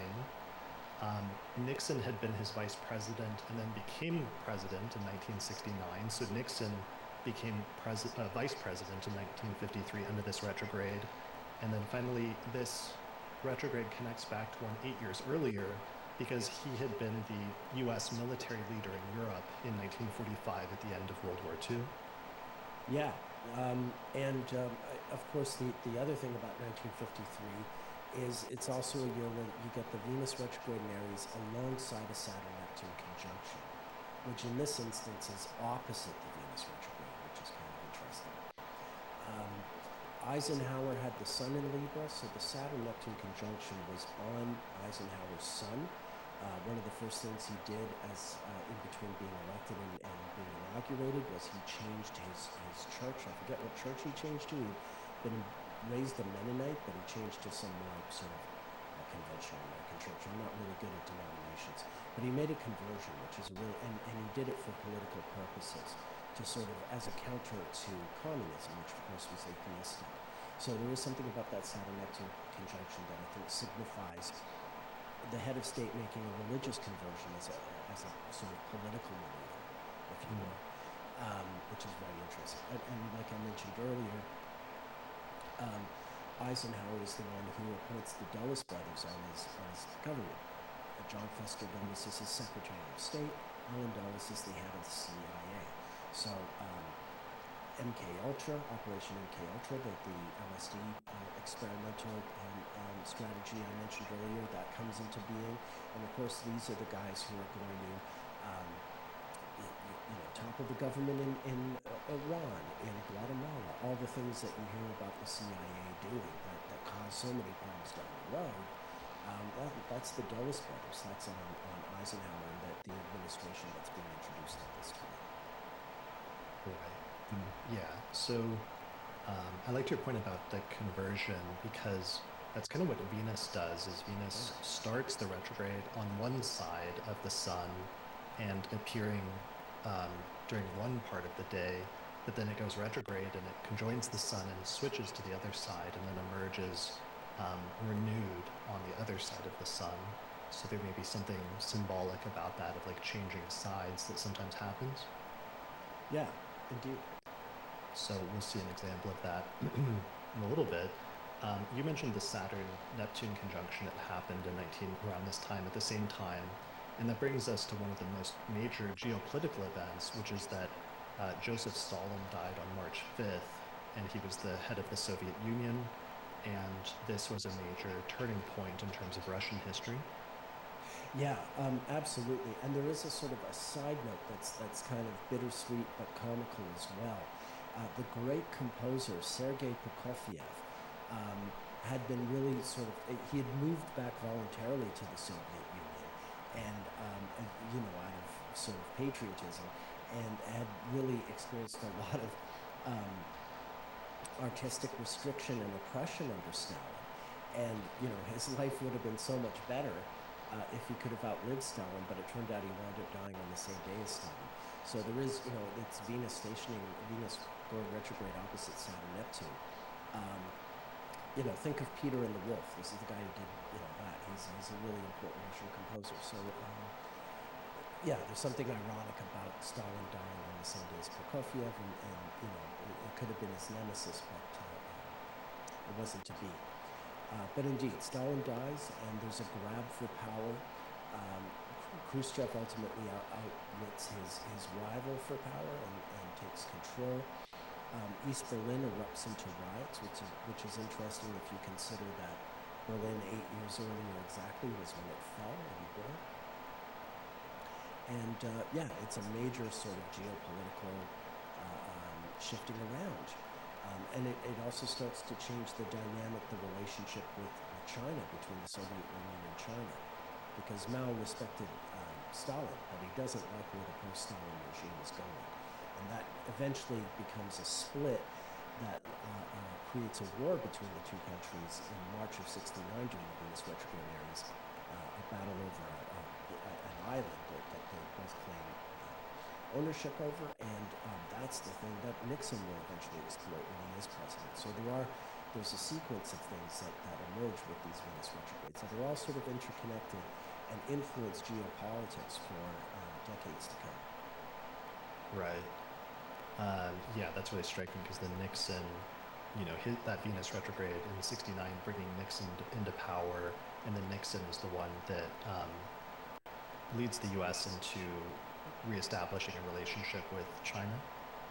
Yeah, which is a total strategic thing to exploit the rift between the Soviet Union and China, which got worse in March of '69 when they started fighting each other over this Zhengbao Island. really it begins with the death of Stalin, because that's when Mao starts to look askance at the Soviet Union. Okay. So Khrushchev, not long after this is what leads him to come into power after Stalin dies, right? Yeah, there is a bit of a power struggle. He's up against this real psychopath, and what's the guy's name? Another Georgian guy. Just an awful, awful person. I'm drawing a blank on the name. I can look him up. Ultimately Khrushchev triumphs. There is almost a coup against Khrushchev a couple of years later after he, starts revealing the truth about Stalin. But he manages to overcome that one in '57. Eventually, he falls to a coup in 1964, but that's because of how the Cuban Missile Crisis goes, and they start to see him as an uncontrollable element. Let's put it that way. Okay. Yeah. The rest of the party. Also during this time period, on February 11th, the Soviet Union breaks diplomatic relations with Israel after a bomb explosion at the Soviet embassy. So I thought this is interesting, the relationship between Russia and Israel coming up during this retrograde in 1953. Yeah.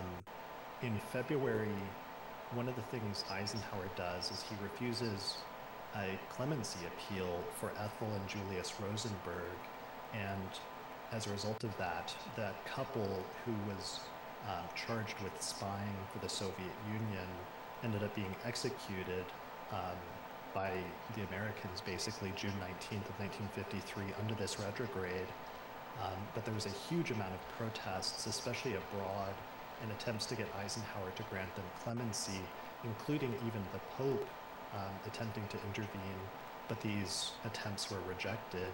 And these two became the first American civilians to be executed for espionage charges, or these specific espionage charges, and to be executed during peacetime. Yeah, it's really rough. I mean, they're a married couple. They're kind of set up by the wife's brother. It does seem like Julius was probably guilty of something, but Ethel Rosenberg's execution is very hard to justify under any circumstances.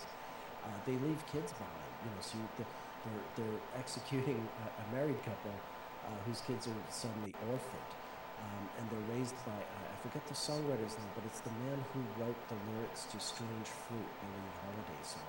He winds up raising the Rosenberg's kids. So part of the story was that they were passing, or they said they'd be passing nuclear secrets off to the Soviet Union. And what's interesting is that this connects back to 8 years earlier, because in 1945, Julius was discharged after the U.S. Army learned that he had previously been a member of the Communist Party. So there's this really interesting connection in terms of him working for the Army and passing off secrets during that time from the U.S. government and Army, but then 8 years later, under the same retrograde, basically being executed as a result of that. Yeah, that's very striking. There are some very notable weddings and engagements that happened during this retrograde in '53. On June 18th, 1953, Martin Luther King Jr. marries Coretta Scott, who will be known as Coretta Scott King. And then 5 days later, John F. Kennedy and Jacqueline Bouvier announced their engagement on June 24th, 1953. So that's pretty interesting. The Korean War armistice was announced.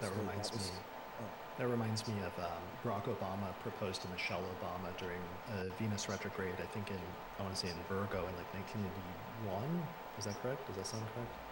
1991? Is that when he predicted? Proposed?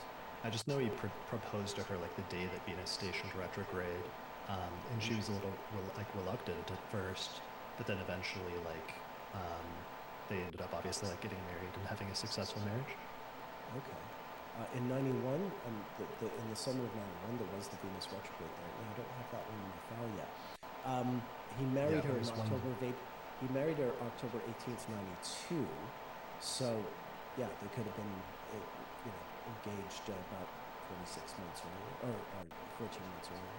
That makes sense. Yeah, that was part of the story, is that they had like a prolonged engagement because she was like a little unsure about it, and he ended up she ended up like coming around, or he ended up like talking her around. Okay. Well done, Barack. Is there anything he can't do with that charm? Right. April 13th, you have one for Frida Kahlo in Mexico City. Yeah, this is the only solo exhibition that she ever had in her native Mexico, and it's basically her last exhibition. She's so infirm at this point because of her injuries and her health that she's brought to the exhibition in a bed. They carry her in on a bed like a monarch, and so she gets to attend her own party even though she can't really get out of bed. She does wind up dying just a year later. Ironically, one of the last things she does in her life is protest the U.S. Interference in Guatemala.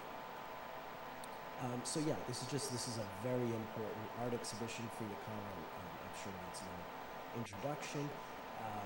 Certainly, someone with their own vision. I wouldn't exactly call it. Well, maybe she's experimental, but more importantly, she's visionary and singular. And this exhibition is the only solo exhibition she has in the native Mexico. Yeah, that's incredible.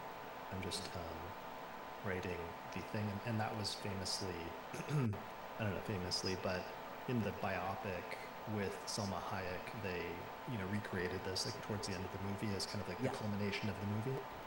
Exactly. Yeah, and it was like that in life too. I mean, sometimes those movies manufacture a climax, but for her, I think it really was such a thing. Right, of like the culmination of her life and life's work in some way in her art. Yeah. Here is the chart, because there's actually a very interesting chart for that day, because there was a new moon that happened that day at 23 degrees of Aries, and Venus was just coming off of the conjunction with that, and it was at 22 degrees of Aries, so there was a rare and interesting triple conjunction of the moon, Venus, and the sun that day. Yeah. With Frida, the charts are always really, really interesting, without fail. It seems like everything that happens in her life is always doing some like super dramatic transit, and of course her own chart is off the charts. Right. All right. What's your next most important one? Or I have a really good one. Okay, go ahead. You give me what you have. All right. February 13th, there was a trans person named Christine Jorgensen who returned to New York after successfully having gender reassignment surgery in Denmark, which had been a process that they'd been there for quite a while doing, but then they finally came back home to the United States after successfully doing this, and somehow some of their letters to their parents had leaked out, so the press became like aware, and she was met by a bunch of press, basically a bunch of reporters, as soon as she got back, and then became like this overnight celebrity, as being one of the first people in the United States to have gender affirming surgery, basically. And this ended up, interestingly, it was like, for the most part, received a lot of positive press by this. And I thought it was an interesting example in Venus retrograde, because when Demetra and I did the episode on Inanna back in 2003 and talking about those Venus retrogrades, we found some ancient Babylonian hymns to Inanna, to Venus, basically, and to the Venus retrograde. And it actually like mentions at one point Venus and associating Venus with like men becoming women and women becoming men. And there's actually like a line about that in the hymns to Venus from like 2000 BCE. So it was interesting seeing that theme of gender transitions, or blurring the lines between genders, or moving from one side to the other, as we were talking about earlier. But here in 1953 is like a really early, like first example of that in the United States. Yeah, that really rings with the Venus retrograde, opposite the sign of Neptune as well, when you think about it. I mean, the whole experience, not just the transition, but the public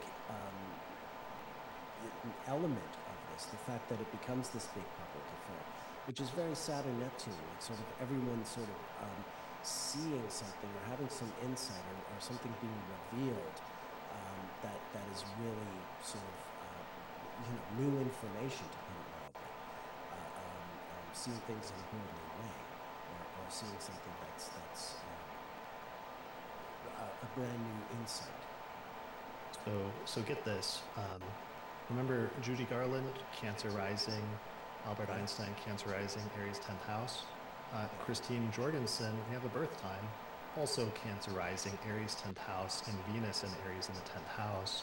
So this Venus retrograde went over her 10th house Venus when she basically comes back, returns to the US, and then becomes famous as a result of this. And then does run into some issues with being able to work and like not being able to find work, but then ends up being able to work in like entertainment industry and becoming successful or having some success during the course of that. Well, it's also interesting, having seen her birthday, she's born the same week as Miles Davis, Marilyn Monroe, and Allen Ginsberg. And already one of my favorite time twin weeks to look. So I'm definitely going to look at more detail in her chronology and compare her with those other people. That's a fantastic example. Thank you for sharing. Yeah. So the only other parts of that was I found a quote saying, soon after her arrival, she launched a successful nightclub act and appeared on television, radio, and theatrical productions. The first 5-part authorized account of her story was written by herself in a February 1953 issue of American Weekly titled The Story of My Life.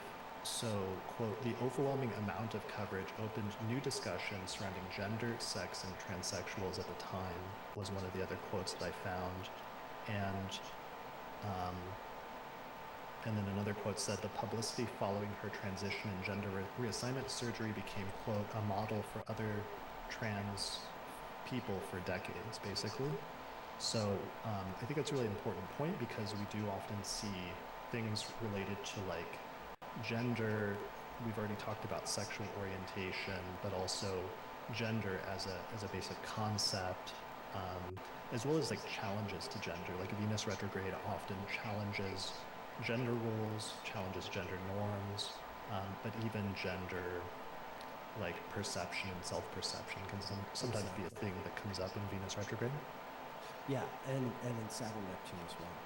So that's a nice combination of the both. Okay, well, I also have some other things relating to the arts and also another marriage that I left out that I'll go through quick. One of them is there was this big jazz concert in Toronto. Charlie Parker, Dizzy Gillespie, Bud Powell, Charles Mingus, Max Roach. In Toronto, it's called the Quintet of the Year at Massey Hall. It was recorded and turned into a record that was a huge seller and is considered a massive jazz classic. I'm sorry, guys. So that was sorry, really bros. I am gonna I think I am gonna sign off. I mean, my life has been crazy. I might stream. I don't think I'm gonna stream later. I haven't. I got it. I'm sorry, guys. I know I said I wouldn't walk away for another half hour. Goose, what is a fair price for Switch 2? Brigitte Bardot That's fucking... Bro, okay, we might end the stream on the... Remember the PlayStation announcement of price? PlayStation 1? But this was the spectacle that 2,000 American Marines witnessed on May 12, 1953 at 11:30 a.m. Station 1. Enterprise, anchored in the Bay of Cal. Price announcement. French movie. I'm going to ask.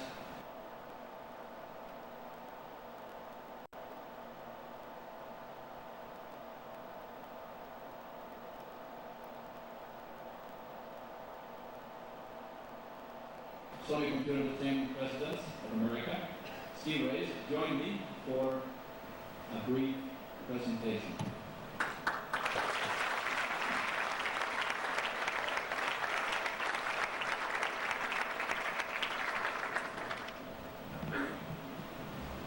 299.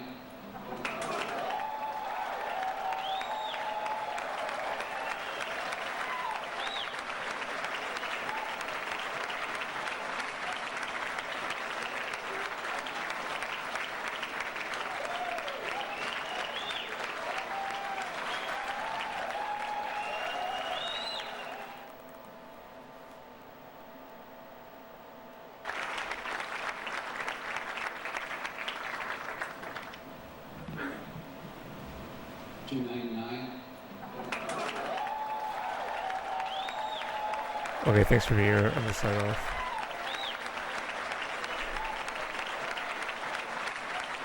Sorry, guys. I'm sorry. I apologize.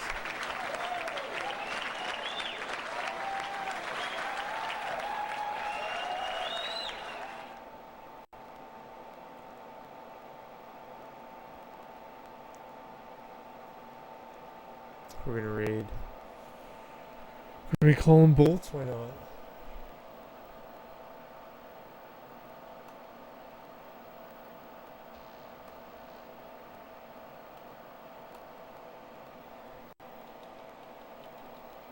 Sorry, bros. This was a crazy day for me.